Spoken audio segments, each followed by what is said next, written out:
All right, so welcome to this kind of off the cuff, last minute 4 to 6 game run by me, Alex, called Tomb Tappers. And no, that is not an allusion to the monster Tomb Tapper that they won't fight. That's not in today's game, just to alleviate some tension for people. But look up Tomb Tapper later, it's a terrifying thing. You don't want to fight one. Anyway, we're just going to go ahead and do character introductions from left to right on the screen, from starting with Jacob.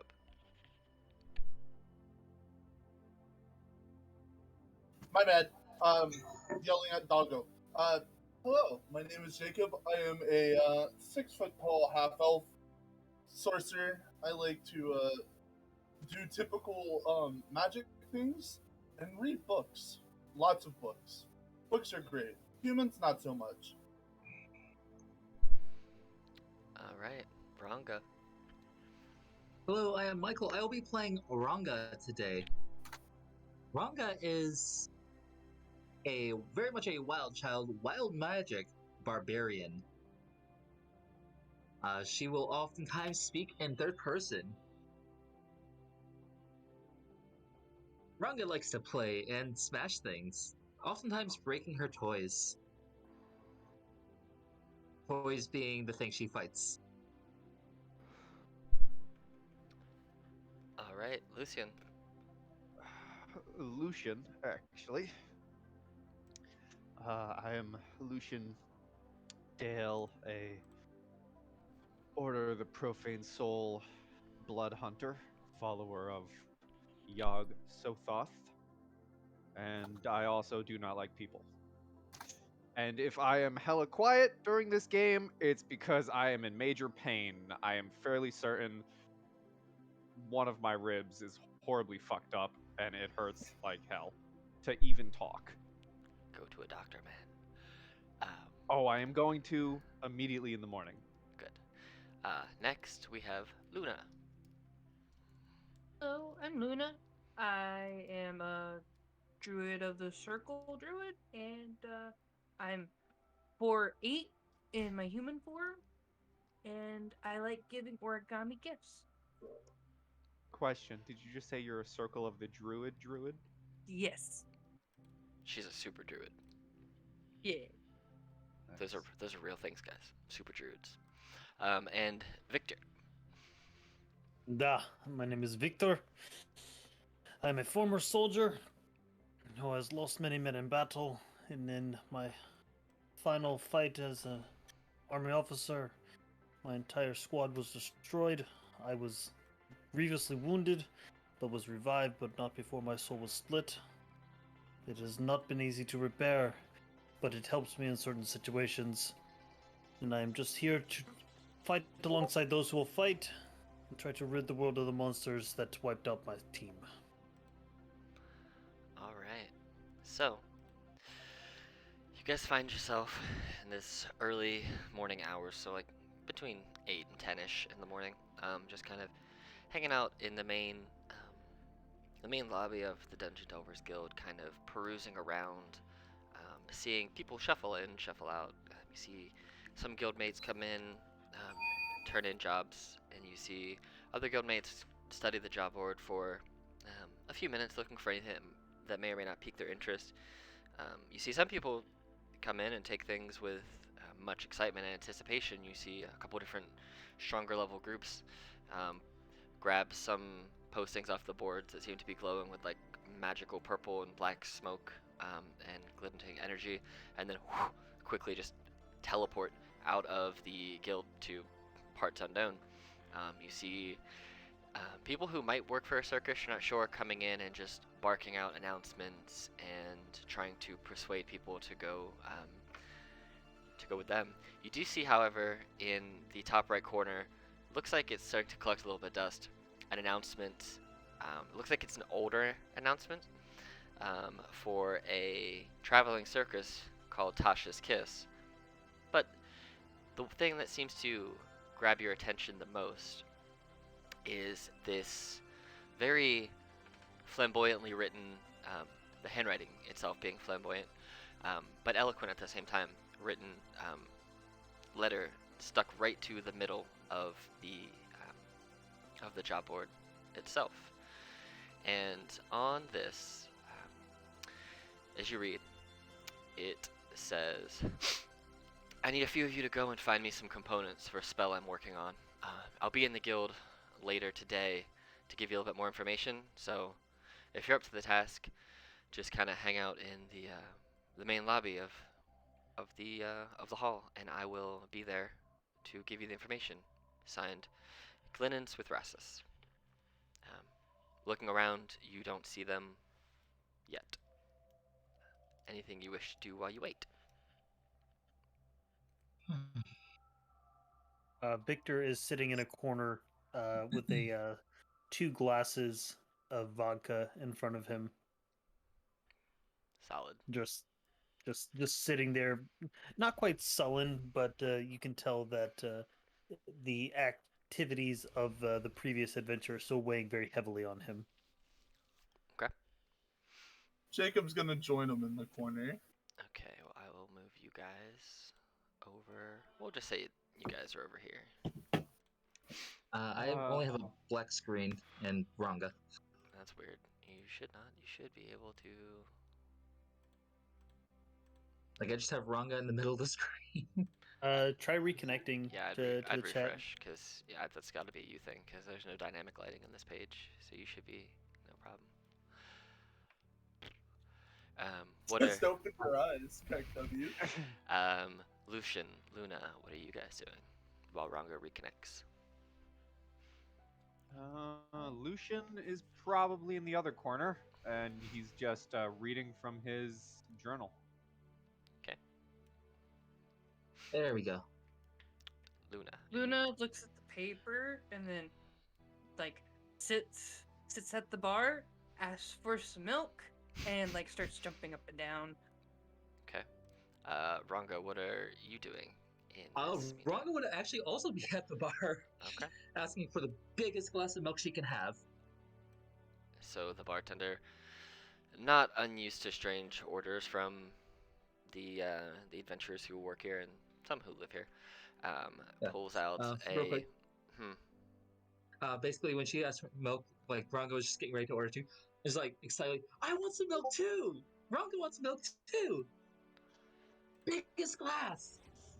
You both get poured some milk, and he just kind of goes on his way, and he looks over to the corner where Victor and Jacob are, and kind of nods, knowing the bartenders that work here know the results of all the jobs, whether they're positive or negative, and they see the people who come and go and those who leave but don't return, and they know that look that you two are kind of sporting. And he just kind of nods your way, looks over at Lucian and gives you a nod, and kind of waits to see if you want to order anything from a distance. Otherwise, he just kind of lets you be. Victor slides one of the 2 glasses over to Jacob, finishes off his glass, and then goes to pour, notices his bottle's empty, and then just slightly raises it and nods his head to the barkeep, ordering another bottle. The barkeep, you see, waves his hands, and almost like the bottle itself teleports, not even teleports, it floats. You see the bottle behind him kind of comes off the shelf and floats its way across the room and lands on your table in front of you. Jacob, you recognize this to be, since you're a practitioner of the arcane arts, to be the mage hand cantrip. He just kind of just floats it over. It doesn't seem like this person has I don't know, he might have a whole bunch of magics, but you know that he at least has the ability to cast Mage Hand. It does help with his bartending duties. When he's on one side and needs to do something else, he can kind of do that. So you know it's just one of those quick cantrips that lots of people have. Makes it a little bit utility I easier. hold up 1 gold coin to pay him for the bottle. You see that it just kind of floats out of your hand as this mage hand just kind of takes it back over, and the bartender nods at you and keeps cleaning glasses like he's doing in the picture. About 30 to 45 minutes go by, and all of a sudden you hear this giant this crash from behind this door here. And then you see the door swing open, and you see this medium height, almost scrawny build looking elf walk out, just kind of brushing themselves off as they teleported into the guild and did not realize, or did not seem to realize, that the guildmaster had moved stuff around in their office, and they made a giant fucking mess. So there's Lucian. You, as they're closing the door behind them, you see that office is just a wreck right now. Just the amount of shit that just got exploded everywhere. Nothing really broke, but it all got knocked off the shelves. And so you see this wizard kind of walks out into the middle of the room and looks around, kind of pushes the glasses up on their nose and says, who's here for the job that I posted? Anybody? Anybody? Victor raises his hand. Oh. Jacob drinks the drink that Victor gave him, and kind of looks at Victor, gives out like a very sorrowful sigh, and raises his hand. Great. And Luna looks up with a milk mustache and slowly raises her hand. great. Ranga spins. Does the stool spin? If it does, Ranga's spinning on it. It's like, Ranga did! As she spins a little too much. Also probably sporting a milk mustache. They look at both of you and kind of point to your upper lip and go, "You got a little bit of something, right here. Just, you should take care of that. Anybody looks else?" I'm gonna put you in a unique situation right quick, my friend, Mm-hmm. because I'm gonna commune with my patron. Okay. And so while sitting at this chair, I just close my journal. And for anyone watching, if anyone was watching, or if there's anyone around, my eyes would just glaze over with a dark green color. Like my eyes roll up into the back of my head and just go green. And I am going to ask the Watcher if this person can be trusted. Meaning, good old Glitty Boy. How specifically are you asking? What detail specifically the question you're asking? Like, what's the exact verbiage that you use? The exact verbiage would be...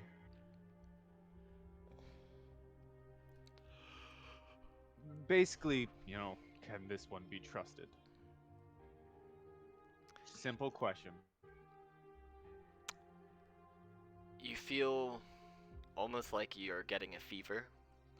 The blood in your body starts to heat up, but not to the point of anger, almost to the point of you're becoming more flush, and you take becoming flush and your blood becoming warmer as an affirmation of your question. Then my eyes roll back. Not moving from my chair, I simply shout out, "Yes, I am here for your quest." All right, well, everybody come over here. And he points, or they point to come over here.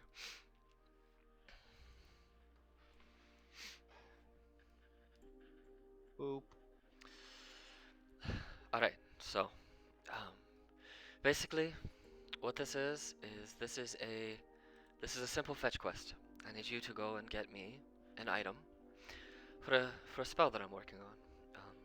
It's gonna take me a while to do it. I'm in the process of learning it still, but I don't have the time to go and acquire my own component for this. I will pay you. I'll pay you out of my own money, since this is not a guild-sanctioned job. It's allowed by guild rules, but it is not backed by the guild. It's one I'm paying you for myself. And I'll give you 200 gold each out of my own pocket, plus whatever you find wherever you're going. I don't care what you do with that. I don't need that. I just need what I'm sending you for. Any questions so far? Ranga holds up her hand. Yes. What kind of spell is it?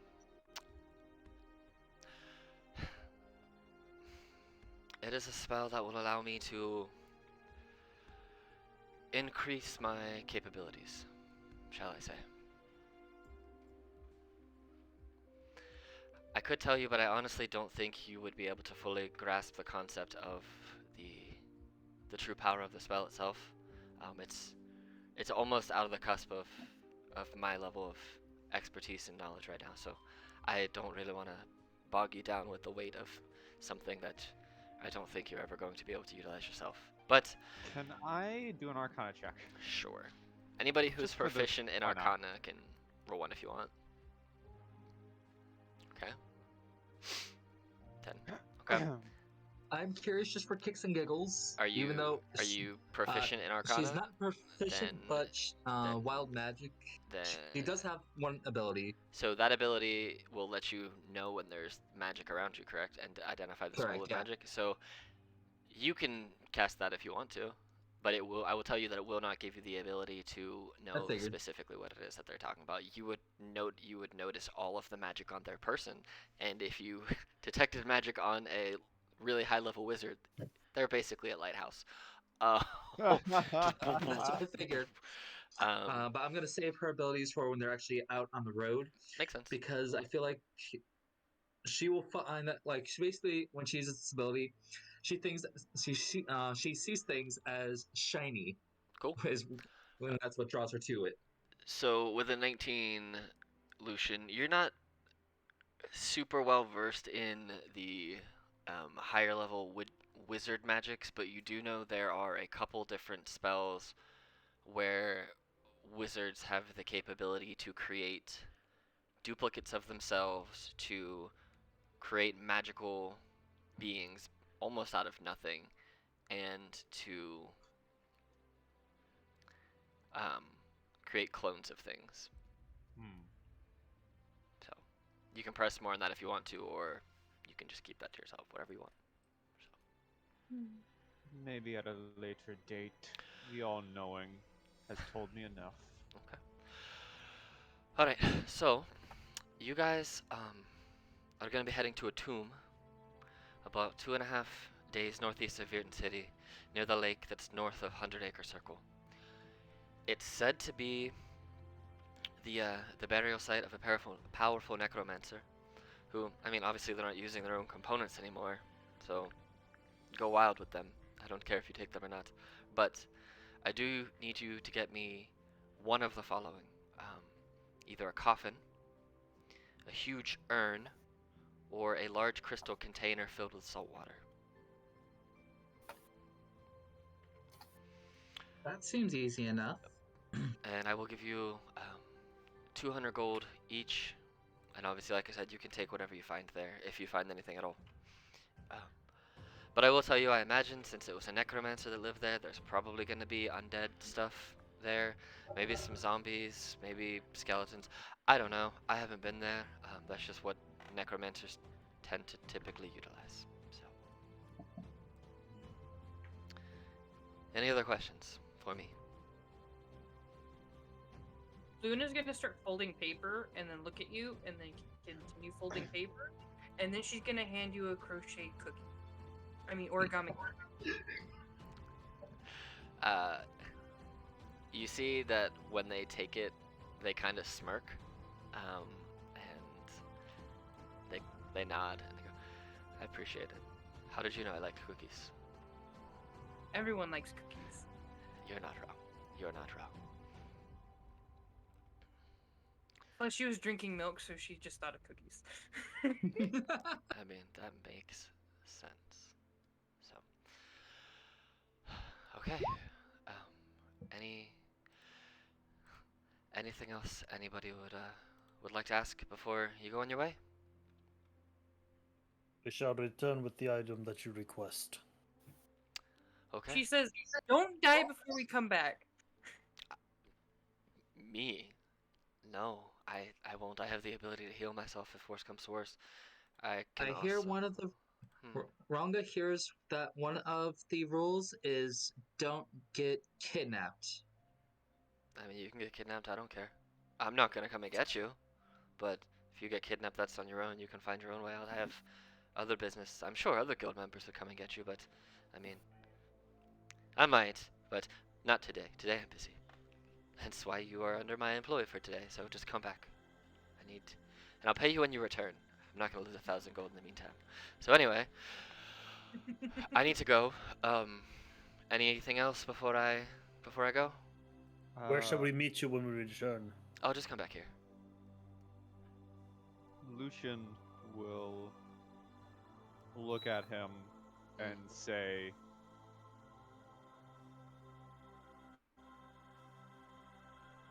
the all-knowing seeks for me to learn. When we return, I ask that you show me your work, so I may be granted this knowledge. Specifically, all of my work, or just the spell I'm working on right now? All of your work. No. I don't think you have the capability to do it, but I will tell you the spell I'm working on right now is clone. I'm going to clone myself. So. I'll show you that. If you think you can handle it. That will be fine for now, I suppose. You seem like you're very close to death. Like you, I don't know, you just have this weird aura around you. Yeah. Lucian is pale as all hell. His hair is white. His eyes are completely blackened over. Huh. Okay. I mean, I'm pale, but I think you should wear some sunscreen if you're going outside. And also, if you're, Jacob if you're, lets out a little chuckle.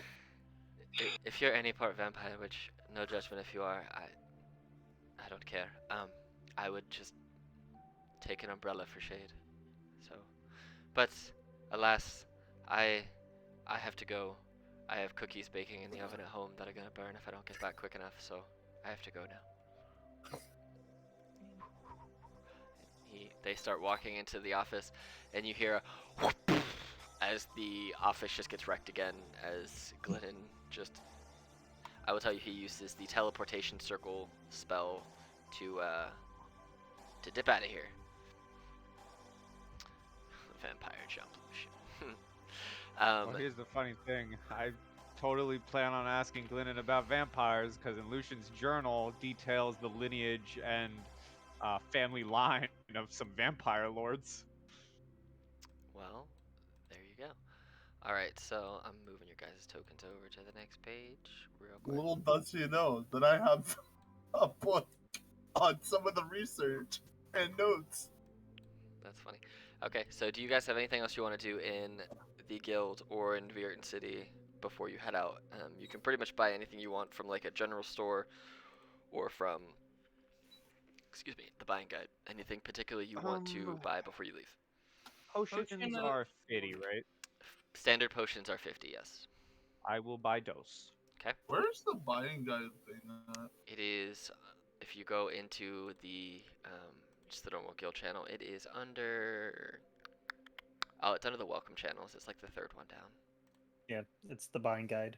Oh, see, I have all that stuff collapsed, so I Oh, don't even see yeah. that. Yep, it's under there. You click on that, and then it gives you the link to where to go, and there's like the world map and stuff like that. So yeah, if you want to see specifically what Glennon is talking about of where you guys are going, you can actually click on the map there, and it shows you. If you look at where Virton City is, and you look to the northeast, there's that lake, and there's 100 Acre Circle. So it's somewhere near that lake that you guys are going. So, boom. Now you know. Anything else any of you want to do while still here? I'm gonna buy a potion Okay. and another 50 feet of rope. Another 50 feet of rope, huh? Yes. Can never have too much rope. Yeah. All right. So, Weird question. mhm. Any of these shops selling any poetry? Roll a d20. Roll a d20. 16. There is one shop. It's kind of like it has different types of like books and writing. It's almost like a stationery store where like people who need like there are plenty of artists in Virton City, bards who like to paint, Calbus who likes to paint even though he's bad at it, wizards who study, people like Jacob who just like to read. So there's at least one store that has some books and a lot of different stationery products, and in some of those books you could find there's got to be at least one collection of poetry. Whether it's good or bad is really subjective, but you could find a book of poetry there. You're gonna appreciate Runga. We'll Go buy ahead and it. finish. Don't know how much it costs, but I would like to buy it. We'll say it's not a huge book, so we'll say it's just 1 gold. And I will ask you for the name of it later. Okay. Ranga buys Because I 2 want to red add potions. that to my inventory. Okay. 2 red So potions. Ranga buys 2 red potions, thinking they're both healing potions. One of them is a potion of fire breathing. Can you buy that from the buying guide? That is in the buying guide. That is the reason I picked it out. Alrighty. Cool. That is 100 gold. Okay. And then she's getting, like I said, 2 potions. One's a healing potion, one is potion of fire breathing. Okay. She cool. thinks they're both healing. All right. Victor, Jacob, anything you guys wish to purchase before you set out? Nope. Okay. No. All right. So you guys take to the streets, at which leads you eventually to the forest. You know that's easier to travel there if you just kind of avoid them. You kind of stay on the main highway a little bit, but it segues through the forest enough where you don't necessarily have to go to 100 Acre Wood unless you want to. 100 Acre Wood, that's not what it's called. But this is not Winnie the Pooh, guys. I was gonna say, where's Christopher Robin? Christopher Robin. He's dead. I can turn is- into Tigger. You really could, which is kind of funny. I think you could turn into most of them. Yeah. Mhm. You could. Yep. Well, except to owl yet. You can't turn to owl yet. Nope, that Yes. one's flying. So you guys, for the first day of travel, it's relatively nice weather outside. It's a partly cloudy, overcast day, light breeze every now and again. Anything you wish to try to accomplish on your first day of travel? Because you do know from where you're going to there, it's 2 to 3 days, depending on the speed you walk. Luna's gonna hug Lucian. Okay. Just continuously hugging Lucian the whole time, or just the one time? No, she's gonna hug everyone, but that's her goal for the day. Is hug Lucian because she's kind of scared. Is he the last person you hug or the first person you hug? Last person. She kind of works her confidence up. She does the girl that did the milk with her first. Yay, Then- hugs! Ranga then likes hugs. Then she will hug the warrior guy, Victor, Victor. you're a sweet young child. Never lose your innocence. It's gonna die soon. She said that. Wow. She's aware. That got dark Then real she's- fast. And then she's gonna hug the other one, and then Lucian's gonna be last. As you approach Lucian to hug him, from his black eyes, once again, they just roll up into his head and go a dark green. And I'm going to ask my patron the same exact question I asked about Lucian, but now about Luna. You. Wait, you asked your patron about yourself? That's a little weird. Asking if she's trustworthy. Mm-hmm. Your blood warms up a little bit. So from the outside, Luna, you just see Lucian standing there, and his eyes completely roll up in his head, and him go like dead still for a few seconds. She tightens the hug and then pats you and says, "It's gonna be okay." I suppose it will for now, as his eyes roll back down. After she gets done hugging Jacob kind of just stands there and kind of just looks at her with a blank face, looks over at Victor, and just goes, "What do I do?" You accept the hug and reciprocate if you feel it appropriate. Jacob. So if he looks towards Ranga, Ranga is kind of like doing that like hugging motion, like this. Jacob just kind of stares at the group and just pats Luna on the head and goes, "Aren't you cute?" And then just keeps walking. Everyone's so broody in this group. She's trying to like No. lessen it. Such brute. Ranga's probably the only one that's not broody and just. He's just not so broody. cheerful. He just doesn't understand human interaction. And I'm a blood hunter who worships an old god. What do you expect? It's true. I That is know. true. She's trying to warm your old goddamn heart. Ah, ah, ah. As you guys get towards the end of the first day, do you wish to set up camp and take watches? Luna pulls out her Sure. two-person tent and her bedroll against Cozy. Okay, so here's your little fire token, and I'm gonna do something and see if it hopefully works how I want it to work.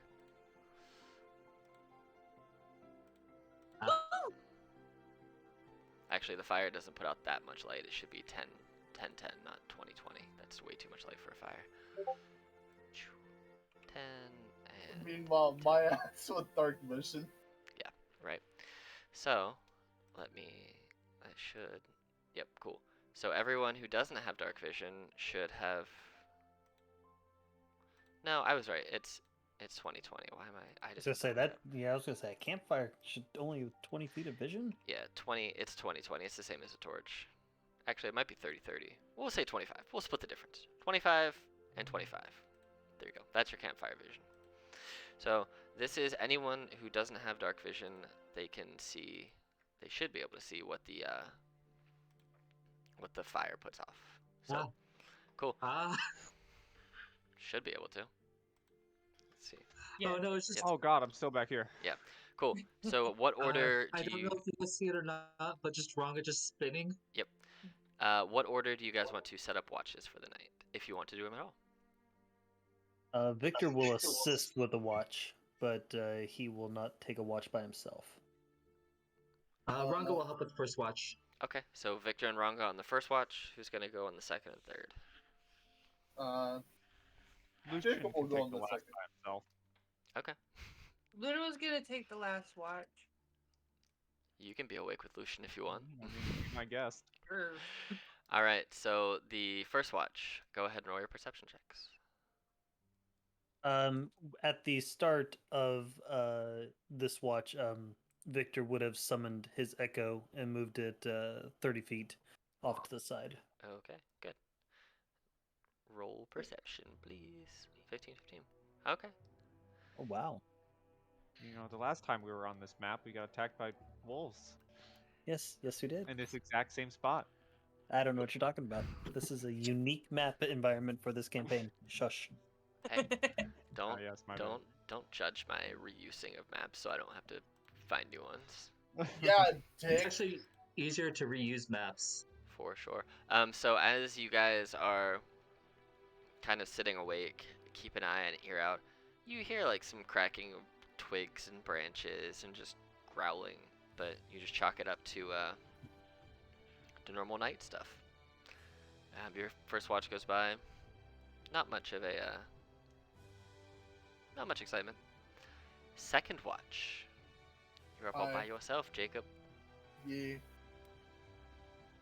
When Ranga gets ready to sleep, she kind of just does that like dog thing of, she's like kind of walking on all fours in a circle and then just kind of like lays down by the fire.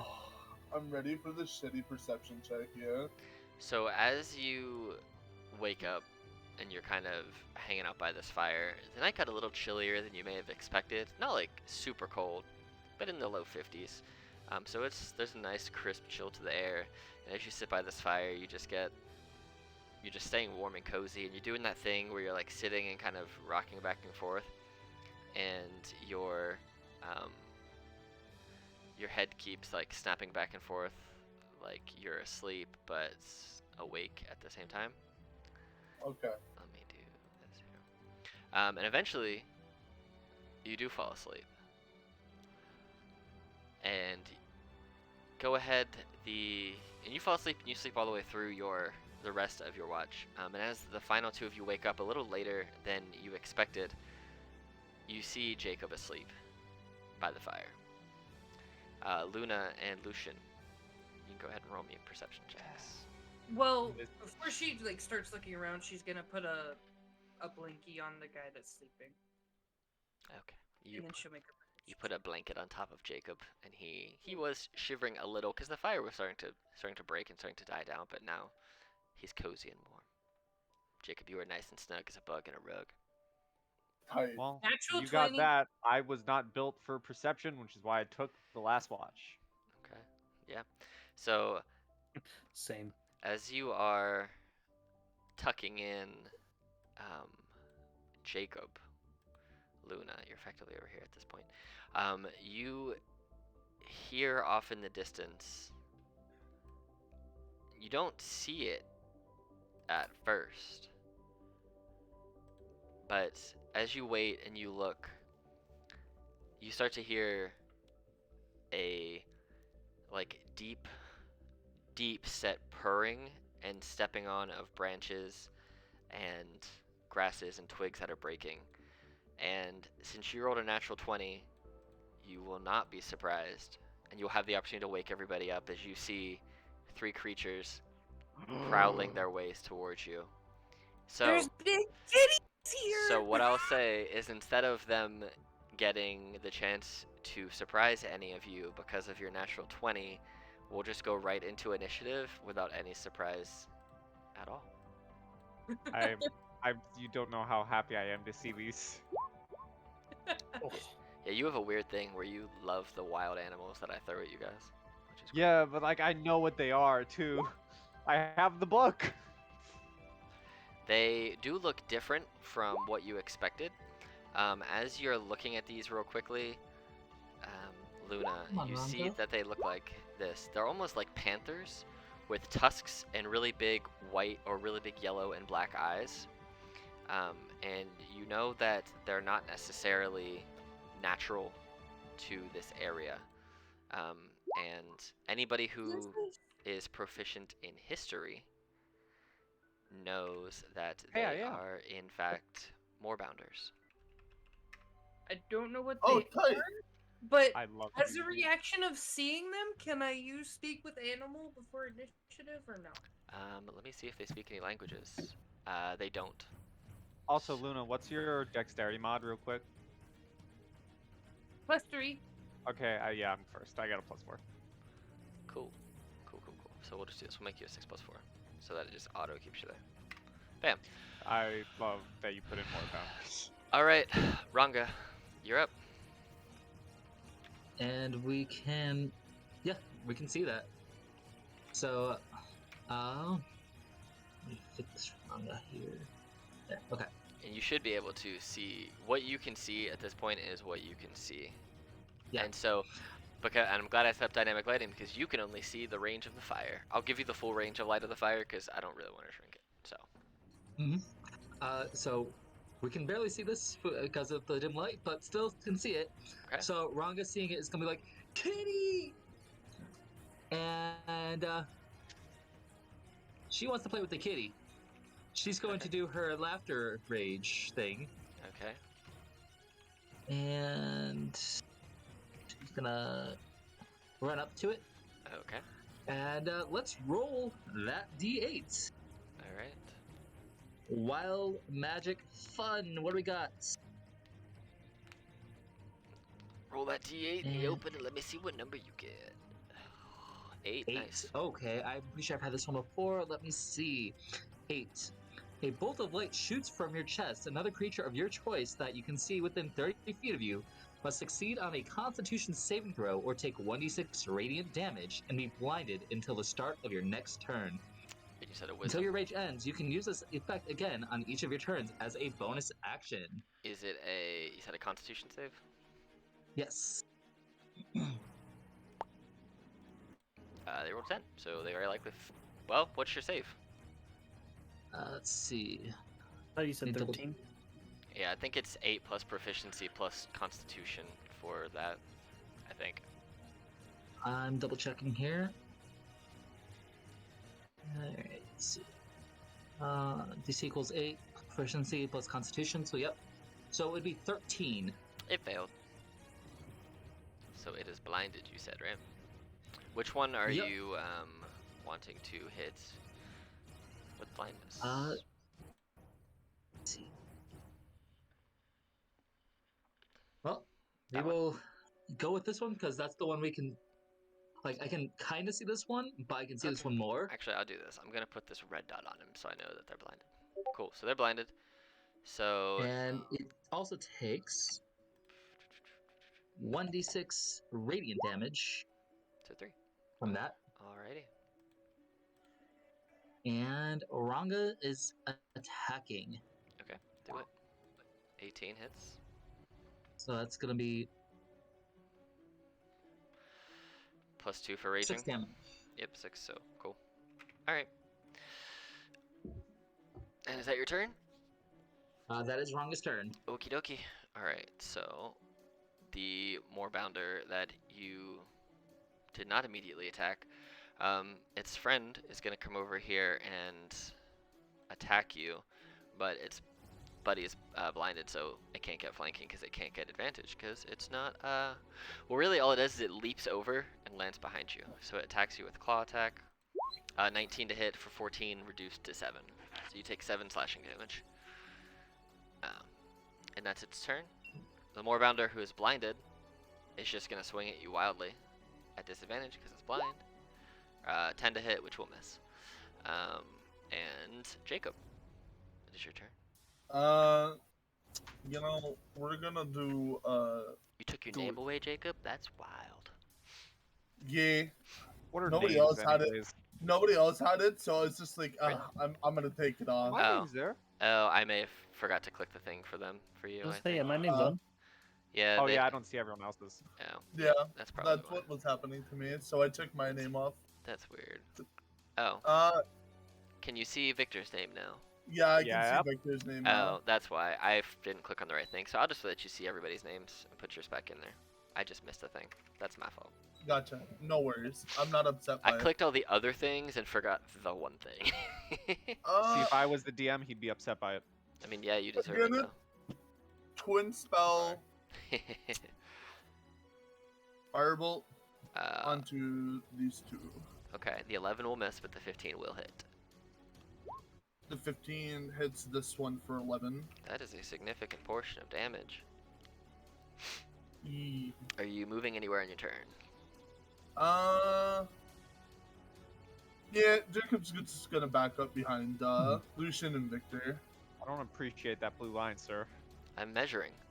Okay, cool. So this And that Moorbounder. is my- Alright, so this Moorbounder, since they can see everything that's happening, you just see out of nowhere, Lucian, this this big, like, yellow-eyed, tusked, panther-looking thing kind of lean back and then just launch themselves 40 feet in between all of you, just here.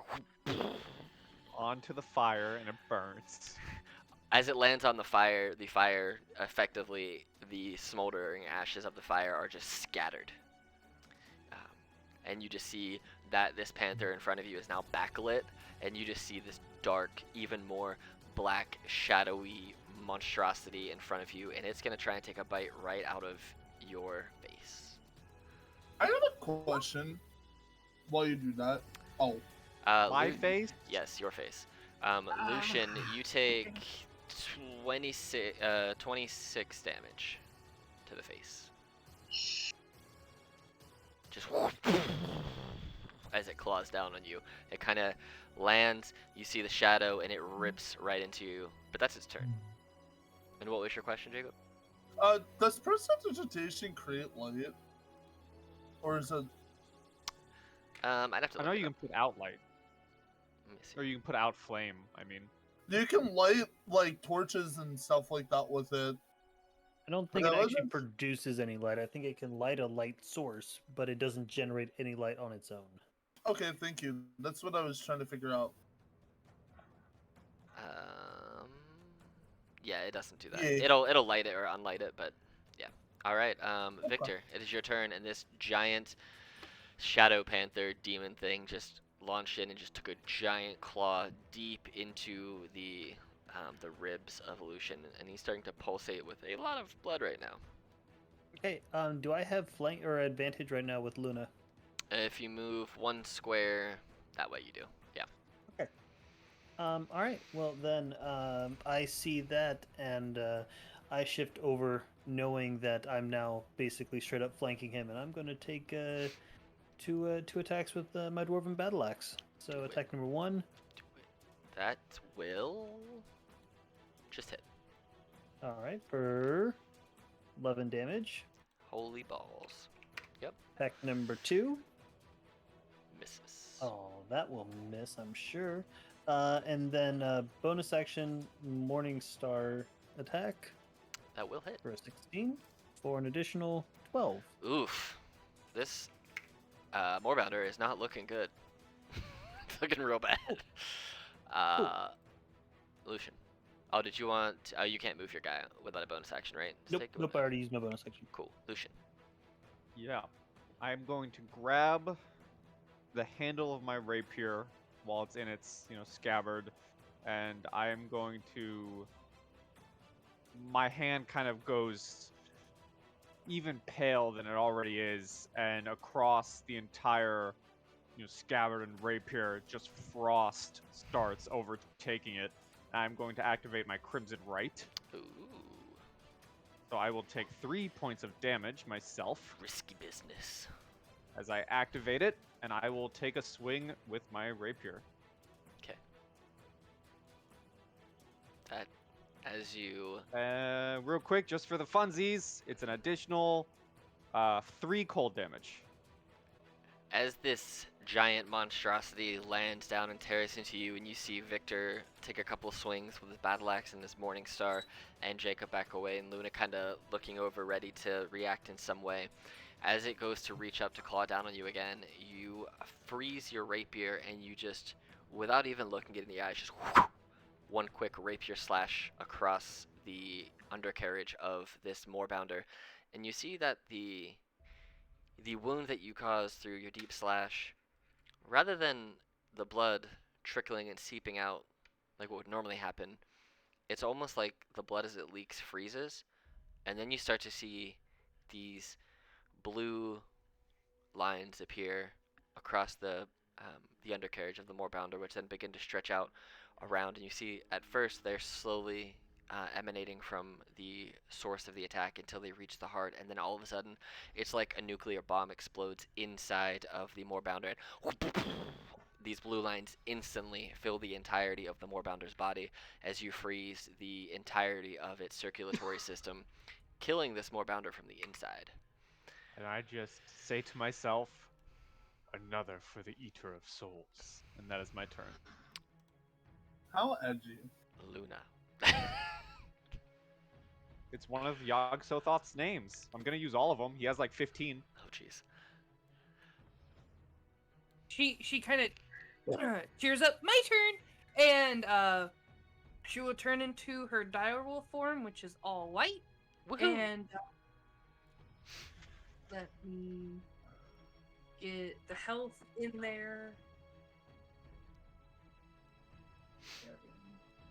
Shade. And she doesn't want someone to be double teamed on her watch, so she will 5, 10, 15, 20 get right here, and pack tactics, she has advantage, and then want to bite attack this Okay.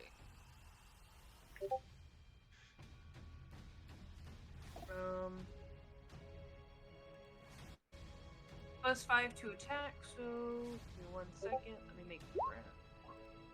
Oh, +5, so that's 15. And That will then- hit for sure. 17. Yep, both will Okay. hit. Perfect. Bite attack.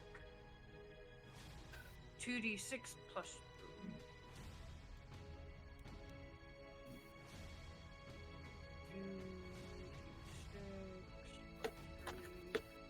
Man, this music's intense. So do you I get got both do runs. you get 2d6 plus 3 per bite? Yes. Okay. So your first attack is 5 damage. 14. Oh Jesus. You just start ripping chunks out of this Moorbounder, who I only just realized what their movement speed was. I thought it was 40. It's 70. Oh, Oh. Jesus. Yeah, Oh, God. their standing leap is 40 feet, and they can just jump 20 feet vertically too without even having to move. They're horrifying when you have a full pack of them chasing you down because you can't run away. They will catch you. Is that your turn? Yes. All right, Ranga. All right. Are they blinded until the start of your turn? Is that how Yes. they're okay? So they're technically not blinded anymore So until they fail. first is Great Axe, 15 does hit for 6. Okay. and then the Constitution save. Ba-ba-da-bum. 7. It They're blinded. fails again for another d6, and once again is blinded, Great happens. just right in its eyes. It died. That was the Well, end. hold of it. on, don't remove it yet. Oh, you want it? Yeah, I would like it, Do you want please. do you want the one in front of you, or the other one? No, I need the dead one. The one in front of you is also dead. Well, The well, other this one one just imploded, died. though, technically. This one just died. I need that one. Okay. I fine. couldn't do it on my turn. I need that one, as I am going to, basically from my hand, tendrils of dark shadow are going to rush into the dead body of this creature, and I'm going to use the blood curse of the fallen puppet, and I'm going to amplify it, so I deal myself another d4, so it can move up to half its movement, and it gets a +3 bonus to the creature's first attack roll, and I'm going to have it attack this guy, You're gonna have it attack its friend, huh? as I puppeteer it from the dead. Roll. Ronga's eyes are just wide, but I just broke it. You killed it. What? Like, It- Ronga's just so confused right now. Indeed, it's dead. And the second that happens, the tendrils rush out of the beast, and it just falls dead again. Well, you have successfully completed this. This one. It's dead. Combat is now over. I'm gonna drop it back to the non. Remember when I said I can technically revive any of you? That's how. Fair. Blood curse of the fallen puppet. Back.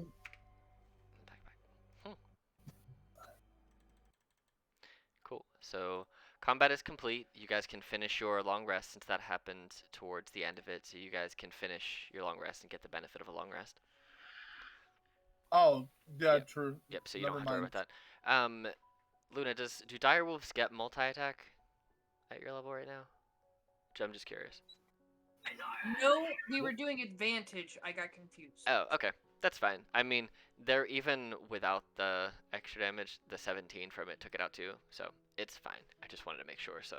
Alright. I So knew we I rolled twice because of the pack tactics. I Yeah. got confused when you asked me for the second round. Oh, yeah, I forgot that you didn't have that either, so. It's fine, but now we know. So Yes. yeah, cool. So, morning comes, and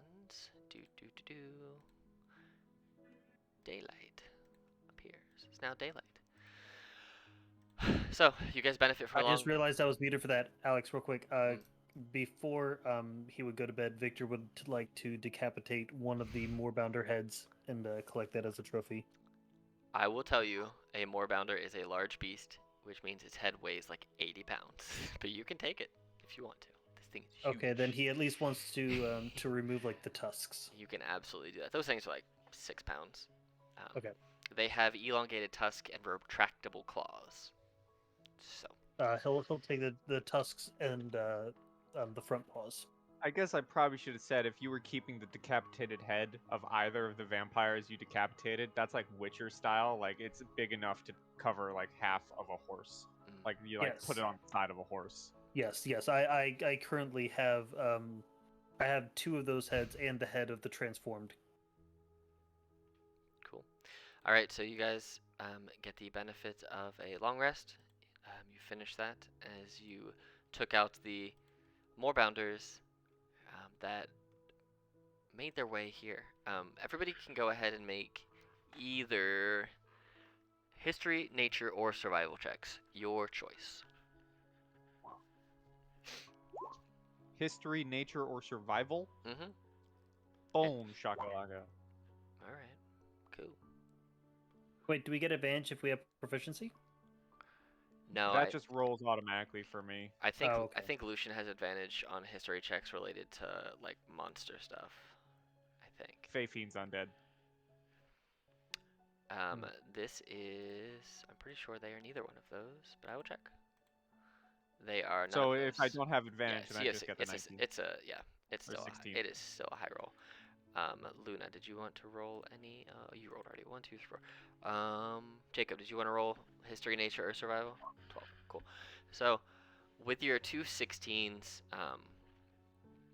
you know that moorbounders are not necessarily native to this area of the world. Sometimes not really this plane. You've never seen them before.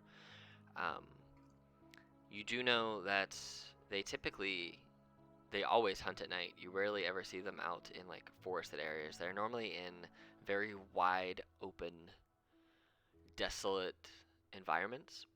And for them to be in such a enclosed forest is strange because they move so quickly and they're so big that being in a wooded area would just be too constraining for them. So it's odd that you encountered a small pack of them, and that might be something worth keeping an eye on in the future. So, but as you guys get up, you actually made better progress yesterday because the weather was so nice than what you may have expected to. So you're only at this point about 3/4 of a day from where you need to be. So anything you wish to do during the day before you arrive at your location? I just want to make something clear real quick. When she transforms, she's a 4'8" little human variant, and she turned into an 8 foot tall direwolf. It's a big. I have a question. Are all your characters just small? No, not all of them. But what if What? they were? Hey, this one's not 20 inches tall. This one's like in the feet. That's true.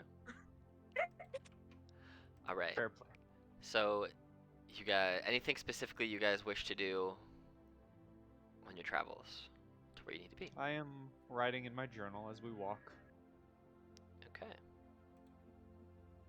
Nope. Victor is just watching, sort of lightly scanning the road, but not actively perceiving anything.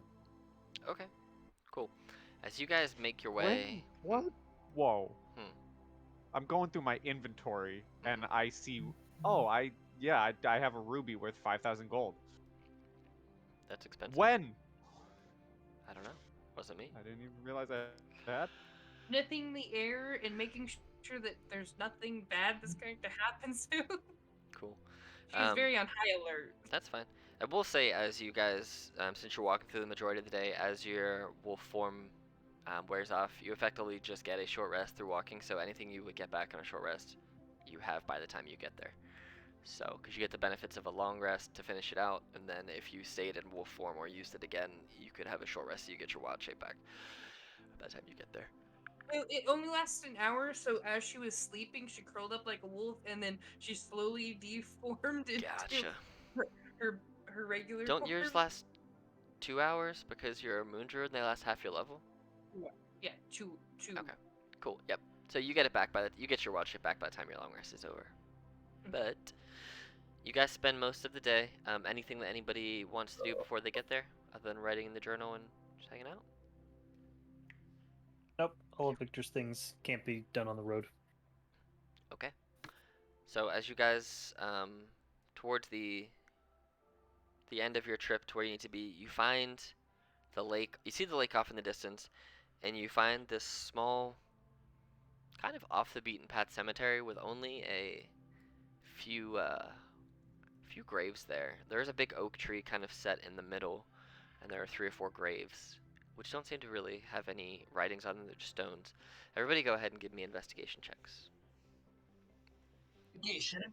So there's some stones. If this is Ah. regarding undead, Yep. I have advantage, but it doesn't matter because I just got a straight 18. Cool. With your 18 and your 22 for sure. You guys are looking around, and as you see it just before Lucian does, Jacob, and you kind of like, haha, discovery. As you're looking around the stones, you kind of see that they're set in a weird, almost diamond pattern, and you see that someone has, it's very, very faint, but someone seems to have carved this weird sigil into the ground. It almost looks like a symbol for necromancy. You don't necessarily know what it means, but it just looks like something from the necromantic school of magic. And as you kind of follow the line that comes out of the topmost part of this rune, it goes up into the oak tree and wraps around to the back. And as you stick your head around the back, you see there's this little recess. And as you stick your hand up into this recess, you feel this magical charge almost just disseminate as you touch it. Your magic seems to interact with its magic, and all of a sudden you feel this almost mini earthquake, and the ground starts to separate enough that a small staircase about 4 feet wide appears, and it seems to be going underground. What do you guys want to do?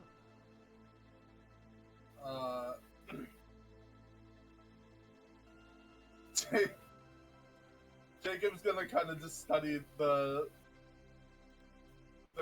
opening in the ground and kind of look around at the group, pull out a torch, and using prestidigitation light it.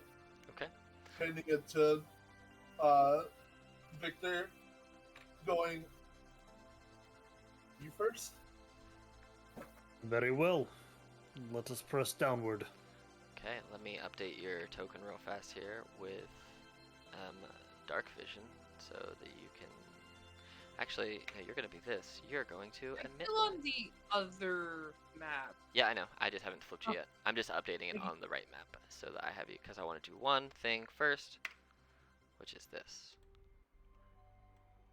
As you guys take to the steps downstairs, the staircase is effectively right south of where Luna is. And yes, you can copy the sigil down into your rune, into your book, as much as you can. Into my think of it, rune. into your rune. You guys follow these steps down, and you find yourself I'll in be this room. right back. You guys find yourself in just this random room. Guys, please be careful. She whispers. Please be careful. And what you can see is what you can see. There is this stone, there's this like old, dead, wet smell in the air, and you have this weapon rack in front of you with just rusted weapons.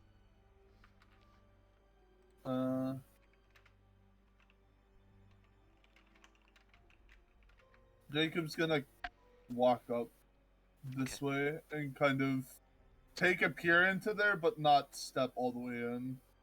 Okay. It's just like right here. It's just kind of looking into the room. You see there seems to be some type of skeleton, just bones on the ground.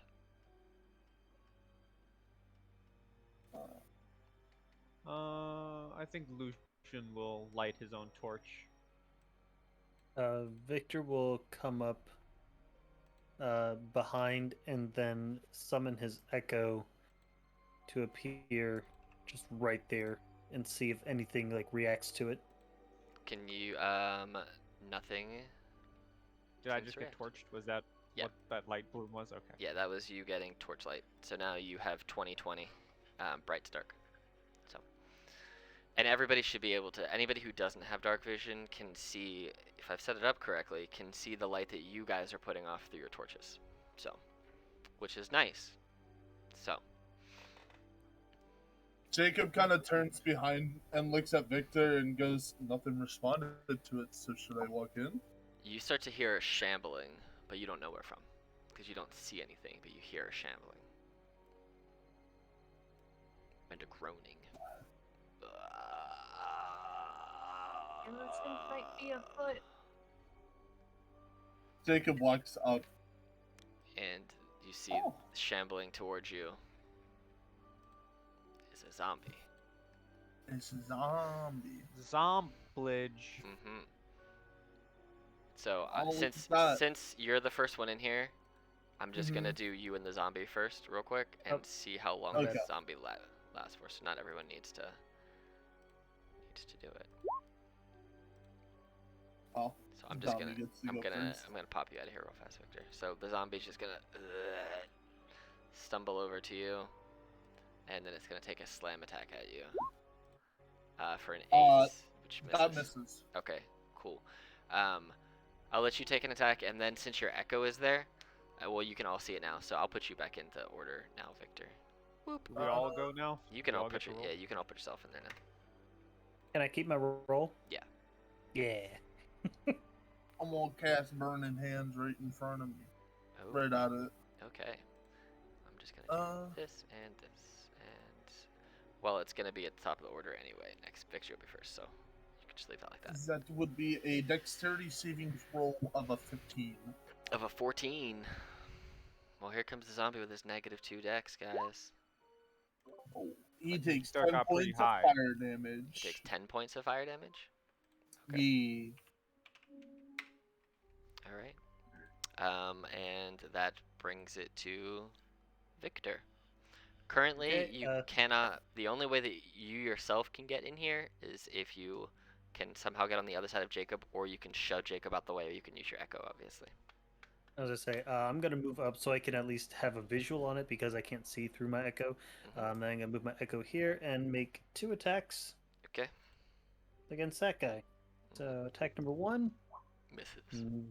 that will fail. Attack number 2, Miss. Ah, that hits. No, actually, that hit.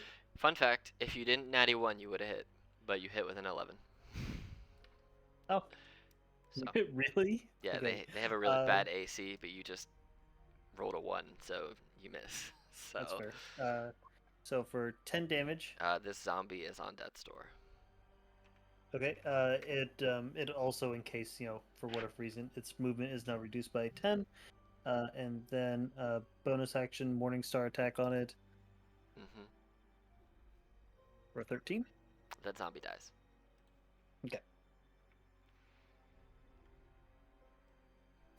I'm going to press up deeper into the room to investigate the skeleton. Yeah, Jacob is out of the Are we way. out of combat? Nope. We are out of. Well, no. As you move up, Victor, you see another zombie. Who is... Oh, this is way out of order now. Hold on. But it was your turn, so...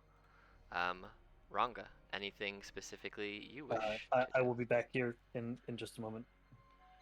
I guess Ronga will move up.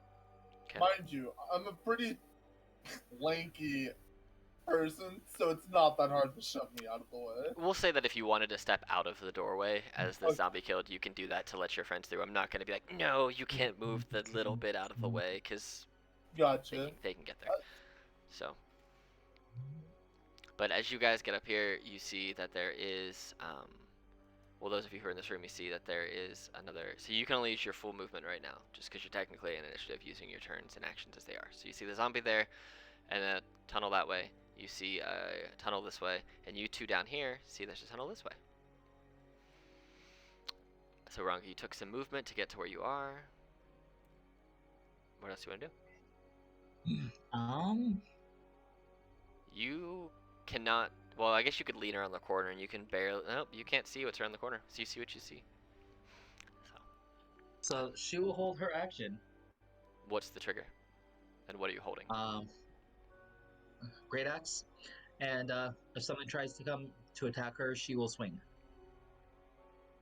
Okay. If something comes to attack you, you can take a swing. Lucian. Yes. There are sounds of fighting. Is there? There was for a second. You unleash burning hands, and Victor's echo slice some stuff. 20, 25, 30. I can barely see him. Mm-hmm. And since you have, let's see, I'm gonna say because you can only see so little of him, that's effectively half cover for him. So it's a +2 to his AC, which is, I mean, not that good anyway. So it's 8, guys. His AC is 8. So So now he's standing at an abysmal 10. yes, an abysmal 10, which is like the standard for any adventurer with no bonuses. So there you go. Alright, well, I am going to hold my hand Oh, out like that. and a almost space-like energy is going to blast from my hand as Eldritch Blast. Wow. That's my worst Eldritch Blast I've ever gotten. And you miss his 10. It just goes. And you see some of the rocks on the back of the wall that you hit crumple down and fall. And that will be my turn. Alright. Jacob. Jacob seeing good old Bale over there shoot something. Jacob's gonna move up this way. Okay. Yeah. So as you move up, you see over here there is another one of those skeletons just kind of laying there as you walk past that, and you do see the zombie with what seems to be a right turn off of a tunnel, off that tunnel, and then another turn off of there. Okay. But you obviously can't see through them, but you can see all the entrances and exits to the room that you are currently in. So. Jacob is going to cast a firebolt at said. Yeah, that will 100% hit his 8. That takes 4 points. Yeah, it does take 4 points. And that is the turn. Okay, Luna. What are you gonna do? Kind of wants to check out this tunnel in the back that no one seems to want to go down, but she also wants to make sure that her friends are okay. Okay. Do you So- light a torch or have dark vision or anything? I'm going to light a torch. Okay, let me slap some light on you here, and you're gonna see some fun little stuff happen. You ready for this? Mhm. Bam! I can see. Yes, you can. We'll say lighting the torch was just your free object interaction. Just or it was already lit when you walked down here. It's fine, because you would light, I would assume, as you walked into the room. So, you got your torch. Where you wanna go?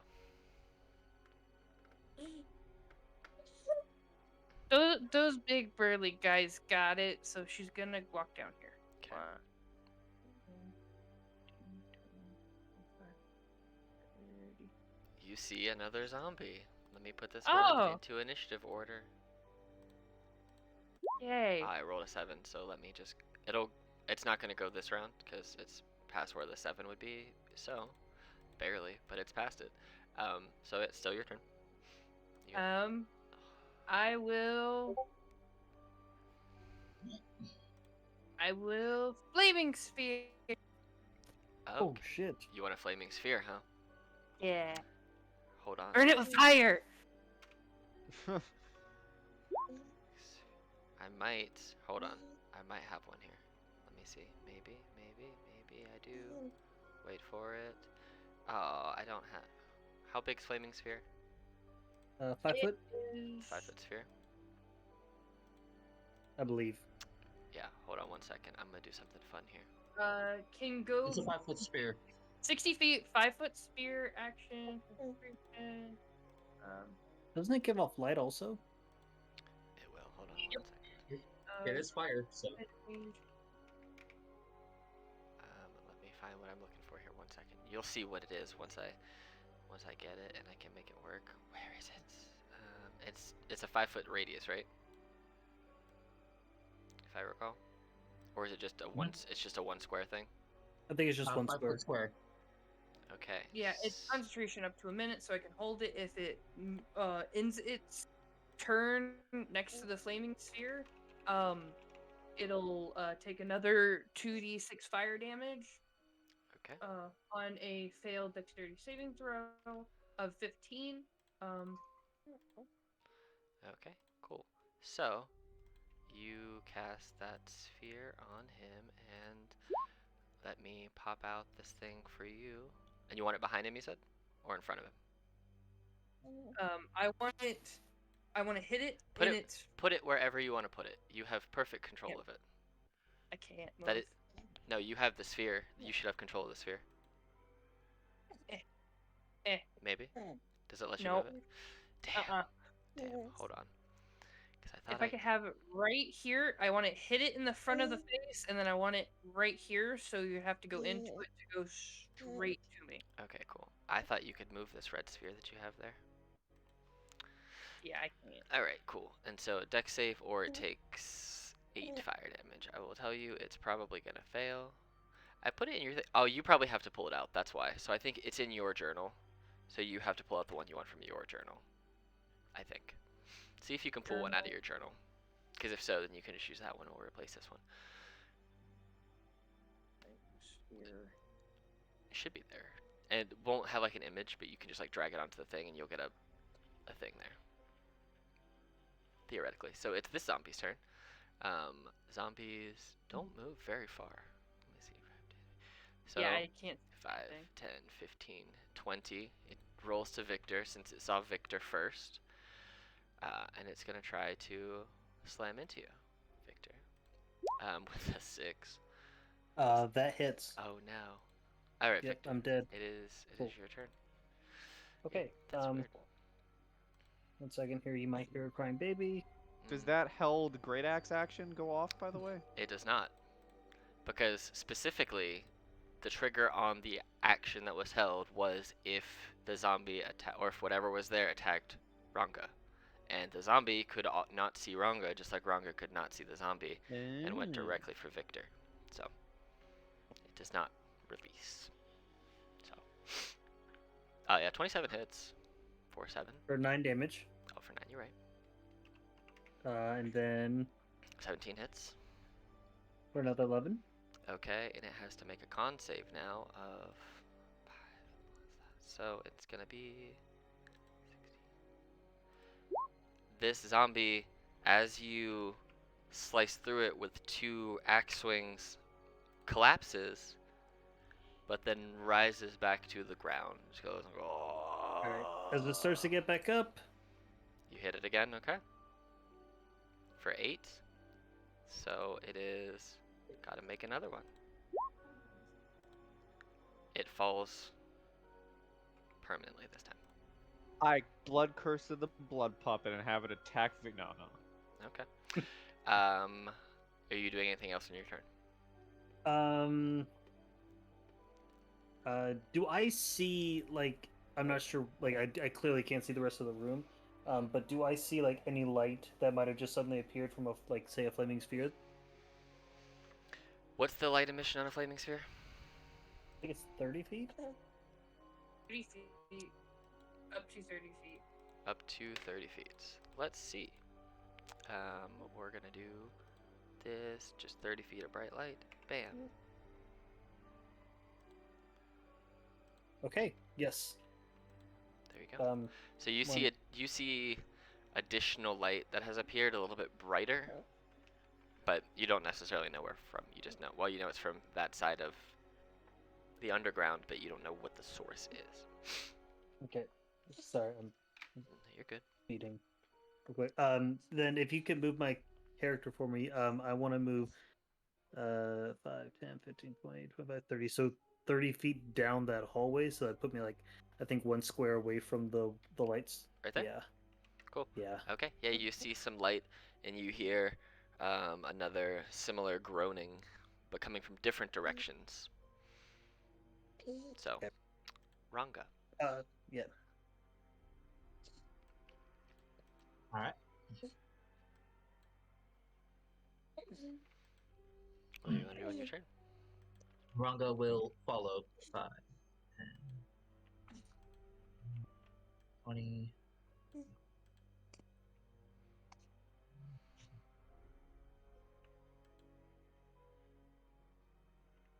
And there she sees one of the friends. Does Ranga have anything she can use? She does. She's gonna throw a stick at it.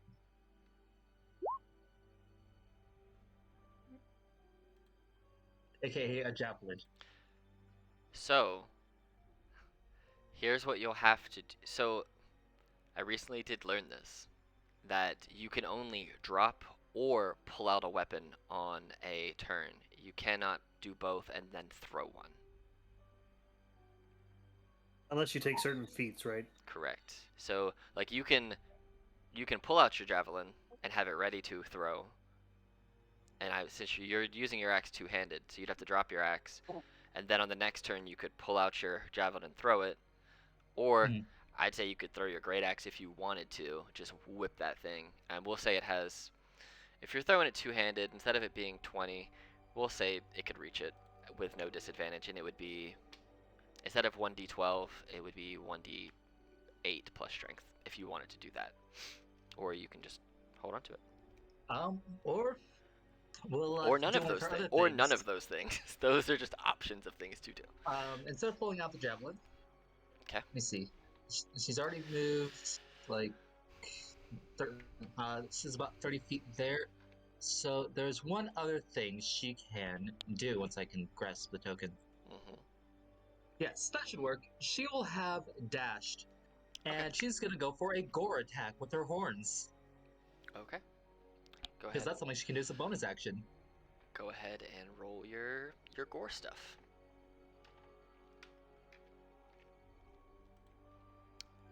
Oh, You unfortunately miss. You go, as you go charging into gore, you hit the zombie, but your horns, because of the broken down decomposition of it and the decay, your forehead hits like the spinal column, but the horns just go on either side of it. They just don't take they just don't take residence in the actual body. There's just nothing for them to stab into. So, Lucian. 5, 10. I saw something I don't think I should have seen. No, everything you can see, you can see. Well, I saw a not skeleton up here. Maybe. Yes. If I move there, There you go. If you can see it, you can see it. I can. And Out of the corner of my eye as I'm walking forward. there you go. I mean, dynamic lighting is set up for a specific reason for you to be able to see stuff when you're in your positions where you are. So if you can see it, you can see it. So Yeah. I did not make a mistake. Yet. Yet. I make mistakes every game. What are we talking about? Anyway. What do you want to do? We are only humanoid. This is true.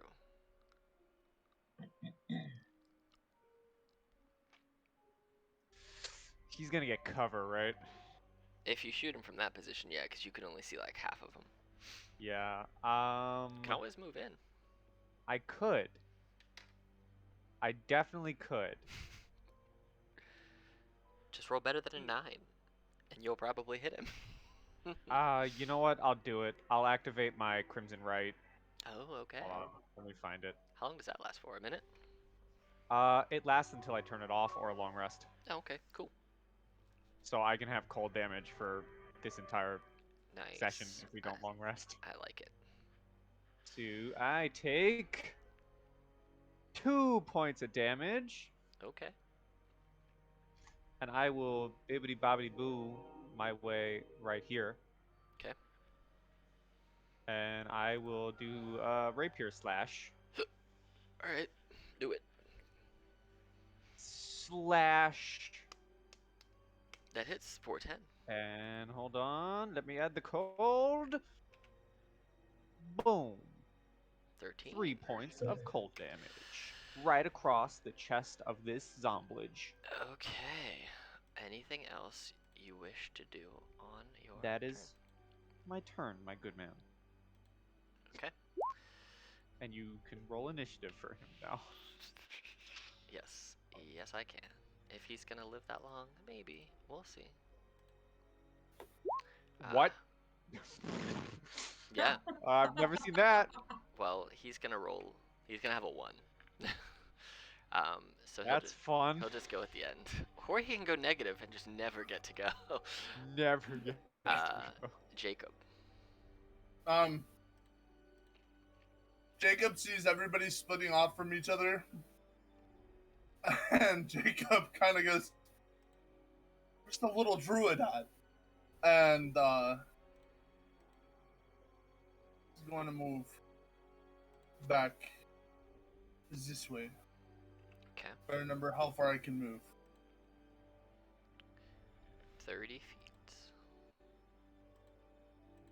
Or 60 and- if you take it a dash. Yeah, we'll do a dash Okay. since I have nothing better to do. Okay. that would be here.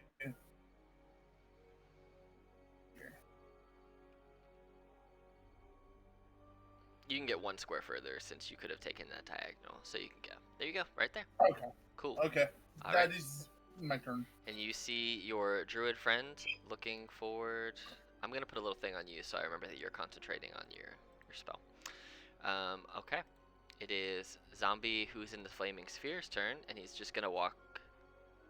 Well, he just got headbutted in the back, so he's gonna turn and actually try and attack the thing that headbutted him.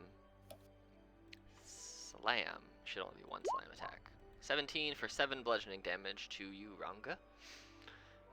That will hit. And zombies aren't smart, so he's just gonna end his turn there. And that's what a dex save.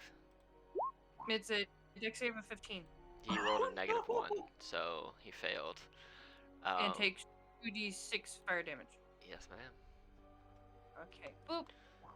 8. That is some solid damage. 2 really bad rolls in a row. 2 nat 1s in a row. I'm getting them all out now, guys. Get them all out now. Yeah. Oh no. Luna. It's What you want to? not wrong as it would be 3. Well, I'm the ones that I rolled. I've rolled 2. Mm-hmm.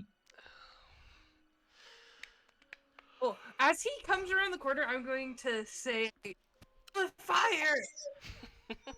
And then I will start walking this way. Okay. 15, 20, 25, 30. And then I'm going to have my flaming sphere move with me as I move. And I can move it up to 30 feet. And I'll have it right here in front of me. Right here. Right here. Yeah. Okay. You can see another zombie. Not far from where you are. So you've moved and you've used your bonus action to move so far to move your thing.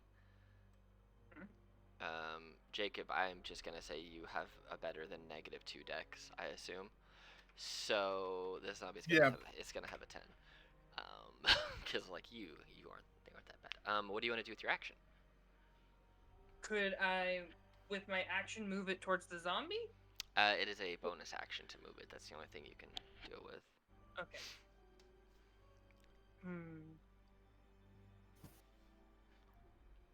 I will Keep spreading the party. juggling Yes, flaming spear with one yes. hand, and I'm going to produce flame with another. Okay. So I just imagine shooting the fire through the fire. Who you throwing it at? The next zombie. So Right this here. one up here? Okay. Go ahead and roll an attack with produce flame.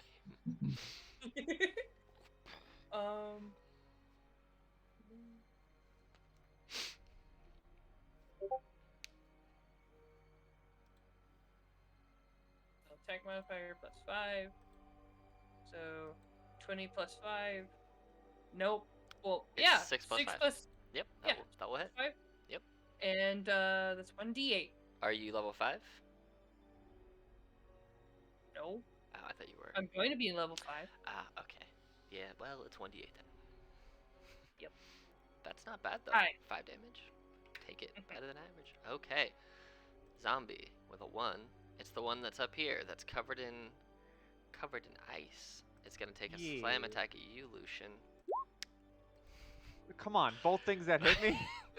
It doesn't do a lot of damage. It does 11. 6 plus 6 is 12. It does 12. 12 damage to you. I guess that is a decent amount of damage. Both creatures that have hit me. Yep. Victor. It is your turn.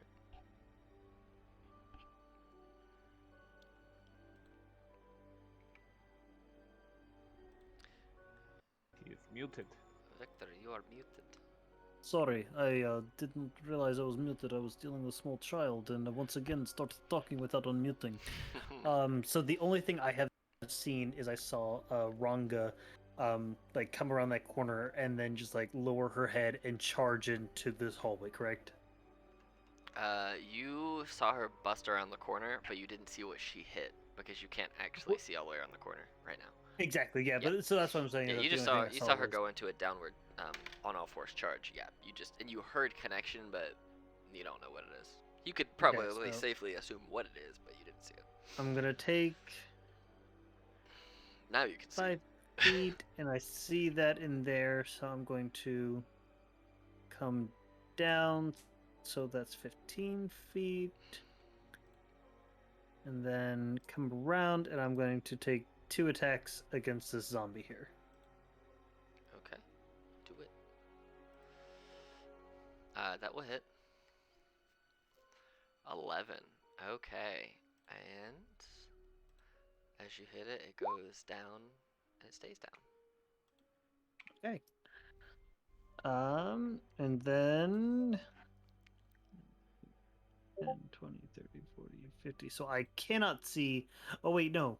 Because it's 30, but I probably can't see through the fire. You can. Anything that you can see, you can see. Oh, Yeah, okay. because that emits light out Um, that far, so effectively you can see, and then it like extends it. It's like a flashlight. You can see farther out from where you are. Well, I wouldn't be able to do that. However, looking in the room, I noticed that we're missing several of our party, so I'm going to 20. I'm going to start heading back up Okay. to go look with the rest of our party. I'm going to I'm going to stop and say, we should probably regroup. I'm going to find the rest of our party, and I'm going to start heading back towards the first room. Okay. Ranga. Ranga will look to Victor. Will look to Luna. Back to Victor, to Luna, and she's not really sure which way to go because she's got like 2 party members going different directions. Do you need help? And she's saying this to Luna. You see a like you're very happy all the time for destruction. You see a glint of the destruction happiness in her eyes. She's like, "I'm good." Should I follow him then? Up to you. Huh.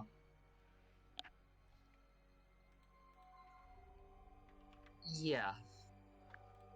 Ranga thinks she'll go with them. Okay.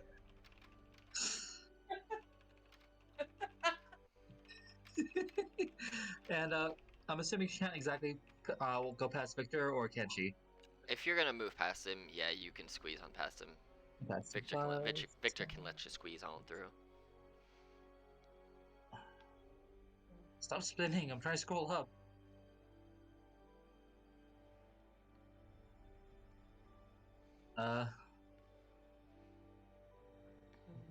Ranga might need a torch. Do you want to use your object interaction and light one? Yeah, she basically put a great axe away to light a torch. Okay. So you put away your great axe as you pull out a torch with one hand. So it's a 20/20 torch. Cool. There you go. And so you Alright, cannot let's see. then pull out your great axe on this same turn, just so you know. And if you do want to dual wield, like two-handed wield your great axe, you'll have to drop your torch. Just so you Oh, know. I have an idea for that. She was actually considering tying the torch to her horn. Okay, if you want to use your action to do that now, you can do that. Yes. Okay. She will cool. tie the torch to her horn. Okay, so you've used your action to you put away your axe and just free action to pull out a torch and you've used your action to pull out the torch, light it and tie it to your horn. So you have a bonus action. I don't think you can do anything with a bonus action that's not rage related. That's fine. Okay, cool. Lucian, Rapier. go for it. 18 does hit for 14. All right, let And me. then, Oh, well, hold are on. you I have doing- to add some more damage to that. 1. So 15. Okay. Oh Jesus. It dies. Yeah, boy. And then, I'm just gonna walk right here, and on my next turn, I would like to investigate this skeleton. Okay. I don't know why it like shadowed some of this out, but you can just basically see that the hallway kind of comes to a diagonal close, and you can't really squeeze anything back there, and it just looks like some weird natural just shifting of the brick. So, but there's nothing down that little. I guess it is. It just shaded it differently. That dark gray. Cool. Nothing down that weird triangle. No, it's just the way that the lighting went. Okay. Jacob. Do you? Jacob sees Luna taking off around the corner and kind of lets out a sigh of relief that she didn't die, at Oh, that's least. good. And he's going to up and around the Z corner. Okay. Uh, I love how much faith he has in me. She's not dead yet. That's good. I like how everyone is just leaving you. That's great. She might My- have slightly scared Ranga a little bit. my issue is that I've learned from dungeons is that it's not a good idea to split up so much. And yet, So the here you are. Luca did has I- his own agendas to split How up. did Luna scare Rung? Also, Jacob finds Lucian weird, so he just does not want anything to do with that. That's valid. That is my turn then. You don't want to use your action to move any further or anything? You just want to hang out right there? Or did Uh, you? I'll move up. I'll bonus dash him. Okay. Yeah. Cool. So you can see what you can see now, which I think is probably, yeah, you can see that zombie, you can see Victor, Luna, and where you came from. So you can still see all the exits to the room. Yeah. Okay, so this zombie is got 20 feet of movement. And it can't end in your square, but it can end in your face. And then it's got to make a dex save as it's like. It went through the It did. flaming sphere? It went through the flaming sphere and rolled a 2 on his dex save, so it's gonna take damage. It just walked right Okay, through it. 2d6, 7. Hmm. Okay. And does he end in it? Which will be another 2d6. So is it? What's the actual spell say? When they go through it or when they end in it? Because I think it's either or. Let's see.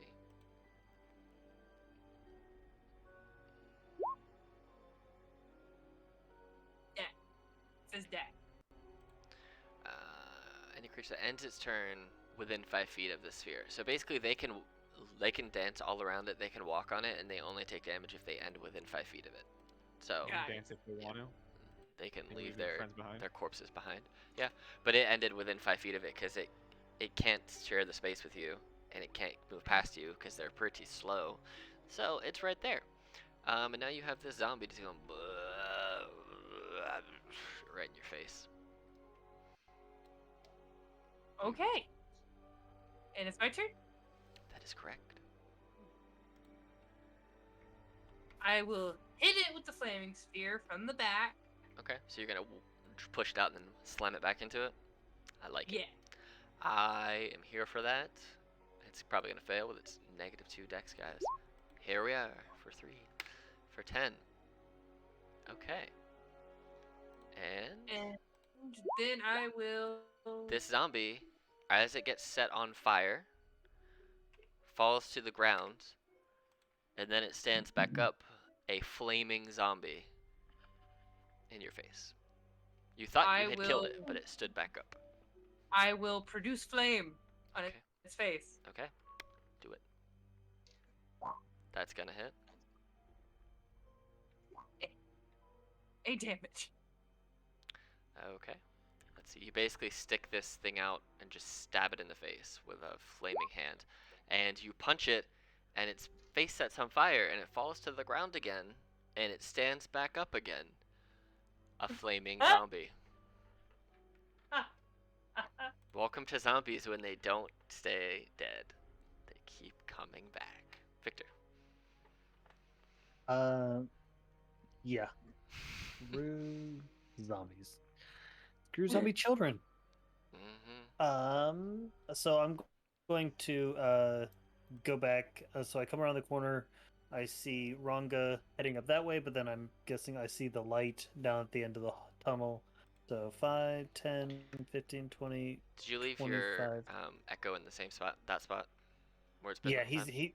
Okay. Well, technically, no, he would have disappeared. Okay, cool. I'll just leave him there, Um, and you can put him wherever you want to put him. well, I can't see him once I leave the darkness, but yeah, because I was more than 30 feet away from him, so he Oh. would have disappeared. That's fair. Yeah. And then I'll use my my action to dash, so 5, 10, 15, 20, 25, 30. Cool. And I'm going to tell Lucian.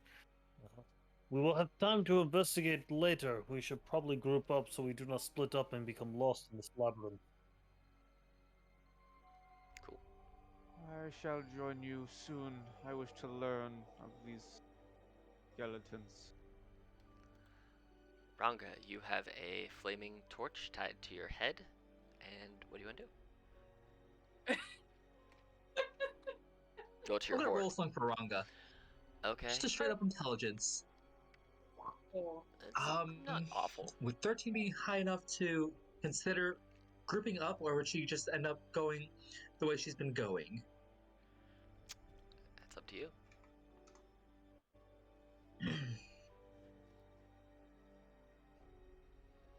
She sees the party over there, so she will go join them. 5, 10, 15.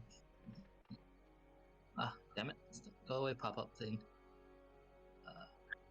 25, 30. That's just an echo. That's not a bad guy. 10, 15, 20, 25, 30. There. She just kind of like dashes over. All right. Cool. Lucian. I'm investigating this. I'm here to learn. I'm investigating this Skellyman. Okay. Jacob.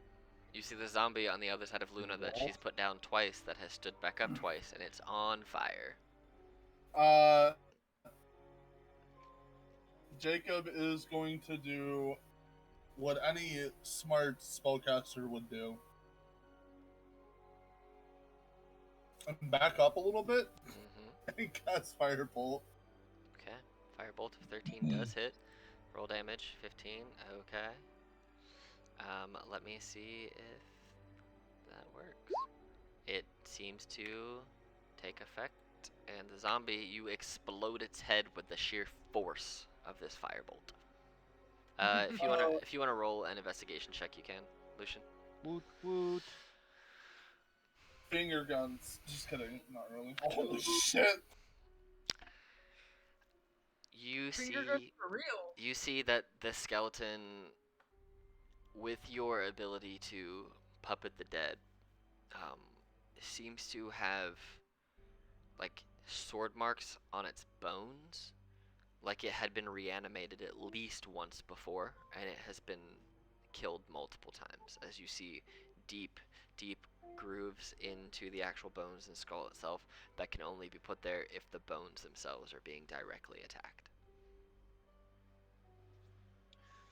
So someone's been through here before. You can, that's what you imagine to be the truth, yes. Okay. Okay. Jacob, are you staying there? Going anywhere else on your turn? Because you backed up 10 feet. Yeah, it's good. I'm good. Okay. Luna, Yes. what do you want to do? I want to actually go into the room now. Okay, go for it.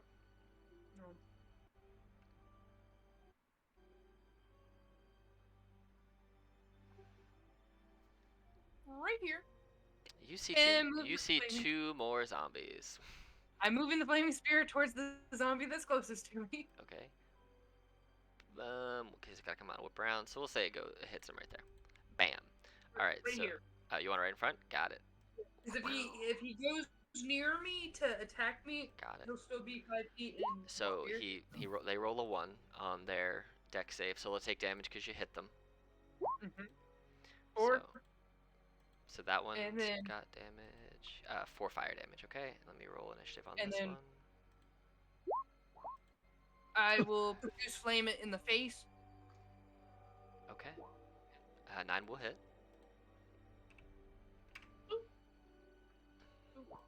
6.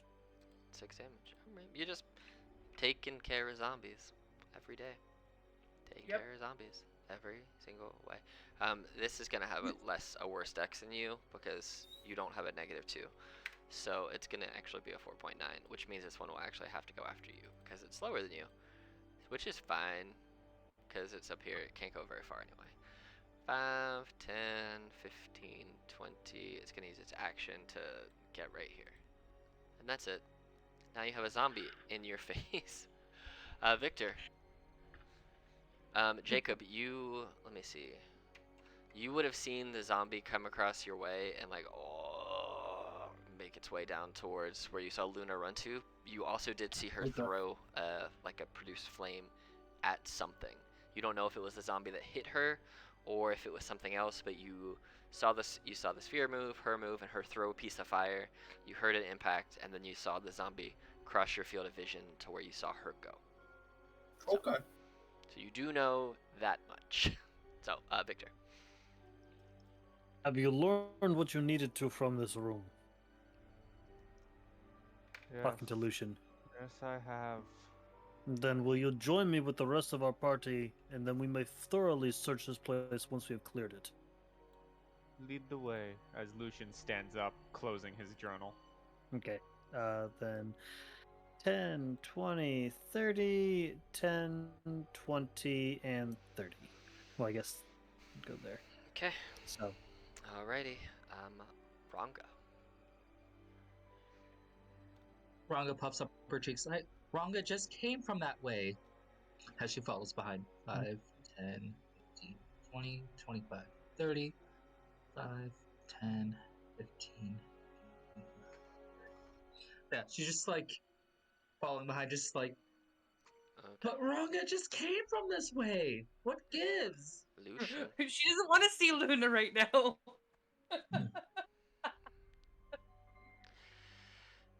What you want to do, Like- Lucian? Ranga might be a wild child, but she knows danger when she senses it. Yes, I've gotten knowledge that I need. 5, 10, 15, 20, 25. Just with a quick glance down, does the skeleton look the same? Cut marks, everything? Yeah. Okay. This one And looks to then have like a 30. blunt damage into its skull, so it was probably hit with some type of blunt weapon or something. But yeah, it's got other similar deep And then marks. 5, 10, 15, 20, 25, 30. Okay. That's my turn. Jacob.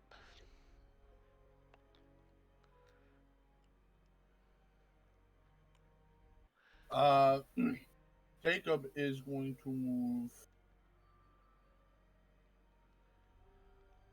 here, and I can see both of them. Yes, sir. You Um, can. I'm gonna.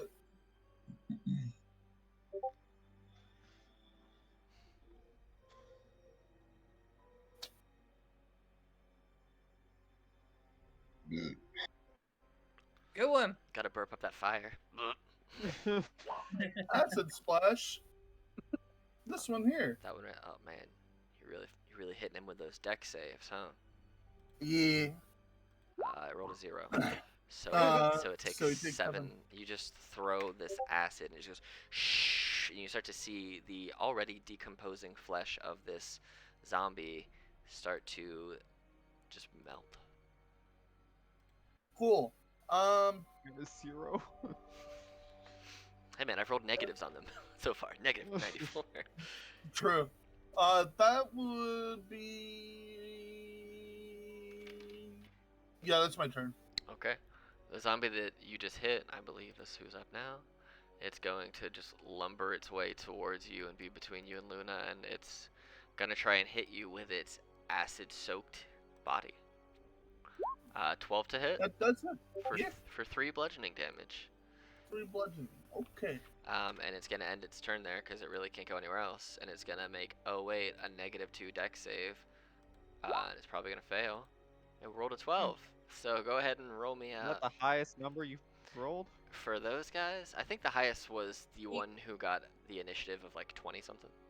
All right, so as this thing catches on fire and it just starts you start to see its the back of its body starts to wick in flame.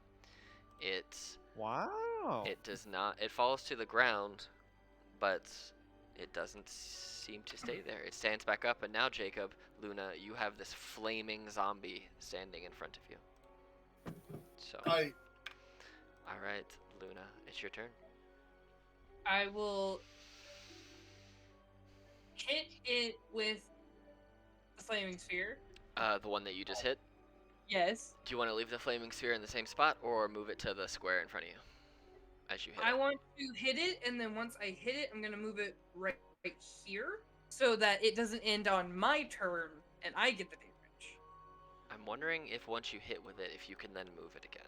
I think when you hit it, it has to stay where the direction you hit from. Let me double check. You can move up to 30 feet. If you ram into a creature, the creature must make the save against the damage, and the sphere stops moving this turn. Yeah, then it'll just stay here then after it slams. Okay, cool. We'll just keep it there. You just start directing this thing and just slamming it around, and it fails. So roll your damage. So that's 9, 9. and it's going to. You sets on fire, but it stands right back up. Produce flame. The same zombie. Yep. Okay, I'd rather deal with 1 instead of 2. that's valid. All right, do damage. As long as you hit an 8, you hit it. 2. 2 damage. You hit it with flames, but it's still standing. It's still standing. This I other tried. this other zombie, which is standing right beside you now, is just gonna try and slam into you. No. It misses. And it is its turn. Victor. 5, 10. I starting to see people. 15, 20, 25, 30. So I can see this one, but not that one, correct? Oh wait, no. There's one here and one here. As you get there, Luna, you see this happening. Some more zombies are marching their way into the room. Oh, dang. But what you see, Victor, is Jacob being. You see a flaming sphere. You see the zombie on the other side of Jacob. You see the one who is right around the corner, who you hear Luna's voice from, and you see a portion of a zombie a little to your northwest. So, Okay. So that was my movement for my bonus action. I'm going to summon my Echo and drop it Cool. right in there. all right. And I'm going to make one attack against this guy. Okay. So that is a Probably a hit. Oh, for sure it's a hit. for So, 7 damage. all right, let's see. It disappears. And then I'm going to turn and make an attack against that one. Mm-hmm. That will hit. I'm gonna throw these guys into initiative for 13. It's your clone, right? You better move your clone. No, it's not. Well, I guess it would have to make saves. It will, because it's an object. Let me. Could it get affected by things like they need dex saves? Wait, let me see the spell. Let me see the spell. It's Let me see the spell. it's flaming sphere. Yes, but what does it impact? I think it can do If it. you end your turn, No. That's the interesting thing about it. Because it's an object. It's an object, but it's a non-flammable object, so I don't think flaming sphere would impact it. yeah, because it does fire damage. So. If- Well, yeah, but the Echo is a very weird object. I'm agreeing with you because if it can't catch on fire, why would it do fire damage? Exactly. So I don't even think I need to make the save Yep, for it. it's good then. I- All right. But it's still damage, so I. The damage won't do it. It won't. So if it doesn't have to make the save, it can't take the damage. So nothing happens. It's just there. Yeah. Okay. So Perfect. Ranga, it is your turn. So did that did not kill that zombie, correct? No, it didn't do enough damage to kill the zombie. Okay, just making sure. Yeah, that one hadn't been hit yet. So 30.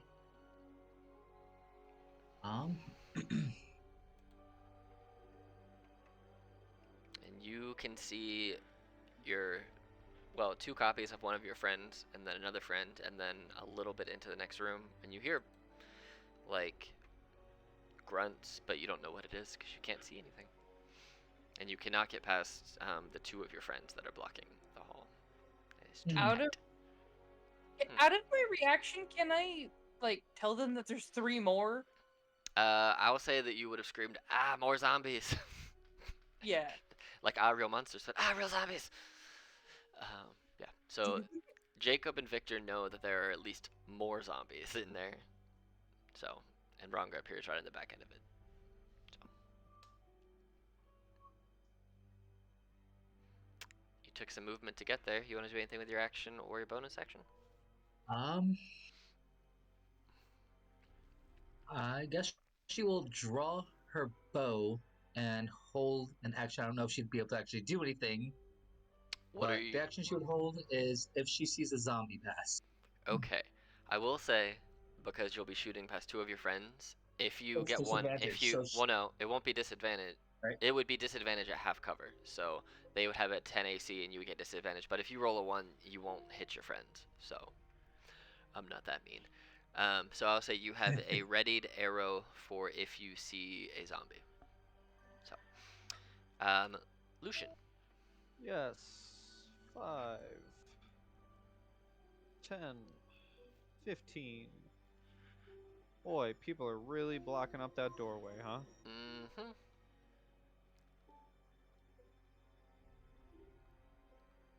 Well, while that's happening, no better time than to study. I would like to look to the ground Okay. and specifically, for undead, try and track the movement of anything undead. Like, You as in, like, spotting any signs that undead have, like, been here? specific undeads or whatever have walked through this place. Oh yeah, Maybe you see more than just signs zombies. of zombies. You see more signs of zombies. Okay, so mostly, again, zombies. Yep. Alright. Some skeleton remains, but you imagine that could either be from decomposed zombies or animated skeletons, but those are the type of undead that you have remnants of. That would be my Jacob. turn.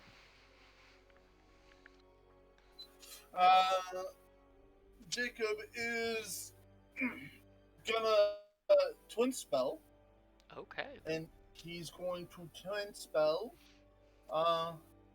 firebolt Okay. at Both of those this is- zombies. I like it. I like it. I like it. so first one. That hits.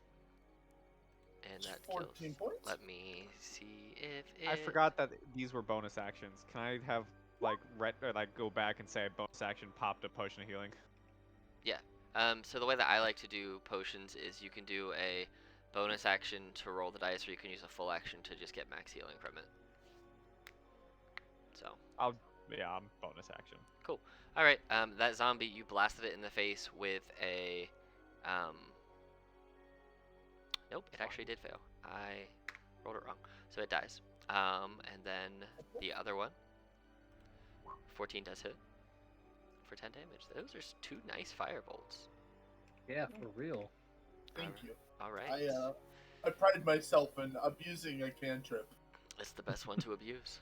Do you Whoa. wish to move anywhere? Yeah, since that one's dead, can I move here? Oh yeah, absolutely. Okay. Yep, you move there, And that is my turn. and you now see the whole room full of zombies. Yeah. So you see the zombies when Luna's like, more zombies. You see them now. Gotcha. So this zombie.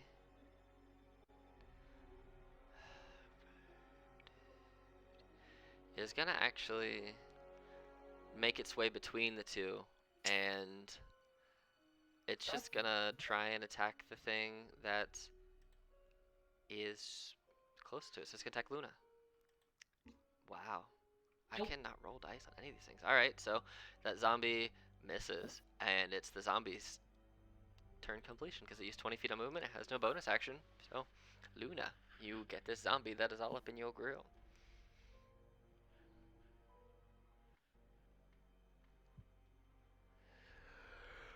What do you want to do? Produce flame face. keeping it going. I like it. Okay, she's a druid that has a soft spot for piracy. Hey man, for pyromancy, because I'm right there with Yeah. you. My wildfire druid is straight up just circling in flame all the time. I've Yeah, Nine? burned a 9 nine. vampire to death. 9 does hit. Oh, Yes. 9 + 5. I keep Oh. forgetting. It's +5. Oh no, it automatically adds your +7 in there for you. So it's Awesome. yeah. So you rolled a 2 and you got a +7, so it's a 9 to hit, which does hit, and 2 does a little bit of damage. Yay. All right. And I'm leaving this here because if they get In any of those other positions, they're gonna burn. Yep. Got it. yeah. Cool. All right. So this zombie who just got bolted in the face is gonna walk down and attack Jacob at advantage because he's flanking with the other zombie. No. 16 to Ooh. hit Ooh. That definitely hits. for 16 damage. For Wait, I'm 16 sorry. damage? For 6 Oh, damage. For 6 damage. Okay, I was about to say, whoa, okay. It's a mecha zombie. I forgot to tell you. Zombie ate his Wheaties this morning. The zombie decided to wake up and choose violence, I see. The zombie's gonna move down here following, but it sees the thing which seems to be more of a danger to its buddy, and it's gonna attack the echo. For 20 for 7. Oh my goodness. And it's gonna end its turn there, so it's gonna have to make a dex save of a 10, which fails. So roll me that fire damage for your flaming sphere. Hey. Zombies, man, they are not smart. They just keep crawling where they're going. Oh, that was that zombie's turn. I forgot to change it in the order. Victor, you're up. Okay.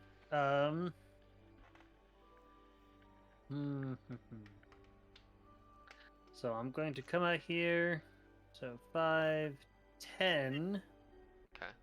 I'm gonna see everything happening down there, but I know that I can't stand here because of Flaming Sphere. So 15, 20, 25. Gonna go there. Resummon my Echo right here. And then I'm going to attack this one right there. Okay. Do it. That hits. Okay. 8 Yep, it's still standing. That does hit too. for 13. Okay, let me see if it makes it stand. Can it pass an 18? It Holy does. bitch. You bitch. Oh yeah, 5. It means torch. Got it. Yep. It's still standing. Okay. You smash it twice through your echo with a battle axe, and you seem to cleave more and more out of it, and it falls. But then it just stands back up, and you see at this point its jaw is dislocated and just swinging on by one decomposing tendon from the right. And Jacob, you just see this swinging jaw with like a tongue just flopping out. You see it actually rise up through the back of its esophagus, and the tongue is like 3 feet long. It's just like it's almost like its whole esophagus and tongue are rolling out towards you. You see my Echo sort of like shake and tremor with extra power, and I burn my Unleash, or one of my Unleash incarnations to make another attack against it. Okay. Oh yeah, that is. How much damage you gonna do? 9. All right. 9. Oh, 4. It's still, Gosh darn it. It's still standing. All right. Ranga, Human limbs. you see a couple of zombies, and your friends have run in. What are you gonna do? Alright, so 5, 10, 15, 20. Don't end in these squares. I know. No matter where you end, Ranga, short of stepping back, you're gonna end in a flaming sphere. Alright, then she will step back. So are you stepping in then stepping back, or are you just not moving forward? She's gonna get about here, and she's going to shoot a zombie with the bow. All right, go ahead. Which one are you shooting? The one directly ahead of you? Yes. Okay, do it. Short bow. That misses. Unfortunately, a natural one does miss. Anything else in your turn? That's all she can do right now. Lucian. Well, unfortunately, I can't walk past.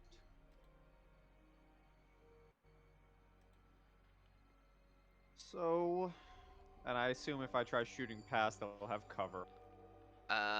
Yes, they would have cover. Just because you have to. Well, it depends which one you're shooting and how close you're getting. Like, if you got right in the square right behind Ranga and took a crossbow shot, I would let you effectively, like, hold it over Ranga's shoulder and just shoot the one directly straight without any penalty to anything.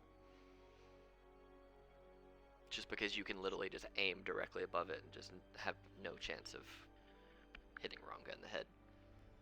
Yeah, Lucian doesn't like people. He's not gonna get that close to someone. Valid. So he's just gonna take a step back, lean against the wall, open his book, start reading. Alright. Jacob. He actually opens the book of poetry and starts reading. Alright. I need all three of them.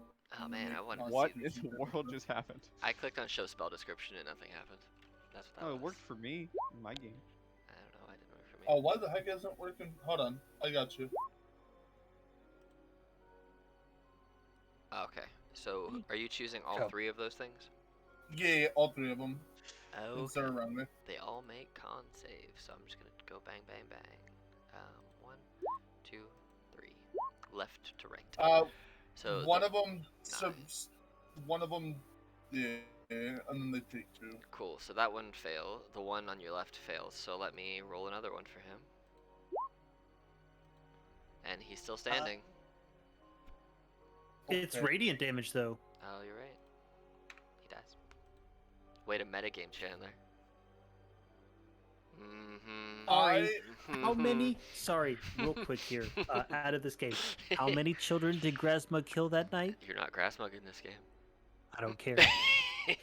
Anyway, yes, that zombie dies. Oh well, hold on, but it's undead, and That zombie dies. Yeah. technically Victor and I would know because I'm giving him shit. Oh, that's true. Actually, yeah. No, Victor and I would know that. Yeah, you would. I'm just giving you shit because it's fun. You Yeah, I are know you. Victor. Yeah. You just said Victor and I. Well, he's Yeah, I also know. he's also his own echo, so maybe he's playing the echo right now. You don't know. Yeah, yeah, exactly. You Um, know what I'm about. True. Anything else you want to do on your turn? That is my turn, sir. Okie dokie. All right, so this zombie who's between the two of you is just ignoring you because it's like, oh, cool, you said a word. I'm just gonna keep attacking this thing in the corner. See if it hits Luna with a 20 for 3 damage. Luna, roll me a Constitution saving throw to maintain your flaming sphere. DC 10. Yay! I hope you fail on bludgeoning damage of 3, because that'd be funny. You jinxed it. Huh? Don't have it. Well, what's your saving throw? Oh! Ooh, you passed. Yes. So you maintain focus on your flaming sphere after just getting slammed with like a decomposing hand. Luna, it's your turn. Yay! Give me 1 second. Let me minus my 3 Oh. Your whole 3 damage. I like it. I like it. I like it. Oh, that blue is your wolf damage. Your wolf life, right? You don't have that anymore. Blue is my wolf. Yeah. Okay, I'll just take I that don't- off, just so not that I forgot, but you know. Okay. There we go. I will flaming sphere this one. Uh huh. Okay. Deck save. Probably gonna fail. It does. For 3 damage. Oh. Damage. And strenuous flame in the face with the other one that just hit me. Alright, do it. Oh, yeah. I do it That does hit. for 4. Cool. Alright. This zombie's turn. It's going to. Nope, it's gonna just stay here and try to attack Jacob again. Because it slammed into the echo and then it just came back again. And while it's not smart, it's just gonna attack what's meatier. So 2 bludgeoning damage, Jacob. And that's it. Oh shoot, it didn't move, so I gotta make a stupid save. Damn. Wow. Fails again. Plus 11. Oh.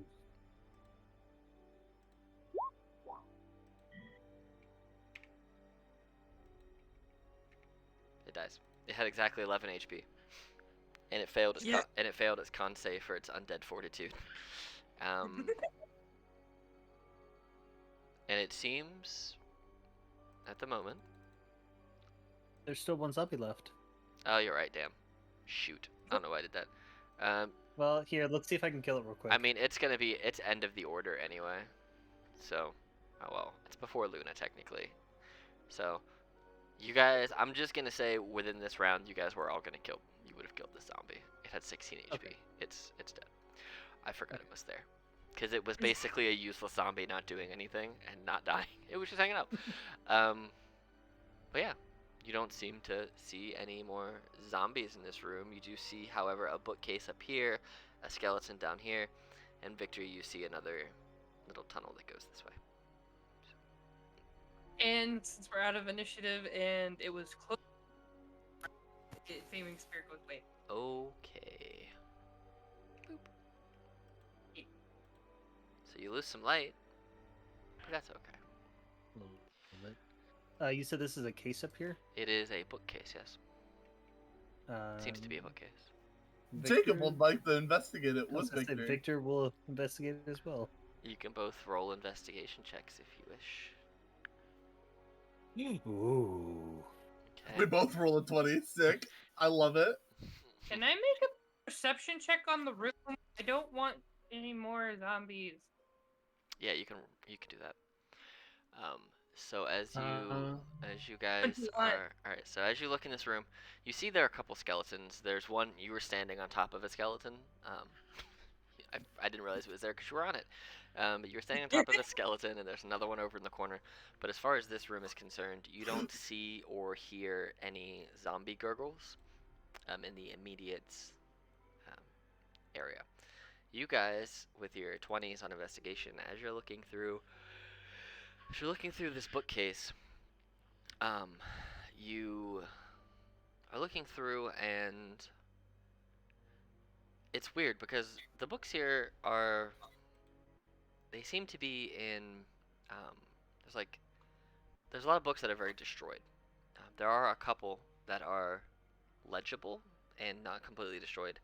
Do either of you, yes, the same on the Skelemans, do either of you speak Abyssal or Undercommon? I do, I actually I- speak Undercommon.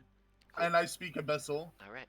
So you guys find one book in Undercommon that says the how-tos of loving a skeleton.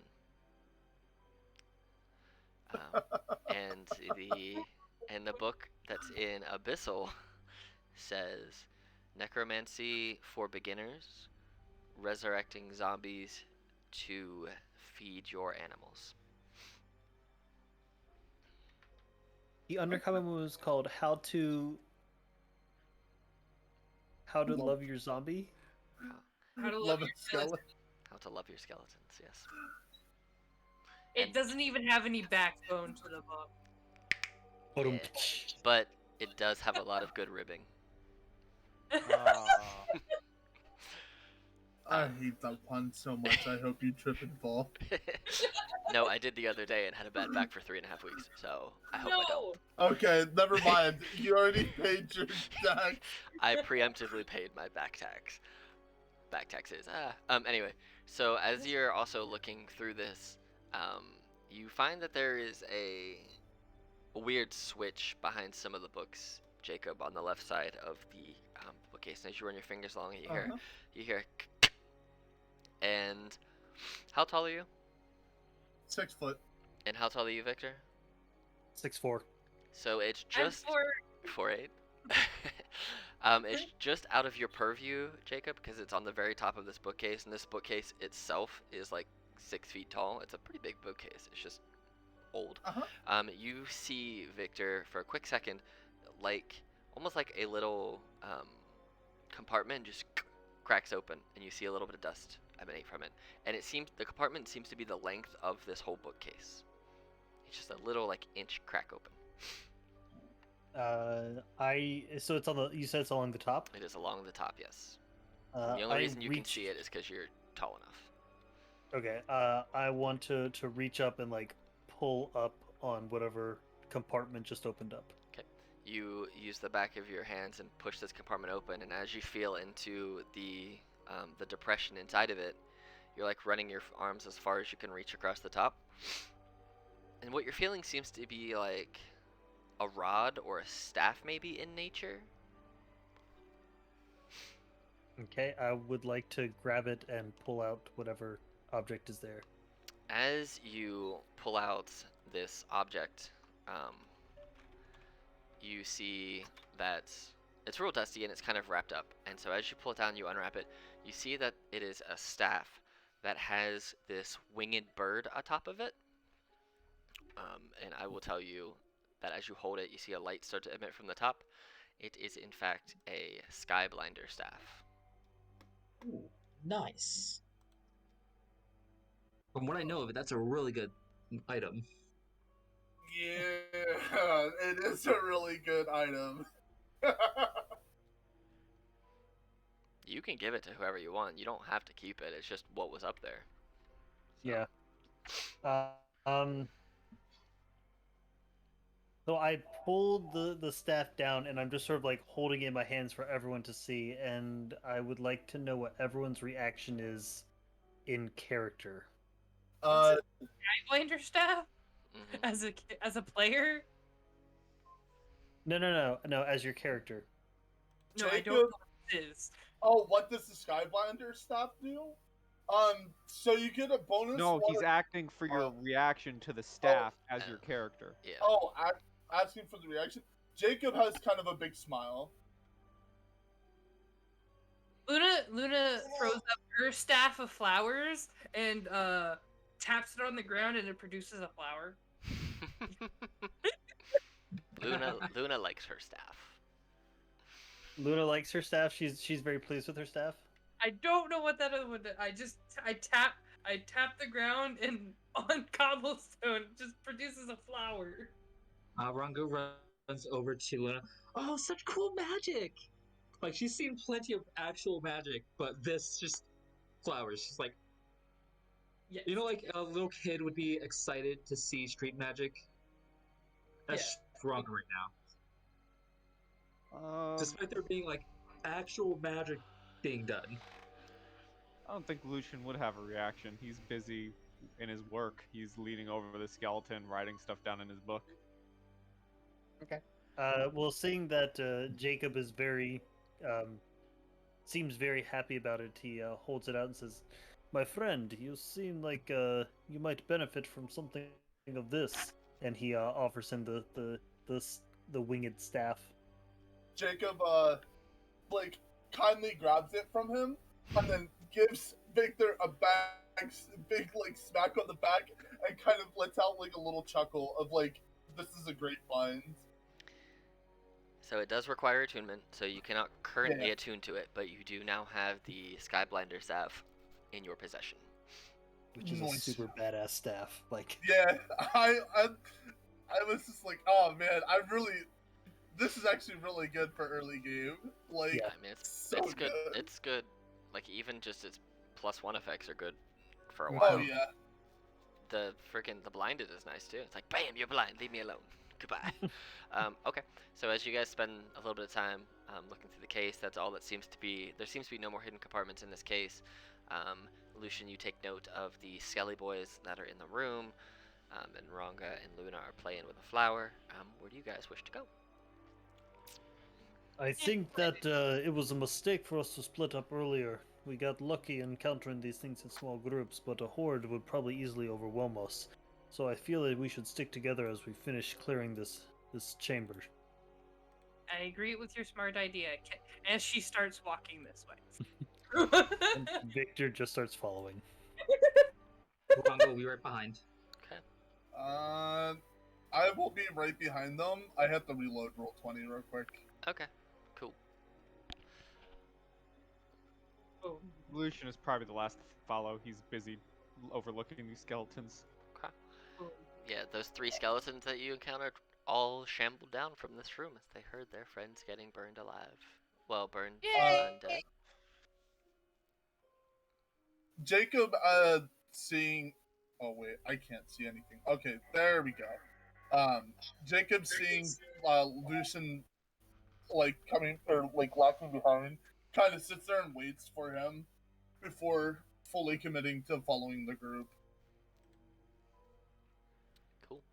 All right. So as you guys get into this room, waiting for your compatriots to catch up to you, you do see there is another skeleton just on the floor in here. You see the walls in here are a little bit different. There seems to be not moss, but like weird algae on the walls. And it's more humid in this room than other rooms. And you see a tunnel up this way, like a path that seems to be it's about the same width as what you've gone through. You can really only get one person through at a time. So. I'm immediately at the skeleton. You're getting the same type of information from that as we did from the other ones. This one, however, has a little bit more meat on the bones still. It looks like it's been alive more recently.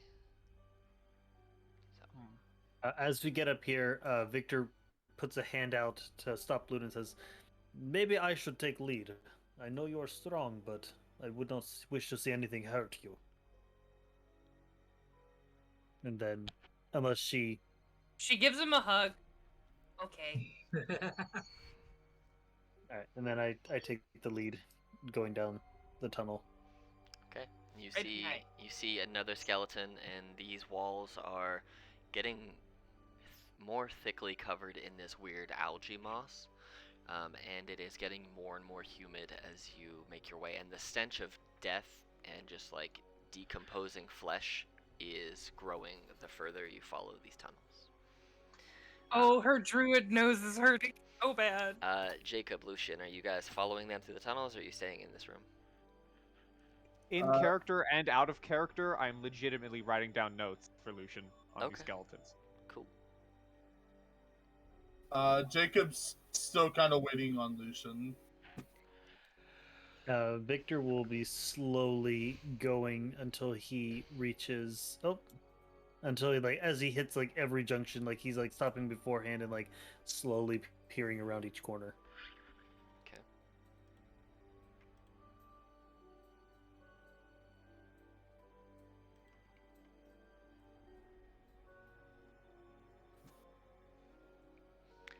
You see, now you're starting to hear Victor grunting, similar to the grunting that you faced from zombies so far.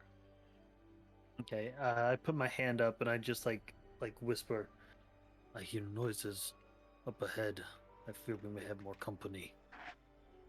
I believe that like Ranga would see the flicker of Luna's eyes again, like she gets more excited. Ranga kind of laughs nervously. The closer you follow these tunnels, the more you walk down these tunnels, Lucian, they seem to be more fleshy. Victor, you see what you see, and at this point, it's initiative time. Oh boy, Lucian's busy writing notes. He's gonna get a better initiative. Oh god, Oh my Ranga. god. Ranga. I got a 9. You know, I might invest into some points in dexterity. Kidding. Fun fact: dexterity does not help natural ones. True. It does not. That is the truth. Alright. Let me start popping these boys into where they go. I'm just gonna put them all in right now, because you're gonna see them all here in like 2 seconds. So.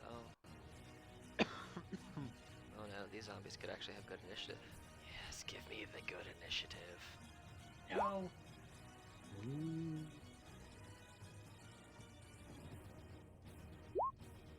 No, Never mind. that one never goes. That one's just gonna get a 1. Well, That it got one a, is just it got a in the corner -4, studying. so it's gonna get just a 0.9 because it can't do worse than Jacob can't do worse than it because it rolled an out one. Okay, so you guys, because of the way that you're set up, there's too much hallway left to squeeze past each other.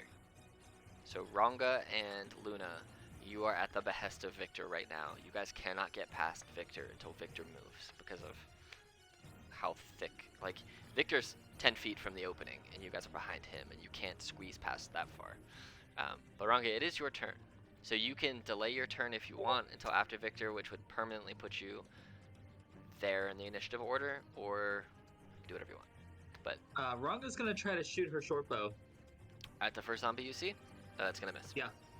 I'll just tell you it's missed because I was gonna say it's gonna get half cover, which would give it a 10. So a 9 will miss. So, anything else you want to do in your turn? That's all she can do at the moment. Okay, so this zombie, you see, Victor. It seems to be crunching over some, like, this seems to be glass of sorts, and you see a little behind them, maybe a coffin, other stuff on the ground, you don't know, but the zombie's just going to move there and hold their action until you approach, and if you come to hit it, the first thing that hits the zombie, it's gonna hit. Victor. Okay, well, I would not know that Oh, you wouldn't know that, yeah, I'm just verbalizing, so as Victor. it's- Yeah. So, knowing that he is holding up the rest of his party, Victor is going to 5, and then can I go straight down, or is that a wall that I have to go forward one more? You could basically move into this square if you wanted to. You just can't go diagonal into that square. You just have to go one and then down. Okay. You just Okay, can't go so- diagonal around it. Yeah. 5, 10, 15, just to see, and then he's going You to... see down south of you there is a body of water that seems to be bubbling a little bit, and it's real warm and real sticky and smells like absolute death in here. Okay. And then I'm going to drop my echo. Okay. I'm going to drop my echo right. Okay. It's I'm going going. to drop my echo right there, Okay. Cool. and I'm going to attack that one right there. Okay. Well, no, that was not. No, he'd do that, and he's going to attack that one. Okay. That one's gonna take its held action against your echo first, since you Okay. attacked it, and a 9 to hit, which I think misses. That will miss. Cool. So it reacts as you disappear, and just it's your echo's not quite corporeal enough yet for it to take effect, and this slam of this zombie just goes through it. Alright, so multi-attack Oh yeah. for 9. hmm Second attack That will hit. for another 10. And give me a perception check, Victor. Uh-oh. You start to hear the water sloshing back and forth. It is this zombie's turn. It can get there. That's as far as it can get. It's going to attack the thing it can reach, which is your echo. At a 10. That is a miss. It misses. And Lucian. You don't hear this because of how far away you are right now. Yeah, but I'm taking my notes, so I'm just gonna walk forward to right there. Cool. Alright. Luna Moon. You see a bunch of zombies again. She's going to walk forward. 10.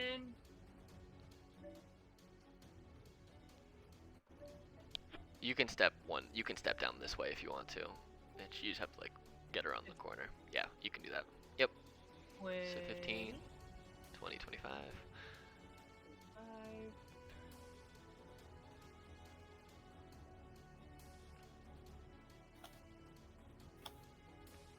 And she will flaming sphere Okay.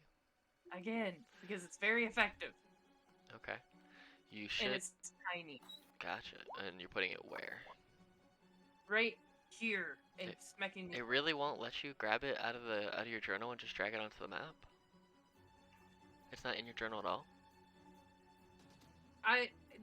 The flaming sphere. So if you click on your actual like Roll20 journal, it should have Yeah. like your character token, and it doesn't say flaming sphere under it anywhere. Nope. That's so weird. I thought I put it in there. It says it's in your journal, the Luna Moon journal. Oh well, whatever. Life is such. And it's right here, you said? Bang. Oop. Do you slam it into that zombie as you make it appear? Wait, we could just double copy me and then put a. Oh, I mean, you could do that. True. So this will be. I'll rename this one. This will be your flaming sphere. Yeah.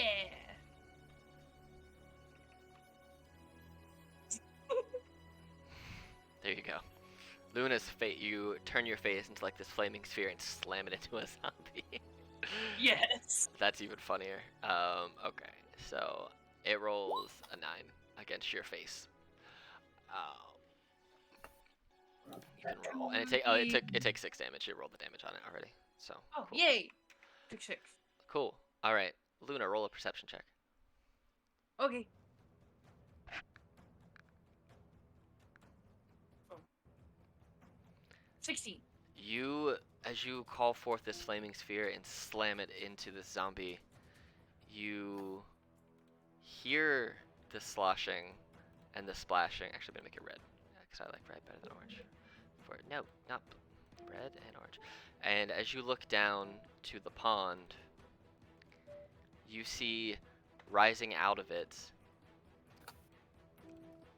the thing that looks like a bunch of bodies all wrapped together. And you see Oh, this no. climbing out and rising out of the water, and I'm gonna roll its initiative. Shambling mound. Oh no, No. it's not a shambling mound. I don't see it.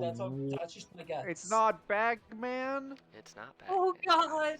I wanted Bagman. I'm highly disappointed. Lucian, what's your dex? It's +4. Oh yeah, you are higher than it. No, it's yeah, cool. All right, and that was your action and your movement. You see this thing.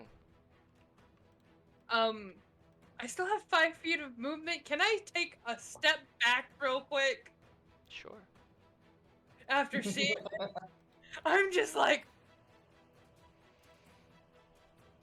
Big Jesus Mama. Christ. I looked up a picture.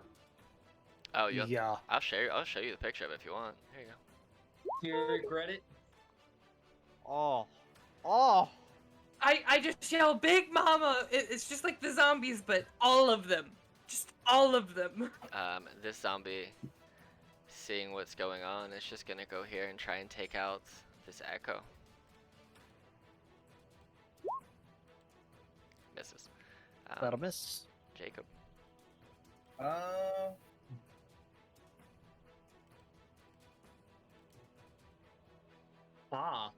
Would Raina be small enough for Jacob to climb over?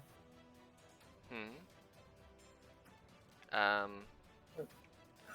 mean, maybe. Uh, I don't see why not. Sure. You could probably pivot past. Well, not exactly climb over, but. What's like, your you movement know, speed to get there?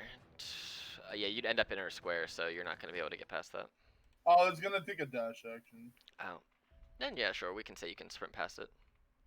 Okay. You can tell Ranga to duck, like, you can tell Ranga leapfrog, and Alright. she'll, like, Oh duck. yeah, he yells, like Ranga leapfrog and hops over. Alright. Would he know that, though? I Because the other mean, question is... he's going to try it.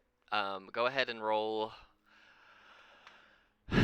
Just roll me a athletics or acrobatics, Jacob. Oh, You have a choice. If you Ranga Oh. will throw you. so Lands prone at the face of what's the zombie. better? You manage to jump over Ranga without a problem. You kind of stumble for a quick sec, but as you catch yourself, you stand up face to face with a zombie. okay, that's me. Cool. This zombie, I'm gonna make this one for you. Just have some dots on it, so I know that's not the real you. So I know that's the flaming sphere. 5, 10, 15, 20. Someone It's- fall and it's gonna do fight the so I same can thing. fucking hear you. What'd you say? Well, nothing. Mm-hmm. He said somebody falls so we can puppeteer them. Oh, that's fair. 13 to hit your thingy-majig. Miss. Cool. Ranga, it is your turn. All right. You see the Hot you Mess said what kind Express of going in there? thing would it be to switch weapons? It is so what you can do on your action, you can stow or draw a weapon. You cannot do both. But if you wanted to stow a weapon as your interactive object and then draw a weapon as your action, you can do that. But you cannot do both. I will do that. Okay, cool. So you use your action, your object interaction, and your action to stow your bow, and then pull out your axe. And now you have a bonus action and some movement. And then you can move the 1 square down. It should let you. Yeah, 20. you basically just dipped around that corner. 5 and 30. And bonus action, rage. Okay. 1d8. What do we get? 3. A 3. Ooh, this is a new one. An intangible spirit, which looks like a plump or a pixie, your choice, appears within 5 feet of one creature of your choice that you can see within 30 feet of you. At the end of the current turn, the spirit explodes, and each creature within 5 feet of it must succeed on a dexterity saving throw or take 1d6 force damage Where do until you your want, rage ends. Where do you want it to go? So until the rage ends, you can use this effect again to summon another spirit Yep. on each of your turns as a bonus action. Where do you want it to go? Within 30 feet of you? Are to zombies.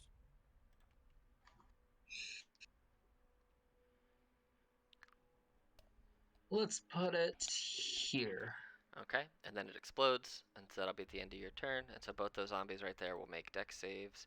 Of which, what do they have to get to pass? DC 13. So here's in case that They both fail. So and then 5 damage roll as it 5 explodes. damage. Cool. Alrighty. Alright, 5 damage and 5 damage. Cool. Alright, it is this zombie's turn. It's gonna attack Jacob because Jacob, you just jumped right in his face.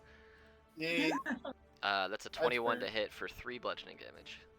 Jesus Christ, why are they all rolling so high against me? Oh, you didn't This get you didn't get crit by 1. That is true. But Victor, it is your turn now.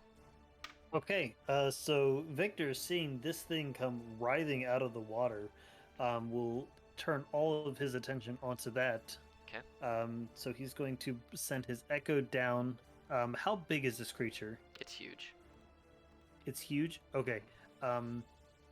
So 5, 10, 15, 20. His echo is going to be hovering 5 feet in the air.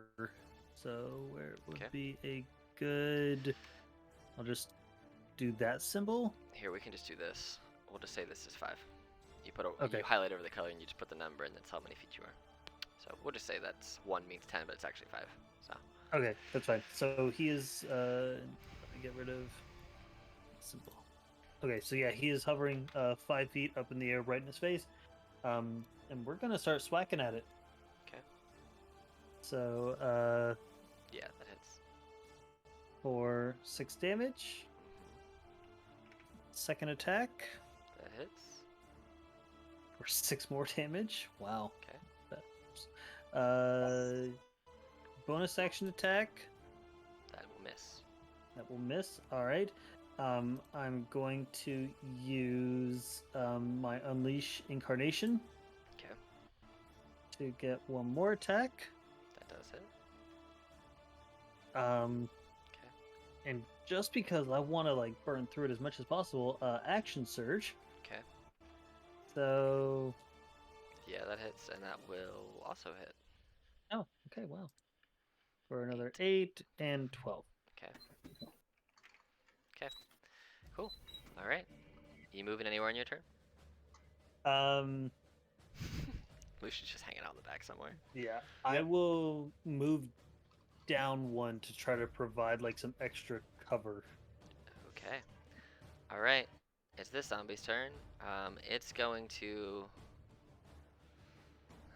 to move here and take on Ranga. Try to protect its Oranga. Try Ranga? to protect its buddy.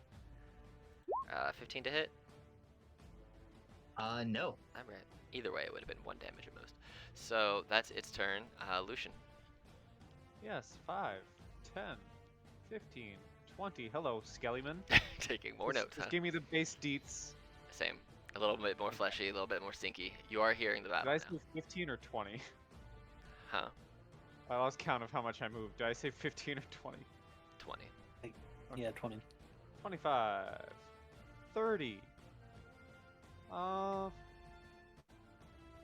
just dash 5, 10, 15, 20 right there. Okay. Well, Well, you can get in the room and then down 1 square if you really want to. So. I'll do that on my next. No, yeah, I'll do that on my next go. This mass of zombies, this clot of zombies, if you Don't. if you will, Plot. this clot of zombies, is what's his movement speed again? 40. Okay, it's going to step towards and out of the water a little bit, and Oh, God. then it's going to take. It's gonna take 2 attacks at Victor, 2 slam attacks. 17 and 18 Oh, The 18 will hit. for 20 somebody cast sunlight. Oh, wrong for game. 20 bludgeoning damage. I have moonbeam. And then you see it reaches over its back. I want to check something here. Are you gonna Oh. throw a zombie? Hold on, I gotta give it. I'm a zombie. Does it have? Oh yeah, I forgot to give it dark vision. Hold on, I gotta see specifically what it can see so that I can make the most fair decision. Because it's not fair if not. Cool. I'm around the corner. I'm safe. You now. are quite literally barely safe. It grabs. It reaches over its back, and I'm gonna roll a d6. 1 to 2 is Luna, 3 to 4 is Jacob, 5 and 6 is Ranga. It grabs with one of its hands just multiple zombie corpses and throws them at Ranga.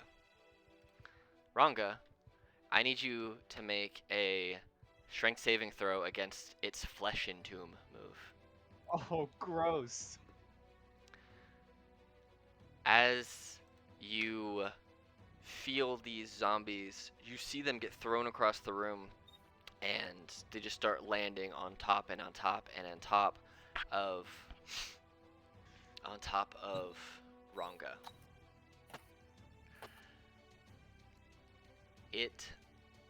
You feel yourself become restrained, and you take 20 flesh damage, which is considered to be, you failed. It's bludgeoning An damage. 18? An 18 to fail? It's a fail. You take 10 damage because Wow. you're raging What? and it's bludgeoning. Yeah. And you are considered restrained.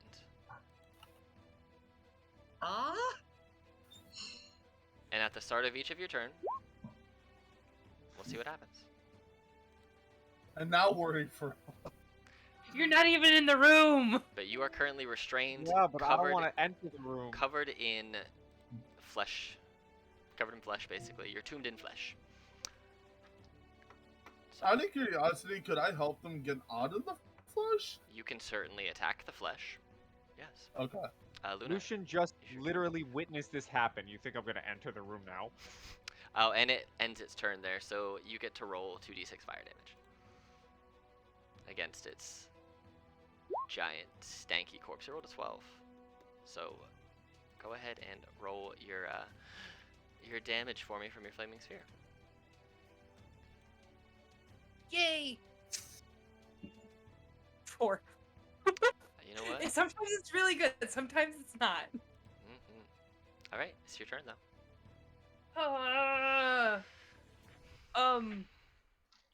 Shoot. I'm not sure if her danger sense would have helped after that or That's not. deck saves. Yeah, to deck save. Oh right, yeah. The fact that an 18 wasn't enough is absolutely terrifying. I mean, it's a big mound of corpses and flesh. Like, it's pretty big and strong. Oh, also, Luna, since you are where you are and it ends, you're starting your turn where you're starting, I need you to make a Constitution saving throw, please. As this Okay. as this deathly stench of this Oh, corpse monster is just burning your nostrils. 12. You fail, and you take 5 poison damage. Okay. What do you want to do on your turn? 5. Enter. Mhm. I just hit points first. Uh,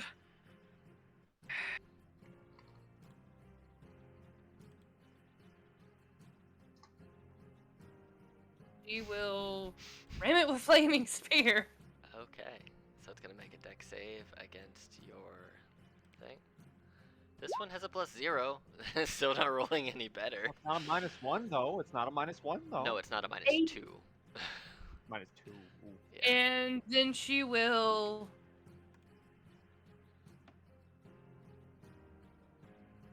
Can she do another spell that's not concentration, but still keep a concentration spell up? Yes. 100%.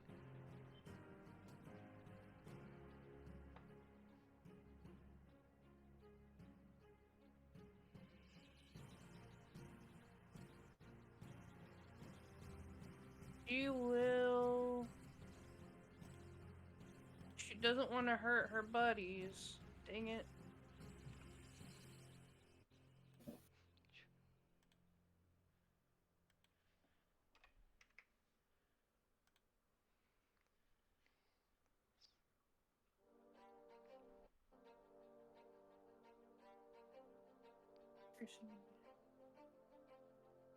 I will ice knife Okay. the big guy.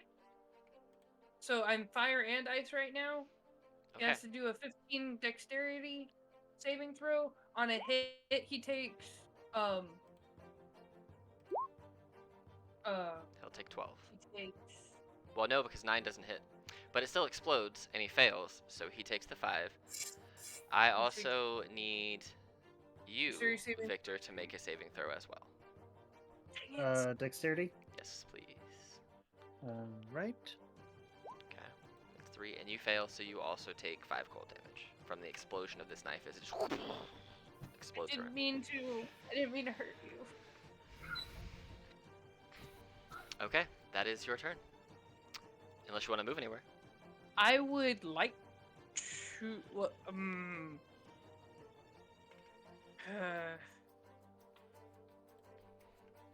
one, two. No, I'll stay. Okay. Alright, it's the zombie's turn. Let's see. It is zombie who is right here. It's going to. I mean, you're under its flesh thing, so it's just gonna try and punch you through the other zombies, and you're restrained. If I recall restrained correctly, that means that it should get advantage since you are restrained. But let me double check. Yeah, I think you're right. I like Yeah, to, you're- I like to be above the board. Glenn is not paralyzed anymore. It's gonna show that I was paralyzed for some reason. Glennon. Glennon, you fool. I know, right? Alright, so it's going to attack you at advantage here. Ranga, and that's a 13 to hit, which I'm pretty sure still misses anyway. It misses, yep. Cool. Well, it's not going to really have anything else that it could do. It's going to move a little bit up here, so it's squished against the corner there. But, yeah. That's it. Jacob. Does that mean that Ranga would technically get an attack of opportunity as it ran away? I don't. Let me double check. I don't think you can. Can she do that while we're restrained? You have disadvantage. Can't benefit from bonus to speed, attacks, advantage. I mean, you could. It's at disadvantage, but you can certainly I try. figured it'd be disadvantage, but she could still. Yeah. You can try. I mean, if it's very likely that you're going to hit it because it's got an 8 AC. No, you missed. God! Double one. Whoa! Oh. Ronga, what is going on, girl? Sorry, Luna intimidated her too much. Sorry. Cool. Jacob, it's your turn. You have Uh, 2 zombies around you. Ranga is just pinned down by flesh, and Lucian's right there down the hallway. What are you gonna do? Ronga needs help. I have a question. Mm-hmm. Burning Hands is a 15-foot cone, right? It So is.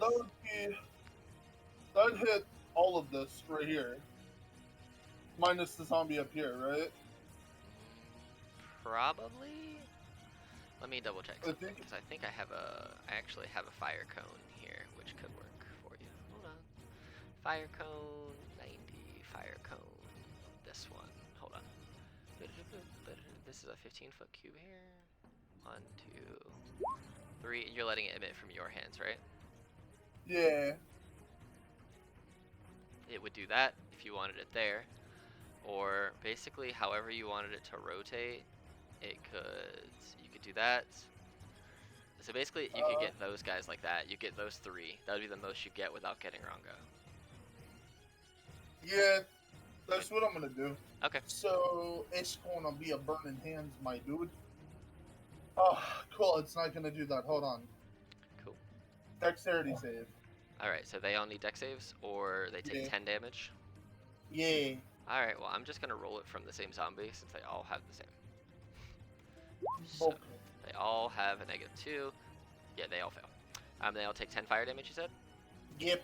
All right. Well, let me make the save on this guy first to see if he dies. So it's this guy dies. This guy took 10 damage, and this guy takes 10 damage too. And then, as a bonus action, I'm going to cast You cannot Masculine. do that because it is Why? a leveled spell, and you can only cast 1 leveled spell per turn. So Even if even I if it's- spend. Nope, you can't do it because you've already cast Burning Hands. So if you cast Mass Healing Word as a bonus action, you could then cast a cantrip as an action. But since you can't twin that either. Neither We're of not those 20 spell, but what about Quicken quickened. Spell? It's already a bonus action, so you can't make it any faster than that. But you just can't cast 2 leveled spells in the same turn unless you're a fighter and you have Action Surge. It's the only way to do it. So Okay. yeah, you just can't. Yeah, you that's just my can't do it. turn then. Sorry. No, you're good. This zombie who is down Well, here. Hold on, can I get my question answered hot quick? No, they do not. Okay. Yeah, I'm not gonna waste so- an amplified Right. spell So right now. this zombie. Let me see. It's gonna come over here and try to do this. Let me double check something here to make sure I'm playing everything good. Any creature. All right. So I have to make a con save with a zombie here. Fails. So this zombie takes. Well, actually. Oh, it can't take any damage. So it's fine. It's immune to poison. Good to know. Now you all know. It's immune to poison. So it's going to move here and try and attack the fighter who is beaten up on its mama. With an 8. I will miss. Ranga. At the beginning of your turn, Alright. you will take this much necrotic damage. You take 13 necrotic damage. And what do you wish to do? You are currently restrained, taking the full 13 because that doesn't get reduced by rage. So Okay, so 38. 25.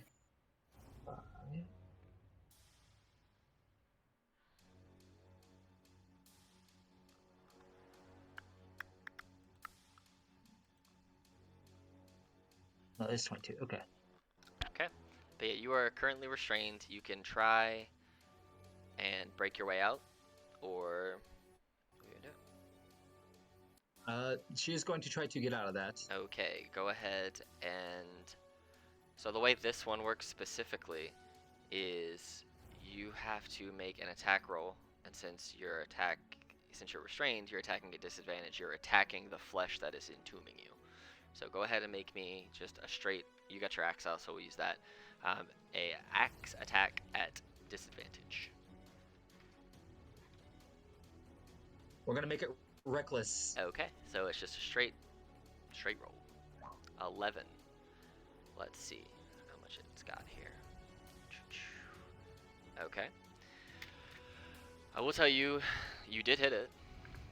Barely, but you hit it. And it is not quite destroyed. And then immediately, I can use Hammering Horn. Immediately after you hit a creature with a melee attack, as part of the attack action on your turn, you can use a bonus action to attempt to shove the target. So we're going to try to shove it. You cannot shove while you are restrained. No? Okay. You cannot. Because Well, it's effectively then- tombing you and holding you to the ground, and so you can't Okay. shove it off you. Well, Yeah. then bonus action will put Exploding Fairy over here to try to damage it further. Right, so it's going to blow up. You're putting it there, and you're going to try and blow up all 3 of these? Got it. Yeah. Cool. So this big one will make the save Including the first. Yeah, I see it. Entombment. So Wow. one of the zombies, both the zombies pass. Yep. And then the entombment. Let's see here. Real Hmm. quick, did this zombie here make the dex save for the flaming sphere? I will check right now, but it probably won't. Uh, No, uh, for that one, it should actually be, I believe, a dex with 3. Oh, I Exploding don't know why. Fairy. I don't know why I hit Constitution. I clicked the wrong one. There you go. So it made it 16, but the second one failed. So this one failed it. Yeah. This one failed the flame, but not the force. So roll your damage for your force, and roll me some of your flame damage, please, and thank you. I want to check something real quick on that thing. Okay, so the explosion of the spirit does not affect the tomb. Fair enough. If I still did damage to at least one of them, that's good enough. You did do 2 damage to this one, and then you did. You want to roll your flaming sphere damage? Because it failed. Luna? Luna, give me your fire! Yay! Oh, 8. Okay.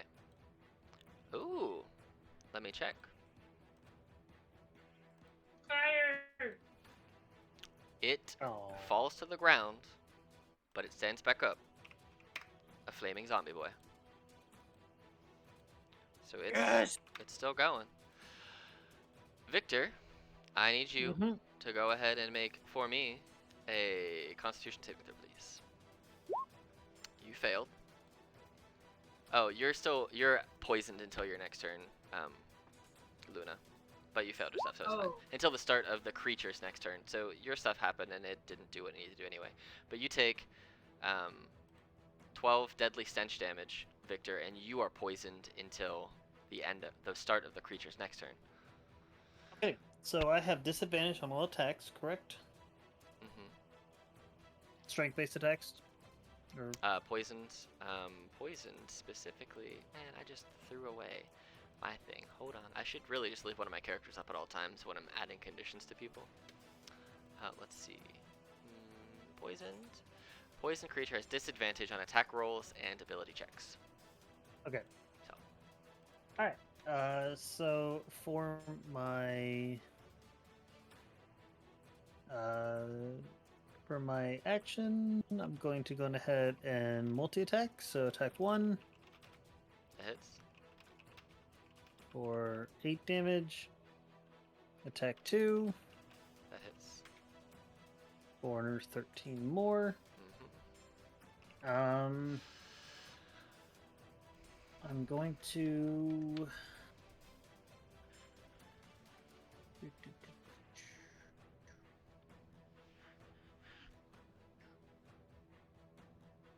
I'm going to move my echo. Oh shit! This is gonna be potentially. Oh, your echo's underneath him. Okay. Here. Did Yeah. that There zombie you go. also take damage at the end of its turn? Yeah, that's the one that almost died. That passed its save and didn't die. Do you want to move your echo? I cannot move No, that no, to the no, side. no, no, no. Okay, cool. I could grab it. Oh, okay, cool. I'm just trying to figure out my action economy here. Yeah, you have a Um, bonus action left and some movement left. Yes. So 5, 10, 15, 20. Gonna move 20 feet over there. Yeah, okay. You said that taking a potion. Actually, no. Sorry. Before I do that, I'm going to use my last Unleash Incarnation and take one more attack. Okay. That misses. Oh, that misses, unfortunately. All right, now I'm going to move my Echo over there. Echoes then don't you provoke said- attacks, right? They do not know because they're, They're an objects. object. Yep.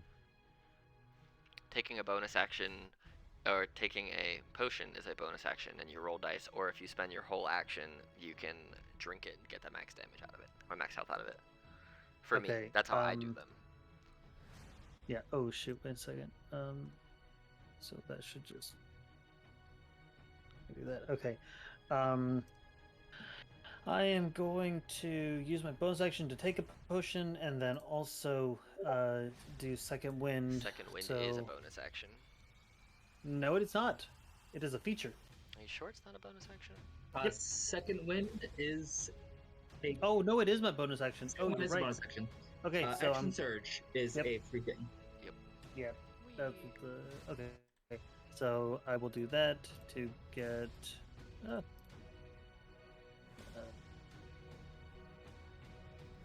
14 health back, That's solid. and that will be the end of my turn. Okay, this zombie is just going to attack the restrained thing that's right there because it's right in his face. So it's gonna attack you at advantage.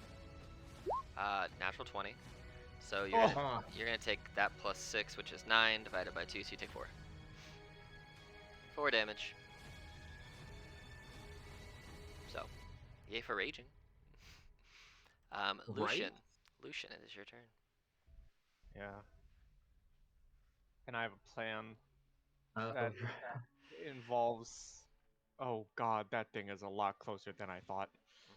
I big. picked up my token to move, and it's a lot closer than I thought. My plan has been reversed.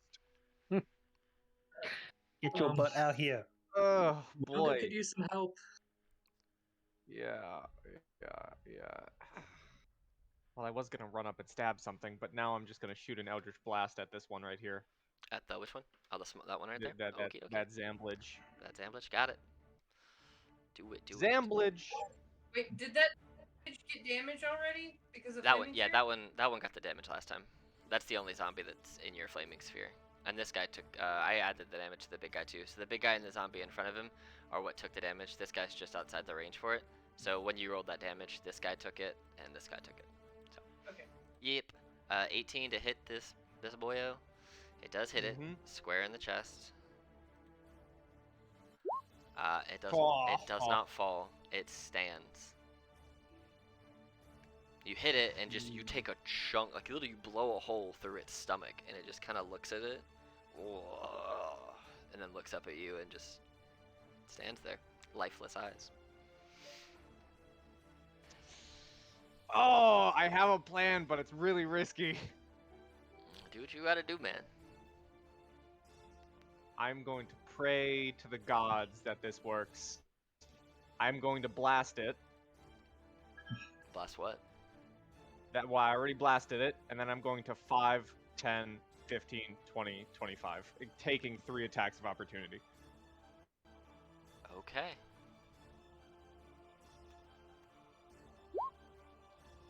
None of those hit. 5, 8, 15. None of those hit. Okay. Oh man, just dodging, weaving it out of zombie grasps. All right. It is its turn. Okay, so you are. The music died? The music just died for me. That's weird. It did die, and it shouldn't have. We need the music, man. We need the epic dying music. Yes. Groovy, you broke. Should theoretically Groovy? come back on in a minute. Hello? Actually, Prince? I can fix it real fast. We'll clear it, and then hold on. We'll do this. Yep. Here. If I'm gonna die, I want music at least. I will die epically. By the way. Groovy? Buddy? I might have to It dismiss. says now playing. But I don't hear squat. Give him a second to warm up. He's a little shy. Disconnect it and then reconnect it. Yeah, that's what I'm gonna do. Explain. Boot the fool. Give me the music, Groovy. You lie, Groovy. You lie. Well, while that's deciding what it wants to do, someone keeps jumping out and jumping in. It's not helping it. We'll do this. Is that Groovy doing its thing, jumping out and jumping in? I think. Yeah, I think so. That's weird. None of us are moving. I'm not it touching is. Groovy. Get out of here, Groovy. Oh, okay. Groovy is officially no longer in the server. Oh, did I kick him out of the server? Oops. I I didn't mean to do that. maybe. Oh well, I'll fix it later. I accidentally booted Groovy out the server. Sorry guys. I absolutely abused my power. It's fine. Rest in peace, Groovy. That's fine. Anyway, so You guys- it's gonna go ahead and take 2 attacks at you. Now we get to die in silence. No, turn up roll 20 music. I hear the Oh my music. God, We got roll both 20 music? miss. I turned up 7 Oh, it's my favorite song. I had it on 0 because Groovy, but you played my favorite Yeah. song. Well, it misses with both those attacks. Luna, it's your turn, but I need you to make me a Constitution saving throw, please. Yay. What? Constitution saving throw, please, Luna. Okay. So you fail, and you Yay. take 4 poison damage. You're still poisoned to the end of your next turn. I need you to also make another Constitution saving throw to see if you maintain Flaming Sphere, which I should have had to do last time, but I forgot. But you also need to make a dex saving throw on the thing before she makes that con save. Or that. Yeah, I know. Which one? I failed. So roll a Constitution saving throw, and then just roll your 2d6. And I'll add that damage. Okay. Oh, I So- think she keeps it up. You do. And then I roll the 2d6. Mm-hmm. 4. Gucci.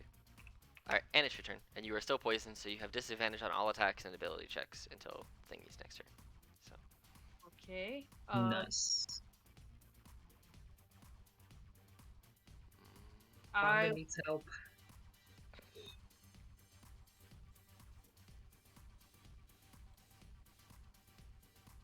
for bonus action I'm gonna hit it with the flaming sphere again. okay. Alright, let me see here. Dex save. 8. So 5. 5. Cool. Alright. Alright. And okay, does she need heals or how can I get her out of that? You Flesh. can try and attack it and see if you can get her out that way. Because she is completely entombed in flesh at this point. Being restrained and completely just covered in old flesh. If I attack the flesh, will I attack her? Well, you don't know. Okay. Because I can healing word her from inside. You Or can't it you can can't try. see her. She's completely entombed. Right. Basically think of it as a flesh coffin.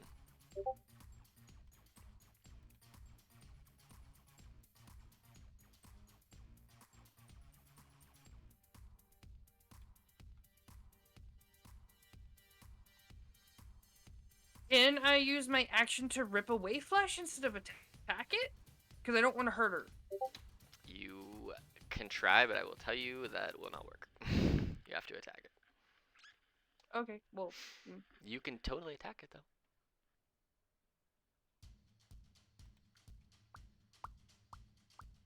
I will attack the flesh thing with my flower staff. Okay, go ahead and make a staff attack. Staff attack. Boom. So just roll. So it's a D20 plus strength for 5? staff. Does it have +5 for you?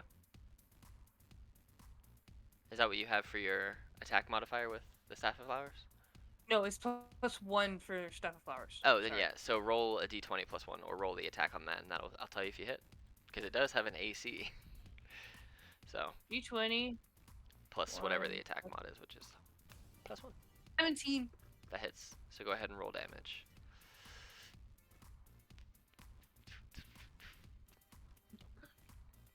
Which I think is 1d8 +1 for you. Yeah. Yeah.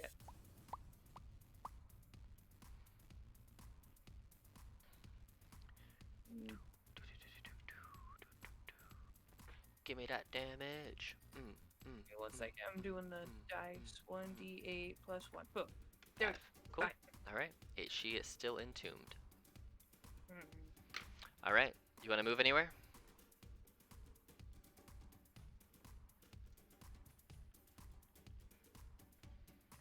Nope. I did the flaming sphere. I tried to do the flesh thingy. Okay. I ended. All right. I'm gonna roll a d6 on the zombie to determine if he follows suit with the swarm or if he's just gonna attack the magic man by him. 1 to 3 magic man, 4 to 6 swarm. Magic man. Magic man. You're getting attacked, magic man. Yeah, Maybe. that misses. Wow. I cannot attack with these guys. It's your turn.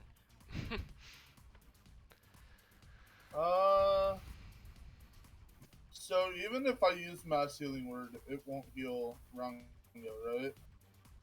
I'm pretty sure because I'm pretty sure you have to see the target to Up to heal it. 6 creatures of your choice. You call it your words. Yeah, you have to see them. Yep, that you can see within range, and they have to be able to hear you.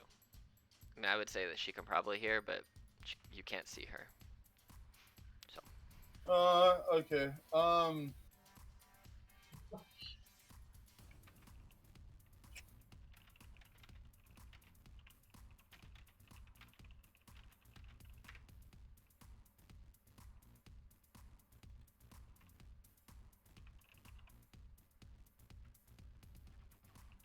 I guess I'm just gonna twin bolt firebolt then.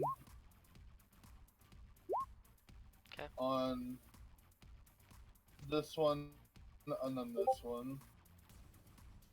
Okay, so this one and this one.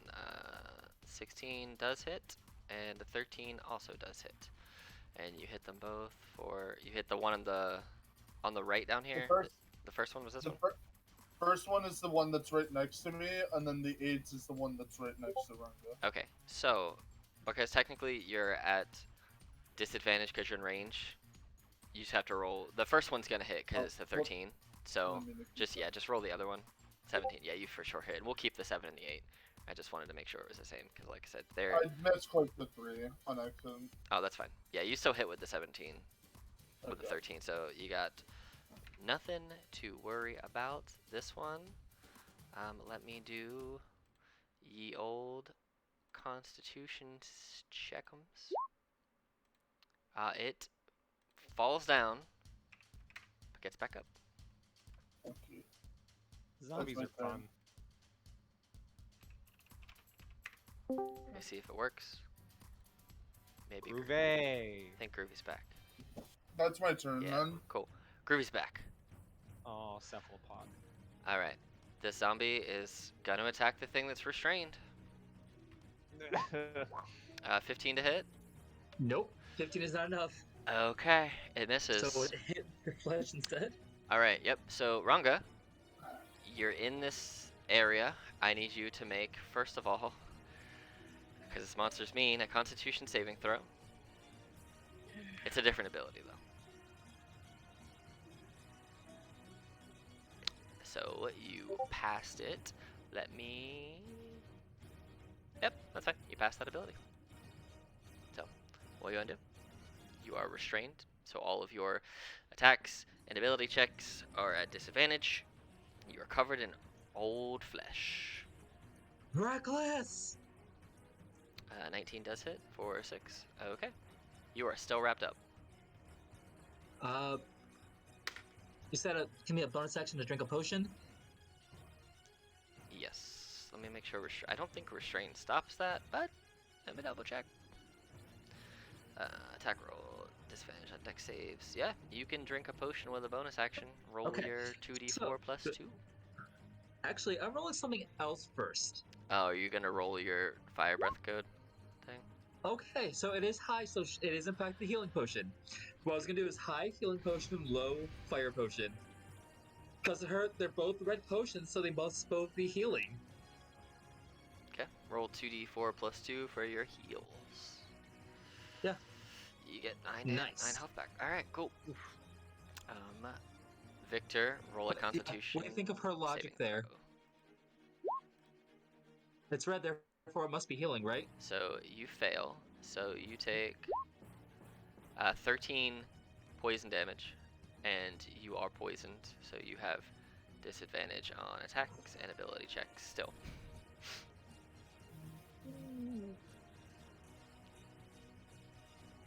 No, come on. Okay. All right. Well, for right now, no. Give me 1 second.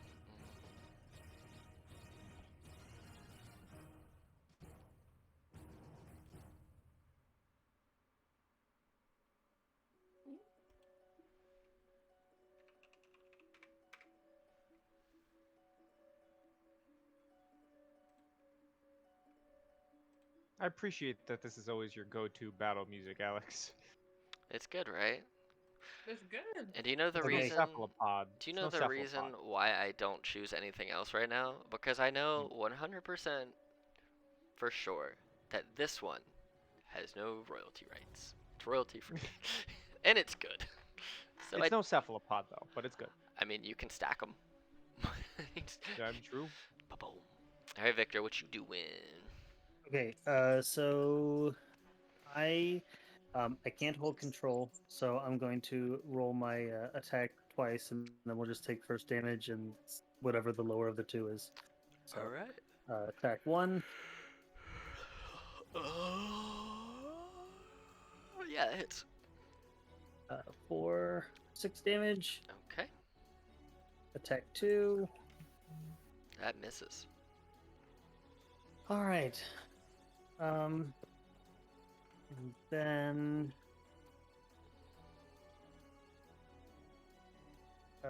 as much as he hates to do this, he doesn't feel that he can really take too much more damage. By the way, the creature has now 30 less It doesn't. movement. It doesn't stack. It's only once. Why? Well, sorry, it has 10 10 less. less movement. Okay. Yeah, I was not gonna 30. say. I have no idea why I said 30. I don't know. I was like, that's wild. Because it sounded fun. Yeah. See if you can sneak that in so there. 10, 20. So the Echo is going to move over to here. Mm-hmm. And as a bonus action, they're going to swap.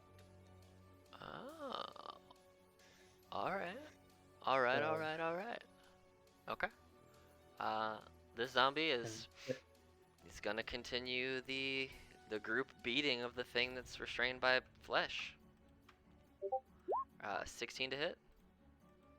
Ranga. Let's see. 16 will match. Okay, so you take 3 bludgeoning damage because I like to round up. So 3 bludgeoning damage from a zombie. Lucian. Alrighty.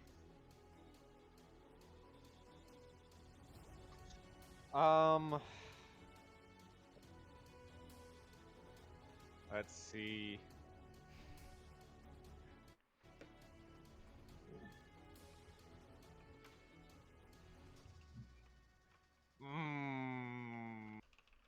boy. Okay, I'm going to take a single step forward, Okay. and I'm going to slash my rapier at this fella. Okay. Come on. You hit. 10 damage and an additional 4 cold. Because I still got my crimson right, yo. And this zombie poops out. Nice. And then I take a step back. Okay. That your turn? That is my turn. I just walk forward, slash at this zombie from behind, and then take a step back. Did this one take flaming sphere damage? Probably, and it's buried. Yeah, go ahead and roll the damage because it failed, and this zombie clot is up. So it takes 7 fire damage, and it has... Alright, let me see if it fails its con save here.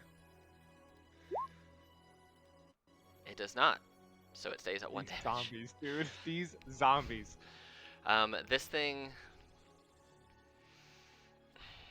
tired of being on fire, for one, is going to move.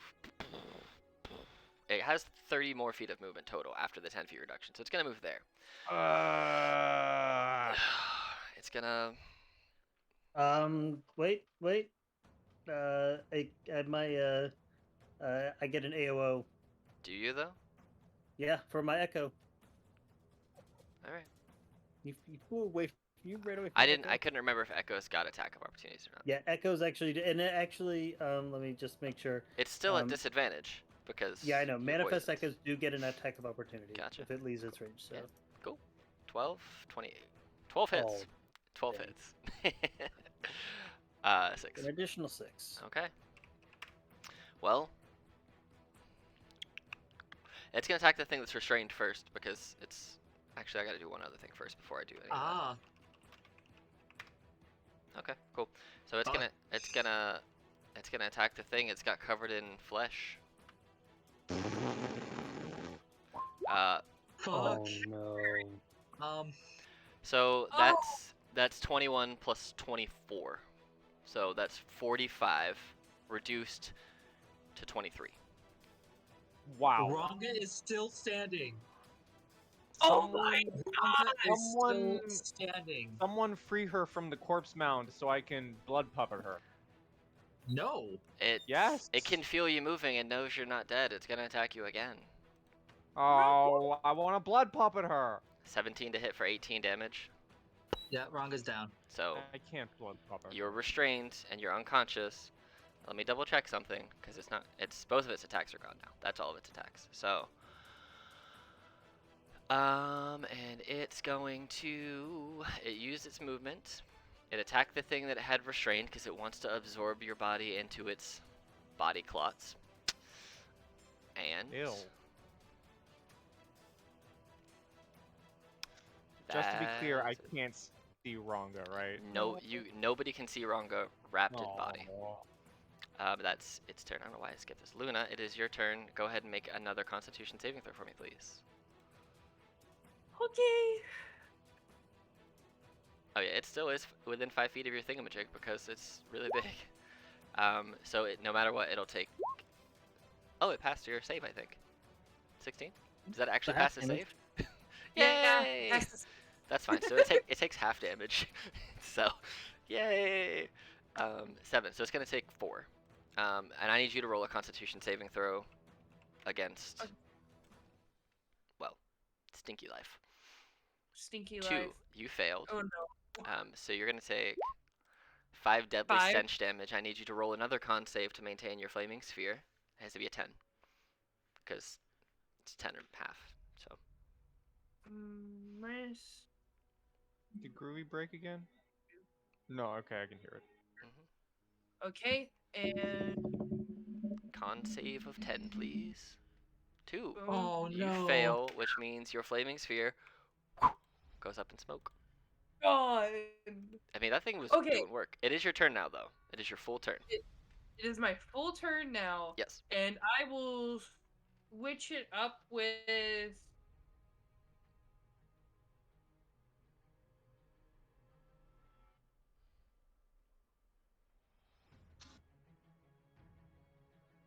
I have a question. Mm-hmm. What is your question? Does the flesh mound have like a set HP? It does. So I could firebolt it, right? As long as you hit the AC of it, yeah. It has an AC as well. Yeah. Okay. Can I I just- with my action cast Goodberry and shove my arm into the flesh and try to find her mouth? It would take your action to cast the spell. Then you would have to use your action next turn to shove it in her mouth and try and force feed it to her. 'Cause I can't see her, Correct. and I don't think we're gonna get through to it for a while. So I'm going to cast Goodberry. So that your action this turn will be to cast Goodberry, and then next turn you can try and use your action to find her mouth and shove it in there. Can I? Yeah, Okay. gonna do. Okay. All right. We don't have any healing spells, so I'm casting Goodberry. Have 10 berries in my hand. Okay. Oh Great. Are you moving anywhere? no, I'm going Okay. to be All right. ready to shove my hand. Okay. This zombie is going to attack you, Jacob, because it's just going to keep doing what it's been doing. Probably poorly. Yes, poorly. That misses. It's gonna uh, it's gonna step closer though, so it can maybe get a better shot at you next time. It is your turn though. It can't do anything else. It's gonna slam and it misses. So it just so. Mhm. Does it technically have a DC too? it doesn't. It's not a creature, but I do need you to make a Constitution saving throw though. Uh,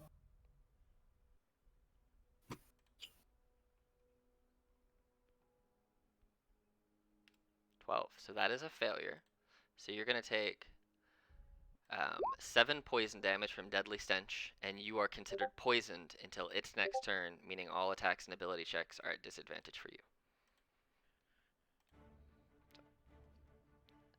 I'll put this little. Actually, I'm gonna put a green bubble so I remember. Green. You're also green.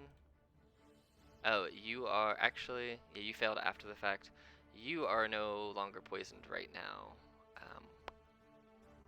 Victor, because you went before it, and you.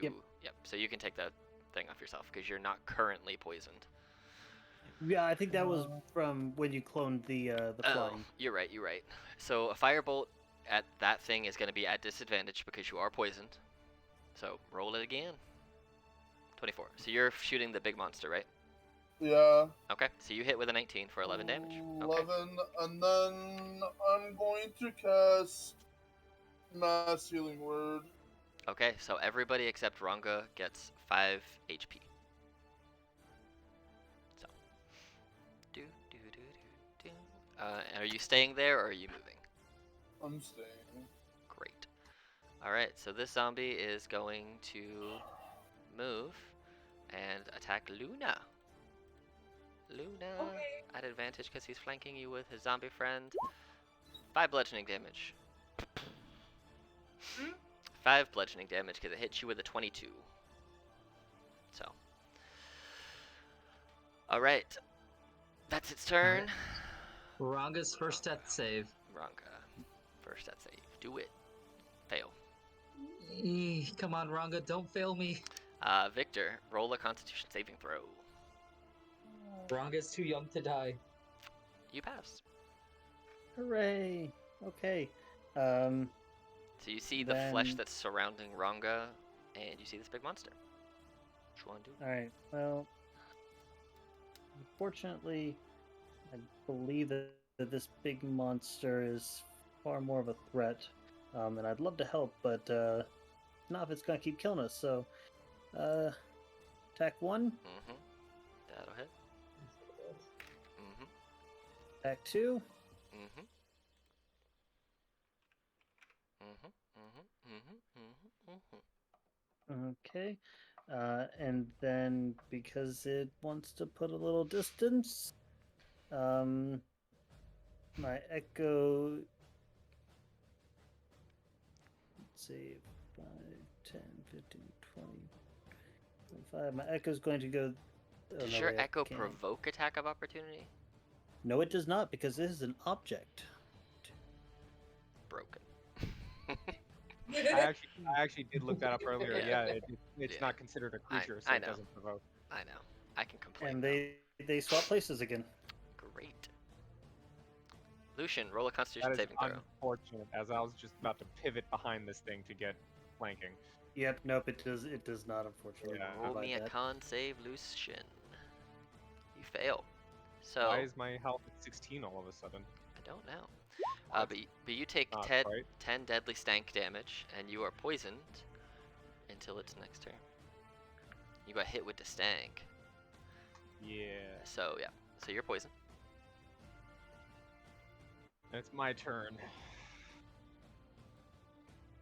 Well, I'm still gonna pivot around it. Okay.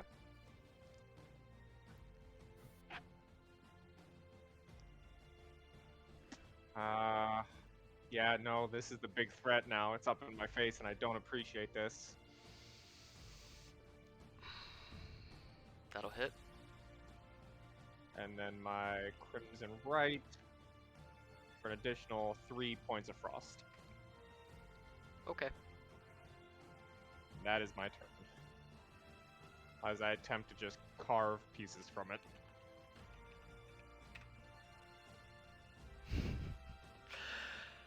Well, this changes everything dramatically.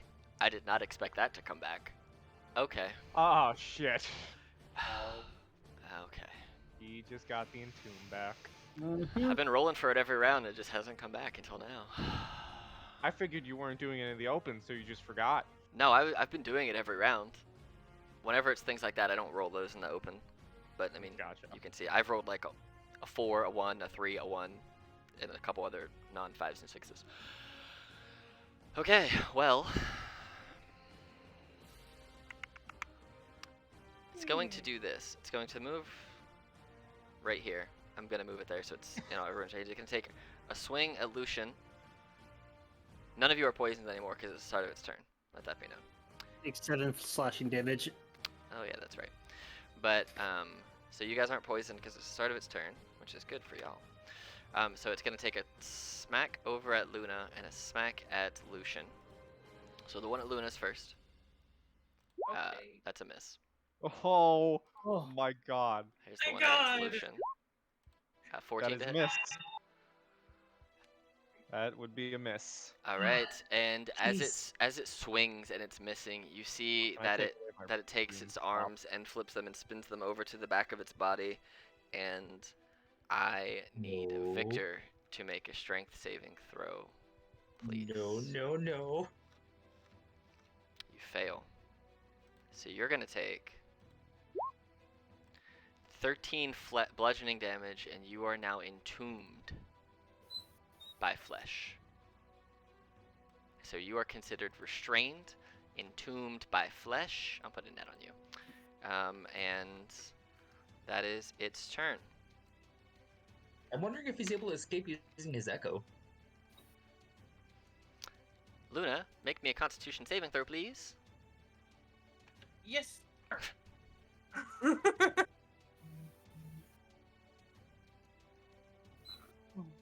You failed. Two. So you're poisoned again. Yeah. And you take 6 deadly stank damage. Deadly stank. Deadly stank. And I need help. It is your turn. You can heal yourself. You're also a druid with other capabilities. I know. -6. Enter.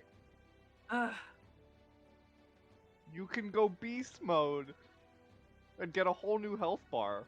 uh-huh. That's what I'm gonna do after I feed her the berries with my action. My bonus action, I'm gonna turn into a direwolf.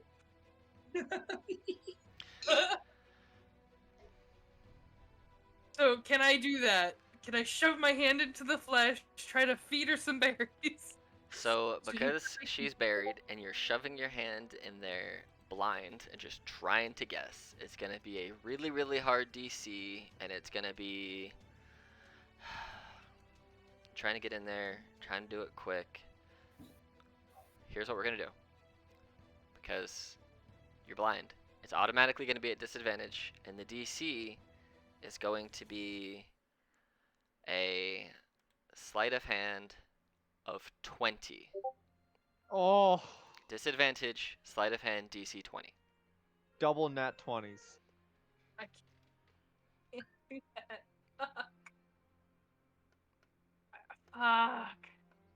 You don't have to You know- you don't have to do that action if you don't want to, but that is the parameters to fulfill that action. As you stated you want to do it. So.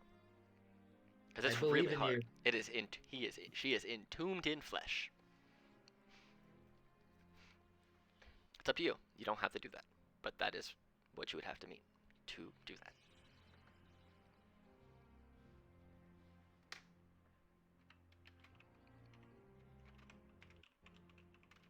Mm.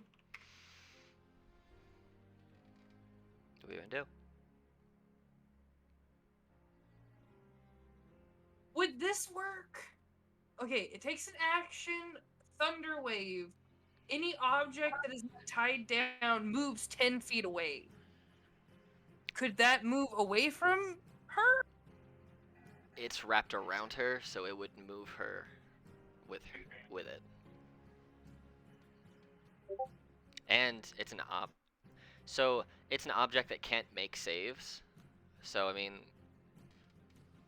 if it did take damage and get pushed, then it would move her with it. So you can't blast it off of her, unfortunately. It.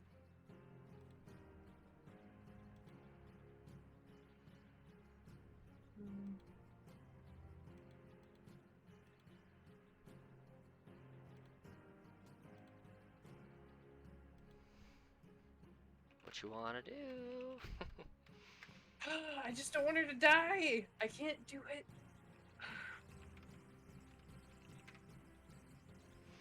Have we done any damage to it? Yeah, We've been hurting it. yeah, you've done damage to it. I've been tracking how much damage, and How does it look? What, the monster or the tomb? The big boy. It looks. I mean, what about both? they both look pretty hurt. Okay, I'm going to be. Okay, I can't do it. So I will. Okay. Cast Moonbeam at the monster. Okay, so that'll take its damage on its turn. So you can cast the Moonbeam, it'll come down, and the damage will take effect when they start their turn there.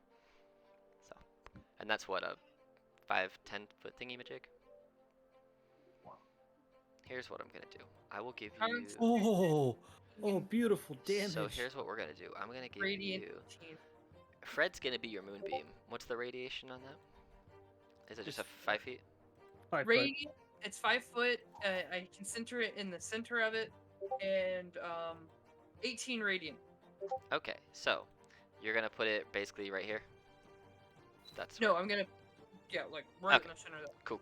So on their turns, they'll make the saves because they start there, and that's Fred, the moon beaming boy. Do you want to do anything for your bonus action? Bonus action, direwolf.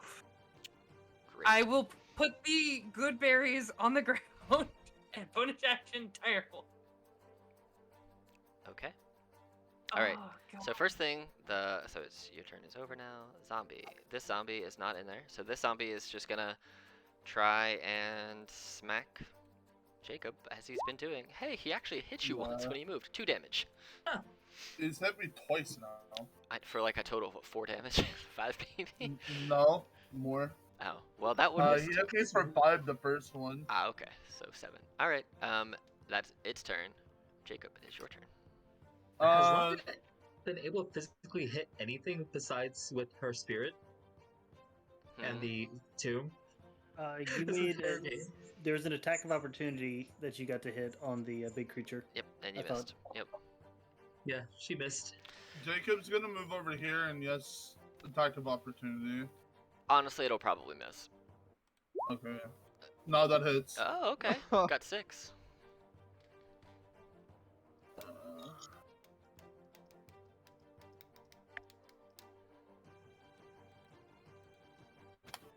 And then he's gonna twin spell Firebolt again. The Yes. crit is going at the tomb, and then the 20 is going at the normal zombie. Okay, so roll the damages. Alright. Cool, cool. The tomb explodes. Or should I say burns away. And the 7 hits this zombie, which takes it. It's not dead, but it's getting close. So you. So that being said, I can still mass healing word, right? You can. Is I cantripped? Can I mass healing word done? Yeah, you can. If you have the spell slot for it. Yeah, I do. Okay. So Everybody gets 6, and then you get brought. So you have Alright. you have 6 HP, and you are prone. So, all right, it is this zombie's turn. This zombie is. No matter if it passes or fails to save, it has 1 HP. So I'm gonna roll the Constitution save to see if it dies. So I'm not even gonna roll the save for that because there's no point. So here's the save to see if it dies outright. Yeah, 200. 10. Well, it fails, so that would have been 18. Yeah, it's gonna fail. Yeah, it can't make that. So that zombie dies. Ranga, it is your turn. First of all, at the beginning of your turn, make a Constitution saving throw. I should have had Jacob do This it, but is it was too late by funny. the time I remembered, so it is what it is. So roll a con save. So you pass. So you, let me see what happens on a pass. Nothing. Cool. You're prone. Ranga stands up and Mhm. lets out a rage cry. Mhm. She is furious, like actually rage. Mhm. 6. Okay. Let's see what 6 is. Until your rage ends, you are surrounded by multicolored protective lights. You gain a +1 bonus to AC, and while within 10 feet of you, your allies gain the same benefit, the same bonus.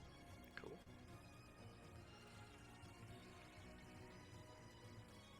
Ranga swings. Oh, for fuck's sake! Misses. Luna, did you add 6 to your health? She's No. a she's a Yes. wolf. She's a wolf right now, so you can't. She won't get it. Oh, She's yeah. oh, Yeah. okay. Yeah. Never mind. Yep. Okay. I was She- really confused by the. Yeah. All right. I- I And spaced then- out during that moment. You trying to move anywhere? Yeah. All right. Where are you moving? She's gonna take the attack of opportunities. And Okay. Here's the one from the just- zombie first. Well, and they were. Let me double check to make sure I was right. They were flanking. So because when you stood up, you were in a flanking position. So here's the one from the zombie. So that is a 22 to hit for 6 bludgeoning damage, and you are down to 3 HP.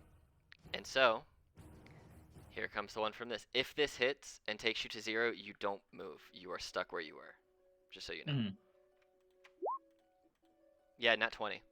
Yeah, Hold she- on. So, what's your total HP? Oh, 52 52. All right. is what I see. Is that 52, yeah. is that what your total HP is? Yeah. Well, you don't outright die. So, that's good. You take 45 total damage. Your rage ends, and you're unconscious again. Okay, I got a question. You can do Okay. whatever you want to do. It is when it is your turn. No, I got a question. Can I see Ranga now? You can. Blood puppet! All right. You blood puppet Ranga. Yep, shadowy tendrils are going to shoot from my arm and attach themselves to Ranga, and she's going to come alive and make a great axe swing at the big boy. Okay. Blood puppet. I fucking hate you so much, man. So she's not raging, so you don't get the rage No. damage. So you get 4. I still have the rage Yeah, active there. You don't. You were I unconscious. know, I'm saying like I still have the thing clicked. That's what Oh, I'm saying. you're fine. Yeah. 24 hits for 4 Yes. damage. Cool. Okay. I can do that 3 more times.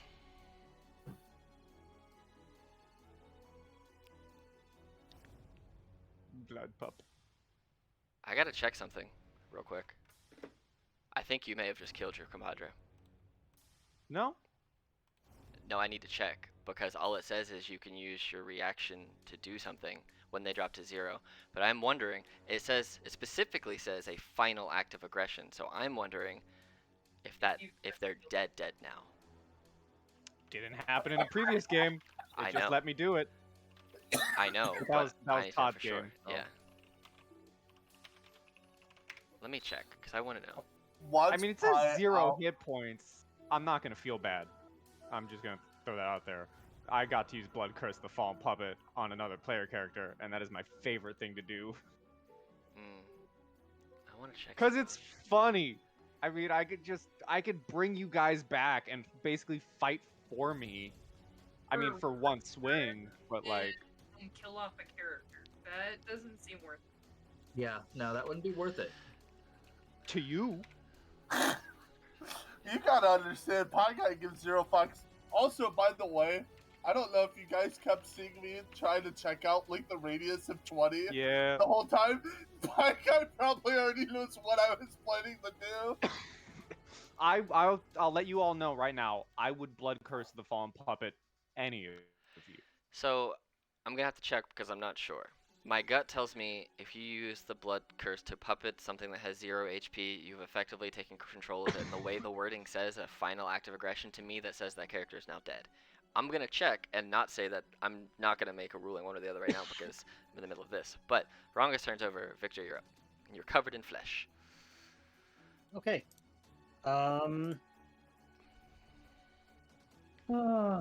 Well, for my bonus action, I'm swapping places Yep. with my You Echo. can do that.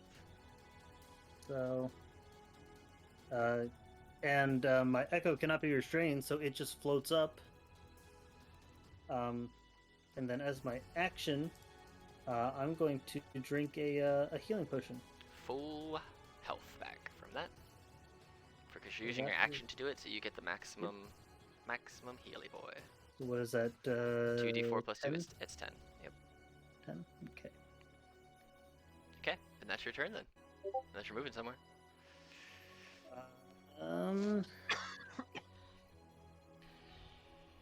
I'm going to move my Echo over to here. 10, 20, 30. Yep, still within range.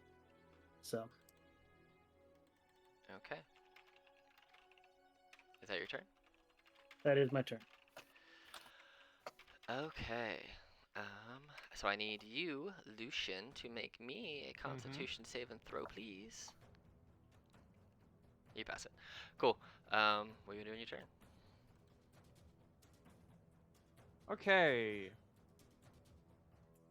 This has gone from. This is an interesting fight. Lucian has gone to self-preservation mode in a sense. Okay. And I will take this hit to 5, 10, 15, 20, 25. Just Yeah. right there. You're gonna run away? Okay. Just going right there. I can move another square, that's fine. I will take that damage. 22 bludgeoning damage as you go to run away. Okay. Hold on. That is not the end of my turn. Okay. Let me just remove the health. Oh, I subtracted way too much health on D&D Beyond. I'm going to look at the big boy, and I'm going to throw out a chill touch. That does hit. Okay, for 7. For 7, and on his next turn, he has disadvantage on attack rolls against me because he's an undead target until the end of my next turn. And then as a bonus action, I will drink my last potion. Okay, 2d4 plus 2. Alrighty. It's fine. Wow. Twice in a row. You got it back. I got 6. Yep. So since he was just attacked by Ronga, it's going to attack Ronga. And Ronga, you're unconscious, so it's an auto crit. So there's 2 death saves, and the other one is gonna 2 death save fails, and the other one's gonna go against Luna. So here's the one against Luna. 11, which does that hit you? Nope. Alright, cool. You 11. miss. Oh, no, Against okay. Luna misses. It would you have yeah. Oh, you're right. You're right. I gotta Does make it? Does it? yeah. Oh, yeah, hold the on. moonbeam. Oh wait, that's the wrong. And Hold on. It gets 3 more to that, so it gets 17 because it has a +6. I clicked the wrong button. So 17. So it takes 9 damage, and it is on death's door. Quite literally has 1 HP currently left. So did Moonbeam do its job? Moonbeam took it down to 1 Has HP. 1 health. Wow. Moonbeam took it to 1 HP. Awesome. But it sees Lucian after smacking it, trying to run away, and Mhm. I need you to make a strength saving throw as it throws. Well, Yeah. actually, hold on. Yeah, you're 30 feet. Cool. Yep, make a strength saving throw. Oh, I'm not good at these. As you go to run away and you get smacked, I deserve this. you get 20, I deserve this. 25 flesh damage. You just get covered in tombs. I'm out. Oh, Luna also, it missed you, right? So never mind, no con check. It missed. All right, Luna. But you have to make a con save now to see if you get poisoned. Let's make Yes. a con save. 17? Yeah, you pass. Yay!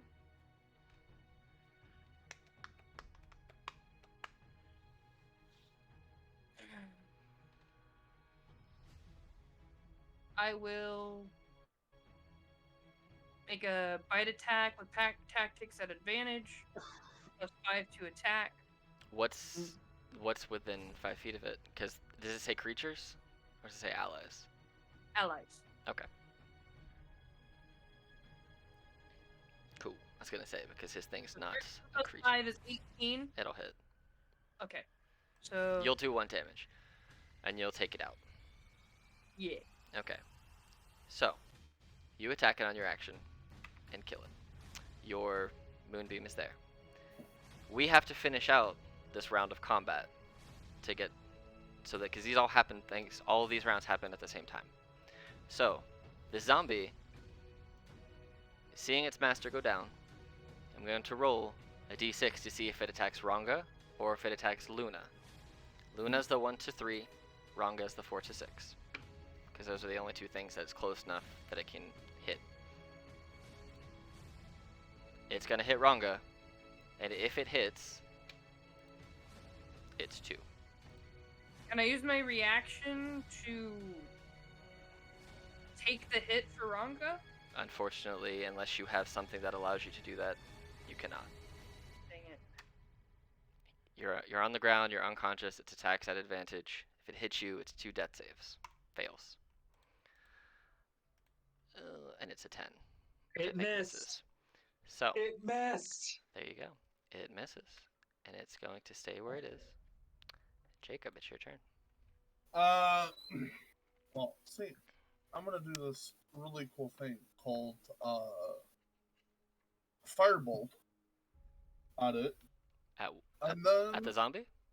at the zombie, yeah, Okay. The zombie's dead. and the, Well, no, it's not. Hold on. I gotta roll this thing to see if it survives the con check. It might. If this thing lives. It lives. Wow. It's at Okay, 1 HP. but I'm going to spend a sorcery for How it. many do you have left? I have 3 left, I thought so I can. I thought you twinned and quickened something else already. Or am I just No, thinking I 2 twins? asked you. Oh, you're right. You're I right. twinned 2 times during this fight, and then I twinned in the other room. That's right. So you had 3. That's right. Because the other one didn't work because it was Yeah. spell. Yeah, yeah. So I now got you. I'm down to 1 because Yep. I'm casting Cure Wounds on Ranga. Okay.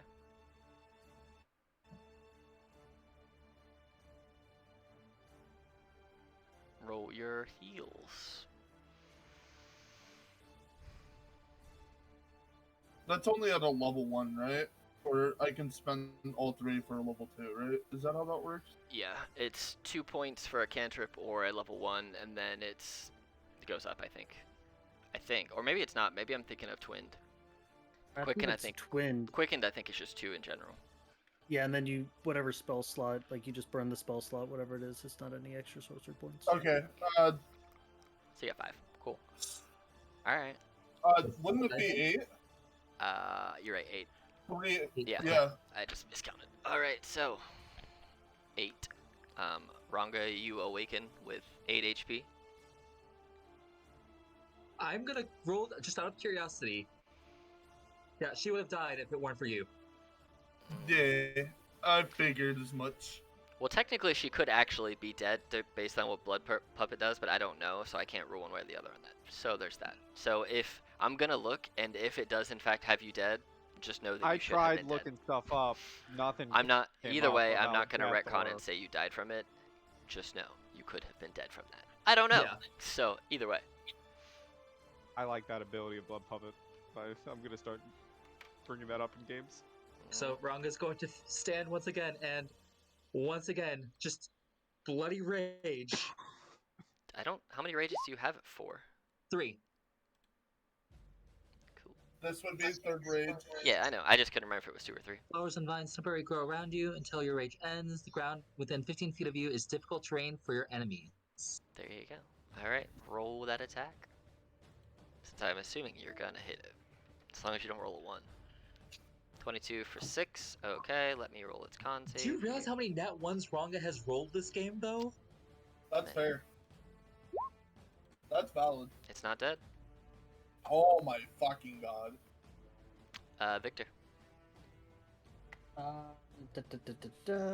Okay. 5, 10, 15, 20, 25. He brings his Echo over to here. Okay. Because he's still sort of in self-preservation mode. So... Actually, you know what? He's feeling strong and adventurous, so he's going to come over here and attack at advantage because he's flanking with the wolf. Okay. So, attack 1. Roll my damage, please, so I know what to roll against. Okay. It dies. Alright, it's fucking dead. That zombie was the champ. Real. All right. Anything else you want to do on your turn?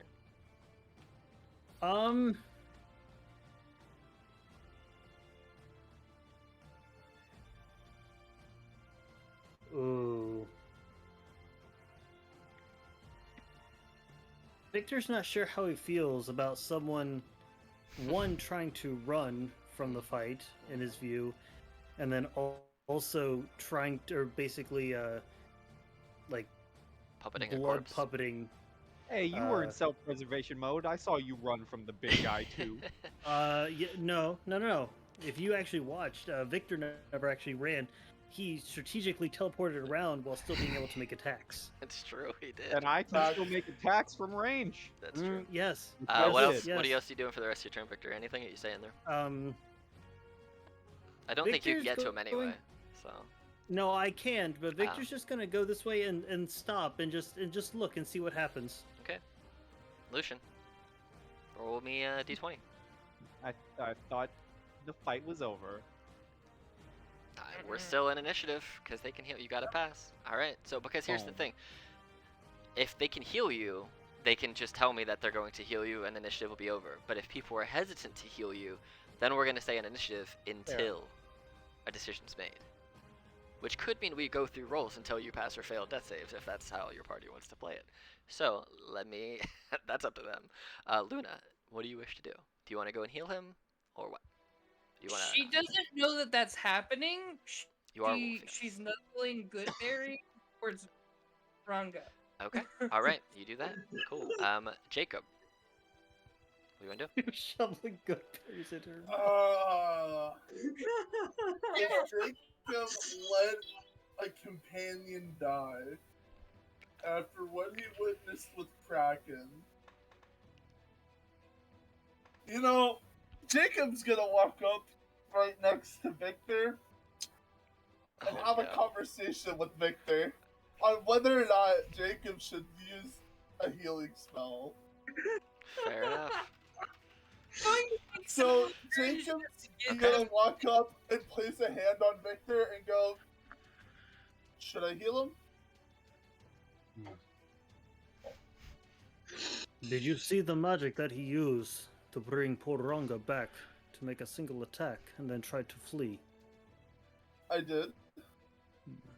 I feel that this is his bed. Let us see how he gets out of it. Okay. Ranga. Okay. Ranga will gladly take the berries that are being offered to her. Okay. So you take your action to eat. You can only eat one good berry a turn. So you get 1 HP back. That's fine. Victor. She's just gonna be like munching berries each of these turns then. Are you just gonna hang out there, Victor? Yeah, Victor takes a knee. Okay, Lucian. So how much do I get from the berries? 1 HP per berry, and you can only Like- do you can do 1 per turn. Okay, that's fine.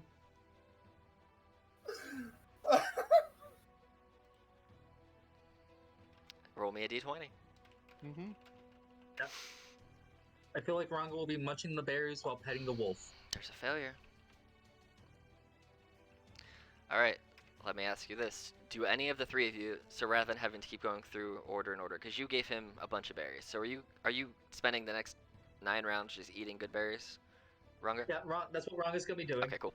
You're doing that. Luna, do you intend to drop Wild Shape and go heal him, or do you or are you just going to push berry after berry in front of Ranga?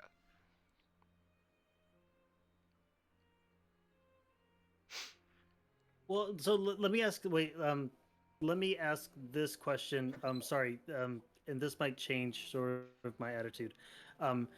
When the big creature died, did anything happen to the tomb that was encasing Lucian? I mean, it seemed to alleviate a little bit. It's not wrapped as tightly, but the flesh is still on top of his body. It's just not like actively restraining him anymore. Okay. Wait. So if he were to wake up, he could just like get free. It's not like holding him, or would he still have to attack his way out? He could probably just get out.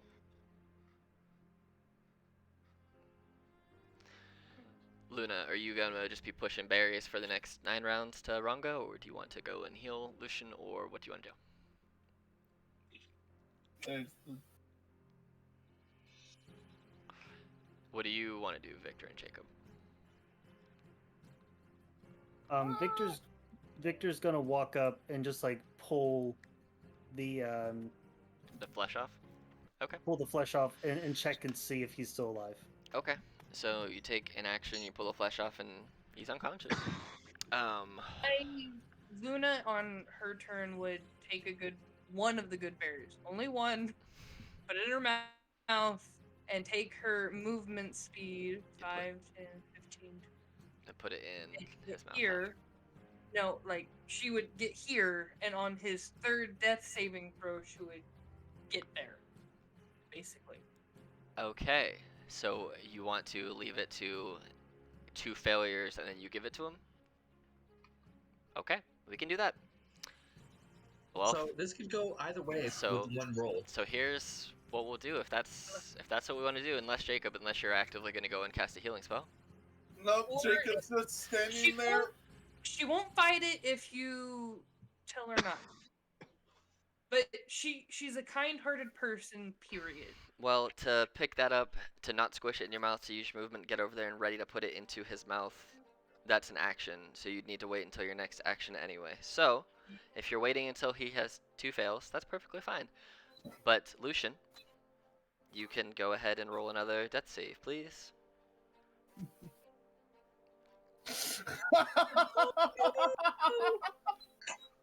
There it is. Lucian, you unfortunately rolled a natural 1, which means Mm-hmm. 2 death saving fails. Mm-hmm. Which means that your character has died. Mm-hmm.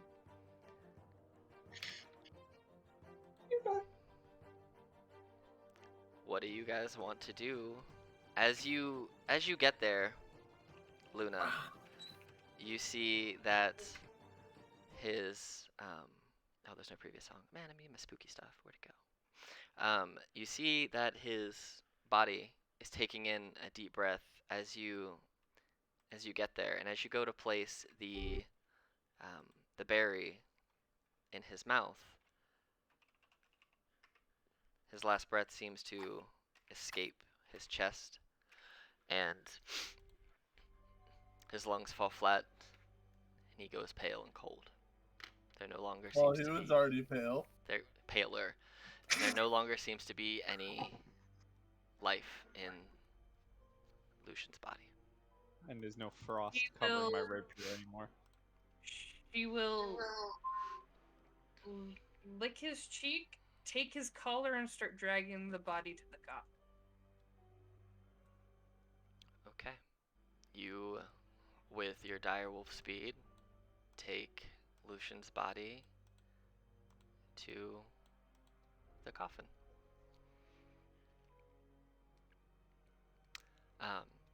As you open the coffin, you can see there is no body in there. You can place his body in the coffin if you so choose. And Rongo would help with that.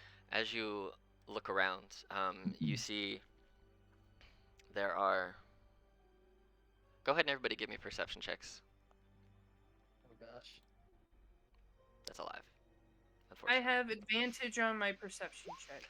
Yep. because- You can sniff it out. Direwolf form. Okay. So from all the berries, how much did Rongo get back? Natural 20. You got 9. 9, so it would be 18 then, right? Yep. Natural 20 on perception. Great. So you, Luna, as you're sniffing around the air, you're as you're placing the body in the coffin, you kind of sniff around and something smells off, and you paw at the base of the coffin, and you see there's a little hidden compartment, and you just smack it with your paw, and you find there's a bag in there, and as you pull it out and kind of stick your nose through it, as your face goes in, you feel the oxygen get sucked out of your lungs, but you look around, and it's just like a storm of paper and parchment everywhere. And you pull, and it just looks like a whole different world with just paper just blowing all around you. And as you pull your head back out, you're back where you were. You have found yourself a bag of holding full of blank parchment. Nice. Literally She will tons of nuzzle it around her neck as she's helping the body. Her origami dreams. Ranga, as you are eating berries, you kind of notice a little glint right on the shore of the water over here. And as you walk over, there is almost this small softball-sized item. It's very globular.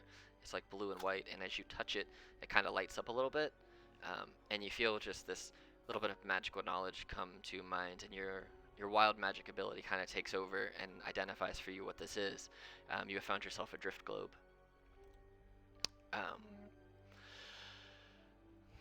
And Victor, as you follow Rongo with your eyes, you kind of get it from two different angles. Both you and your echo, you see a shadow deeper in the water from where the corpses came out.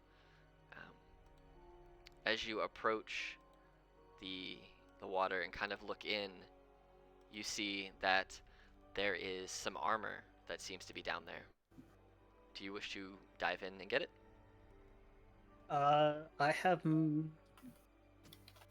Yeah, I dived in to get it. Okay. You dive in, and with the help of your echo, you swim with this armor, which it's a full suit of armor, and it's a lot lighter than you think it would be.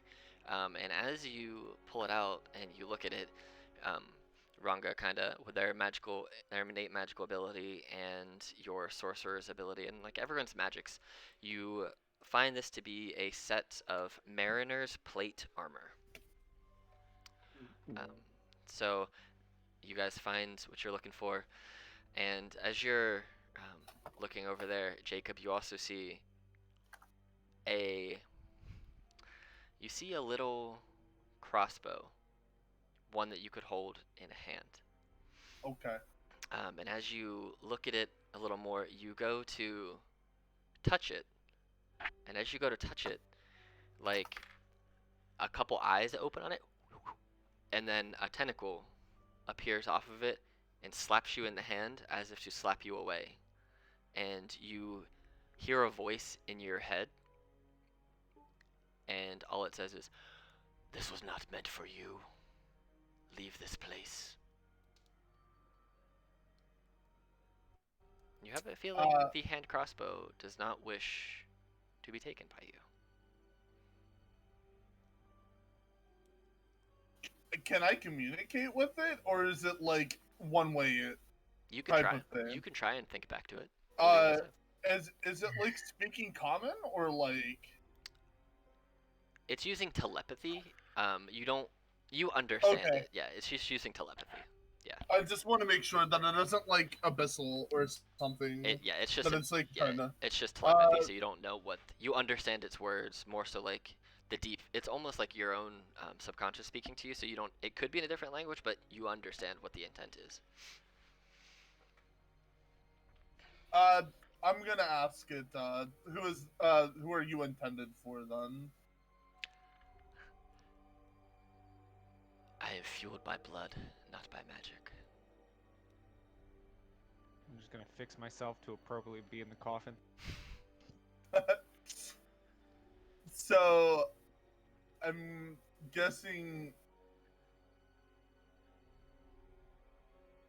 the gentleman that's laying in the coffin is what you want. Yes.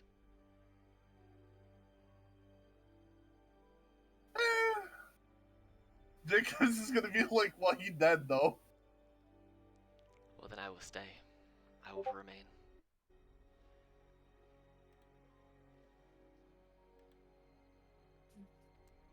And you see Luna's going the eyes close and the tentacle kind of pulls itself back in. And the crossbow turns like a darker shade of gray. Almost like it dies as well. Okay. So, what was this item, this crossbow? It was a... I will tell you out of game, because there's no way in game your characters will ever know this.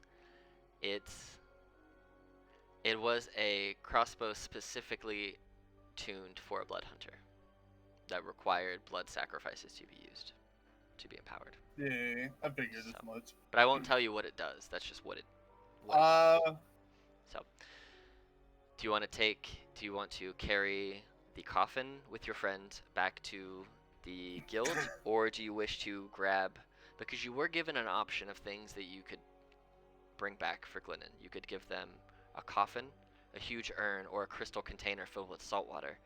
And you, Victor, from jumping in and swimming, the water tastes saltier than you thought. And while there are pieces of broken glass, there is a crystal container that you could use and fill with salt water. It is lighter than the coffin. So. How much does the crystal urn weigh? The crystal container weighs like 30 pounds. There is no giant urn in here, but the coffin weighs as much as a coffin with a fully grown human in it would weigh. Luna would be gesturing to someone's rope that might be sticking out of their bag, point to the coffin, and then like hit the ground like she's standing, like she needs to carry the coffin with rope to help people. Okay.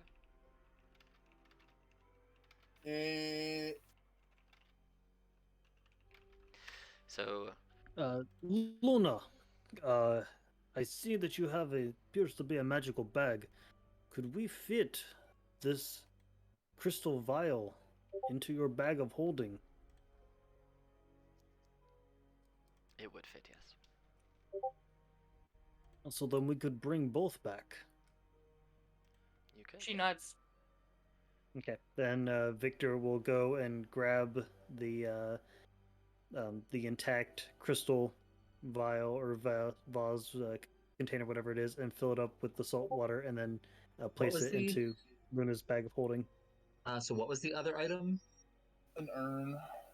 The large urn, Yeah, which we there's don't no have. urn here. Yeah, and then Victor will help Rongo, Luna. I'll carry the coffin with our fallen party member. Ron would probably completely forget about to tell the one who hired them about the body inside the coffin. Victor will not forget. I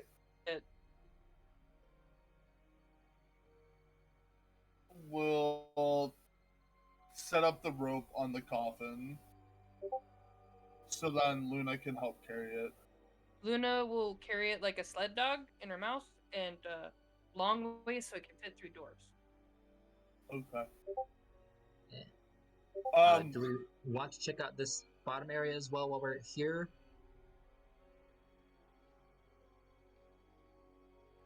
I mean, we can. Yeah, I feel like Victor would clear out, like, whatever this final tunnel is. Well, this final tunnel down here just takes Because- you back to where yeah. you came in. Oh, I it already just takes. Okay. I already talked to Pie Guy about it, but I'm just gonna roll the investigation. Jacob's gonna take Lucian's notes. Yeah, But he's would been be pre- his, With which that- would be his journal. with that His natural 20 journal. you will. So as you Yeah. guys finish up your stuff in the tomb and you make your way back to the Dungeon Delvers Guild. Let me get some happy music here because you're not in a Um, super sad mode. It's gonna be any books too that's Yeah. on Lucian. Like Jacob doesn't really care for the gold or anything. He just wants. As you guys make it back, make your way back. Is there anything else you want out of here? Should I ask? I'll ask that first. Luna will carry the. With her natural 20 perception, she's going to get the crossbow and put it in the coffin before they start leaving. And for the 2 hours she's a direwolf, she'll help carry it. But after, on the road, she'll be folding paper until she can give gifts when we get back home. I thought the crossbow was inside the coffin already. No, I thought y'all put it down. No, I went to pick it up and it was inside the coffin and it basically bitch slapped me. Oh, okay, got it. Yeah. Thought it was near the water. Never mind. Okay, so as you guys get the stuff that you need, you start making your way back, and you eventually make your way back to the guild. Takes you a couple days. Oh, Jacob's here. It is Lucian. I'm just gonna say you're over here because you are effectively dead. And as you make your way back, you drag the coffin in, and you get many a look as you approach, and people are like, "What happened? Who's in there?" You hear whispers. Do you answer any of them? There is someone in there. No, Yeah. we keep the or Victor is standing by keeping it closed, and he's not saying anything to anyone except until Glennon gets there. Okay. You guys are effectively. We'll say you're out front, and Glennon hears of this, and Glennon eventually makes their way out front. He goes, "Oh, I see. I see you've lost a companion. I'm sorry." We did. However, we wanted to make sure that he was brought back to rest properly. It's very admirable. So here's the gold that I promised each of you, 200 each, and I will deduct 800 gold from my character sheet of my 13,000 gold that I have. So they hand you each a bag of 200 gold, and they look at you and they say, "You can well, I'll take my items, thank you." And they take the crystal container with the water, and they sniff it like, good, this is what I need. Also, I'm going to go ahead and take the coffin too, with your friend in that. So you can leave them with me. He fought well. Mm. I would never speak ill of the dead. Well, he might not be dead for very long, so. Luna will place an origami symbol of his old god Mhm. with a red heart with a slight blue piece in it, like she was melting it. Okay. What the fuck is the symbol of Yog Sothoth? Oh, it's a black spiral. Yeah. Um, anything else any of you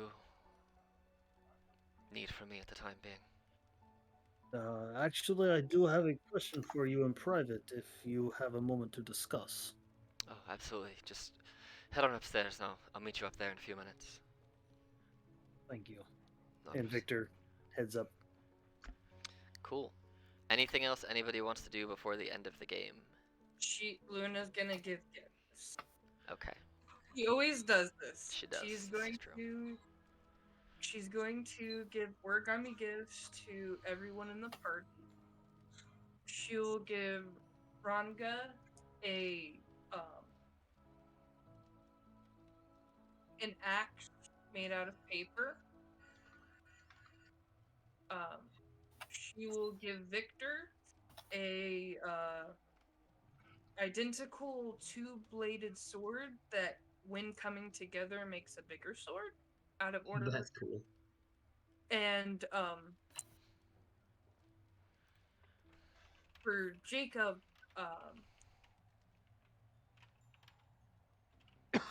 she will give a golden heart, again made out of paper. All right. Ranga, Jacob, anything you wish to do?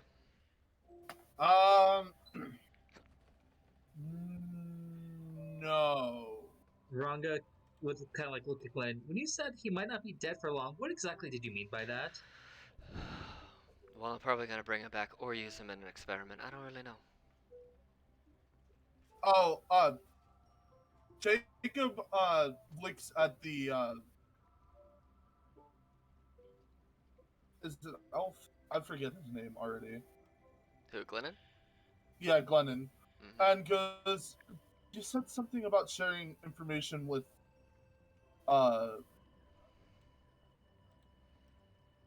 Lucian. Would you mind sharing that info with me? Unfortunately, I keep my word to who I said I would share it to, but I did not make that promise to you. So That's fair. at this time, I need to continue my research and, well, now deal with your dead friend. So if I can be of any assistance in the future, feel free to reach out and ask me. But Luna will say, "I told you so," in reference to losing her innocence. At the beginning. At least I didn't blood puppet Luna. Could you imagine that one? Oh God. Oh, she would have killed you with her own teeth. Not that you would have known I would was have gonna blood s- pupped you unless someone Yeah. told you. that's Did somebody tell her? Did anybody tell Ranga what he did? Or well. Nope. With that, actually, you seem to be a person who likes books, Jacob. You might like this, Yes. and I will. Glennon will shuffle through their bag, and they hand you a book. This isn't really my style. It's too flowery for for my needs, and they hand you a book called Rosaline and Mercutio. It is a romantic tragedy by Bill Shakinglands. Okay. So you now have a love story, or a romantic tragedy. But with that, we have lost another member of the DDG. Maybe permanently, maybe not, who knows. The session is over. You guys get your 200 gold each and the rewards that you found. And if you are close to leveling, you level. Otherwise, we are good. Yeah. And until next time. Ranga's officially level 5, and it's probably a good thing nobody told her what he did to her. And Because until if they next had time, mentioned, I will talk to you guys later. Have a good night.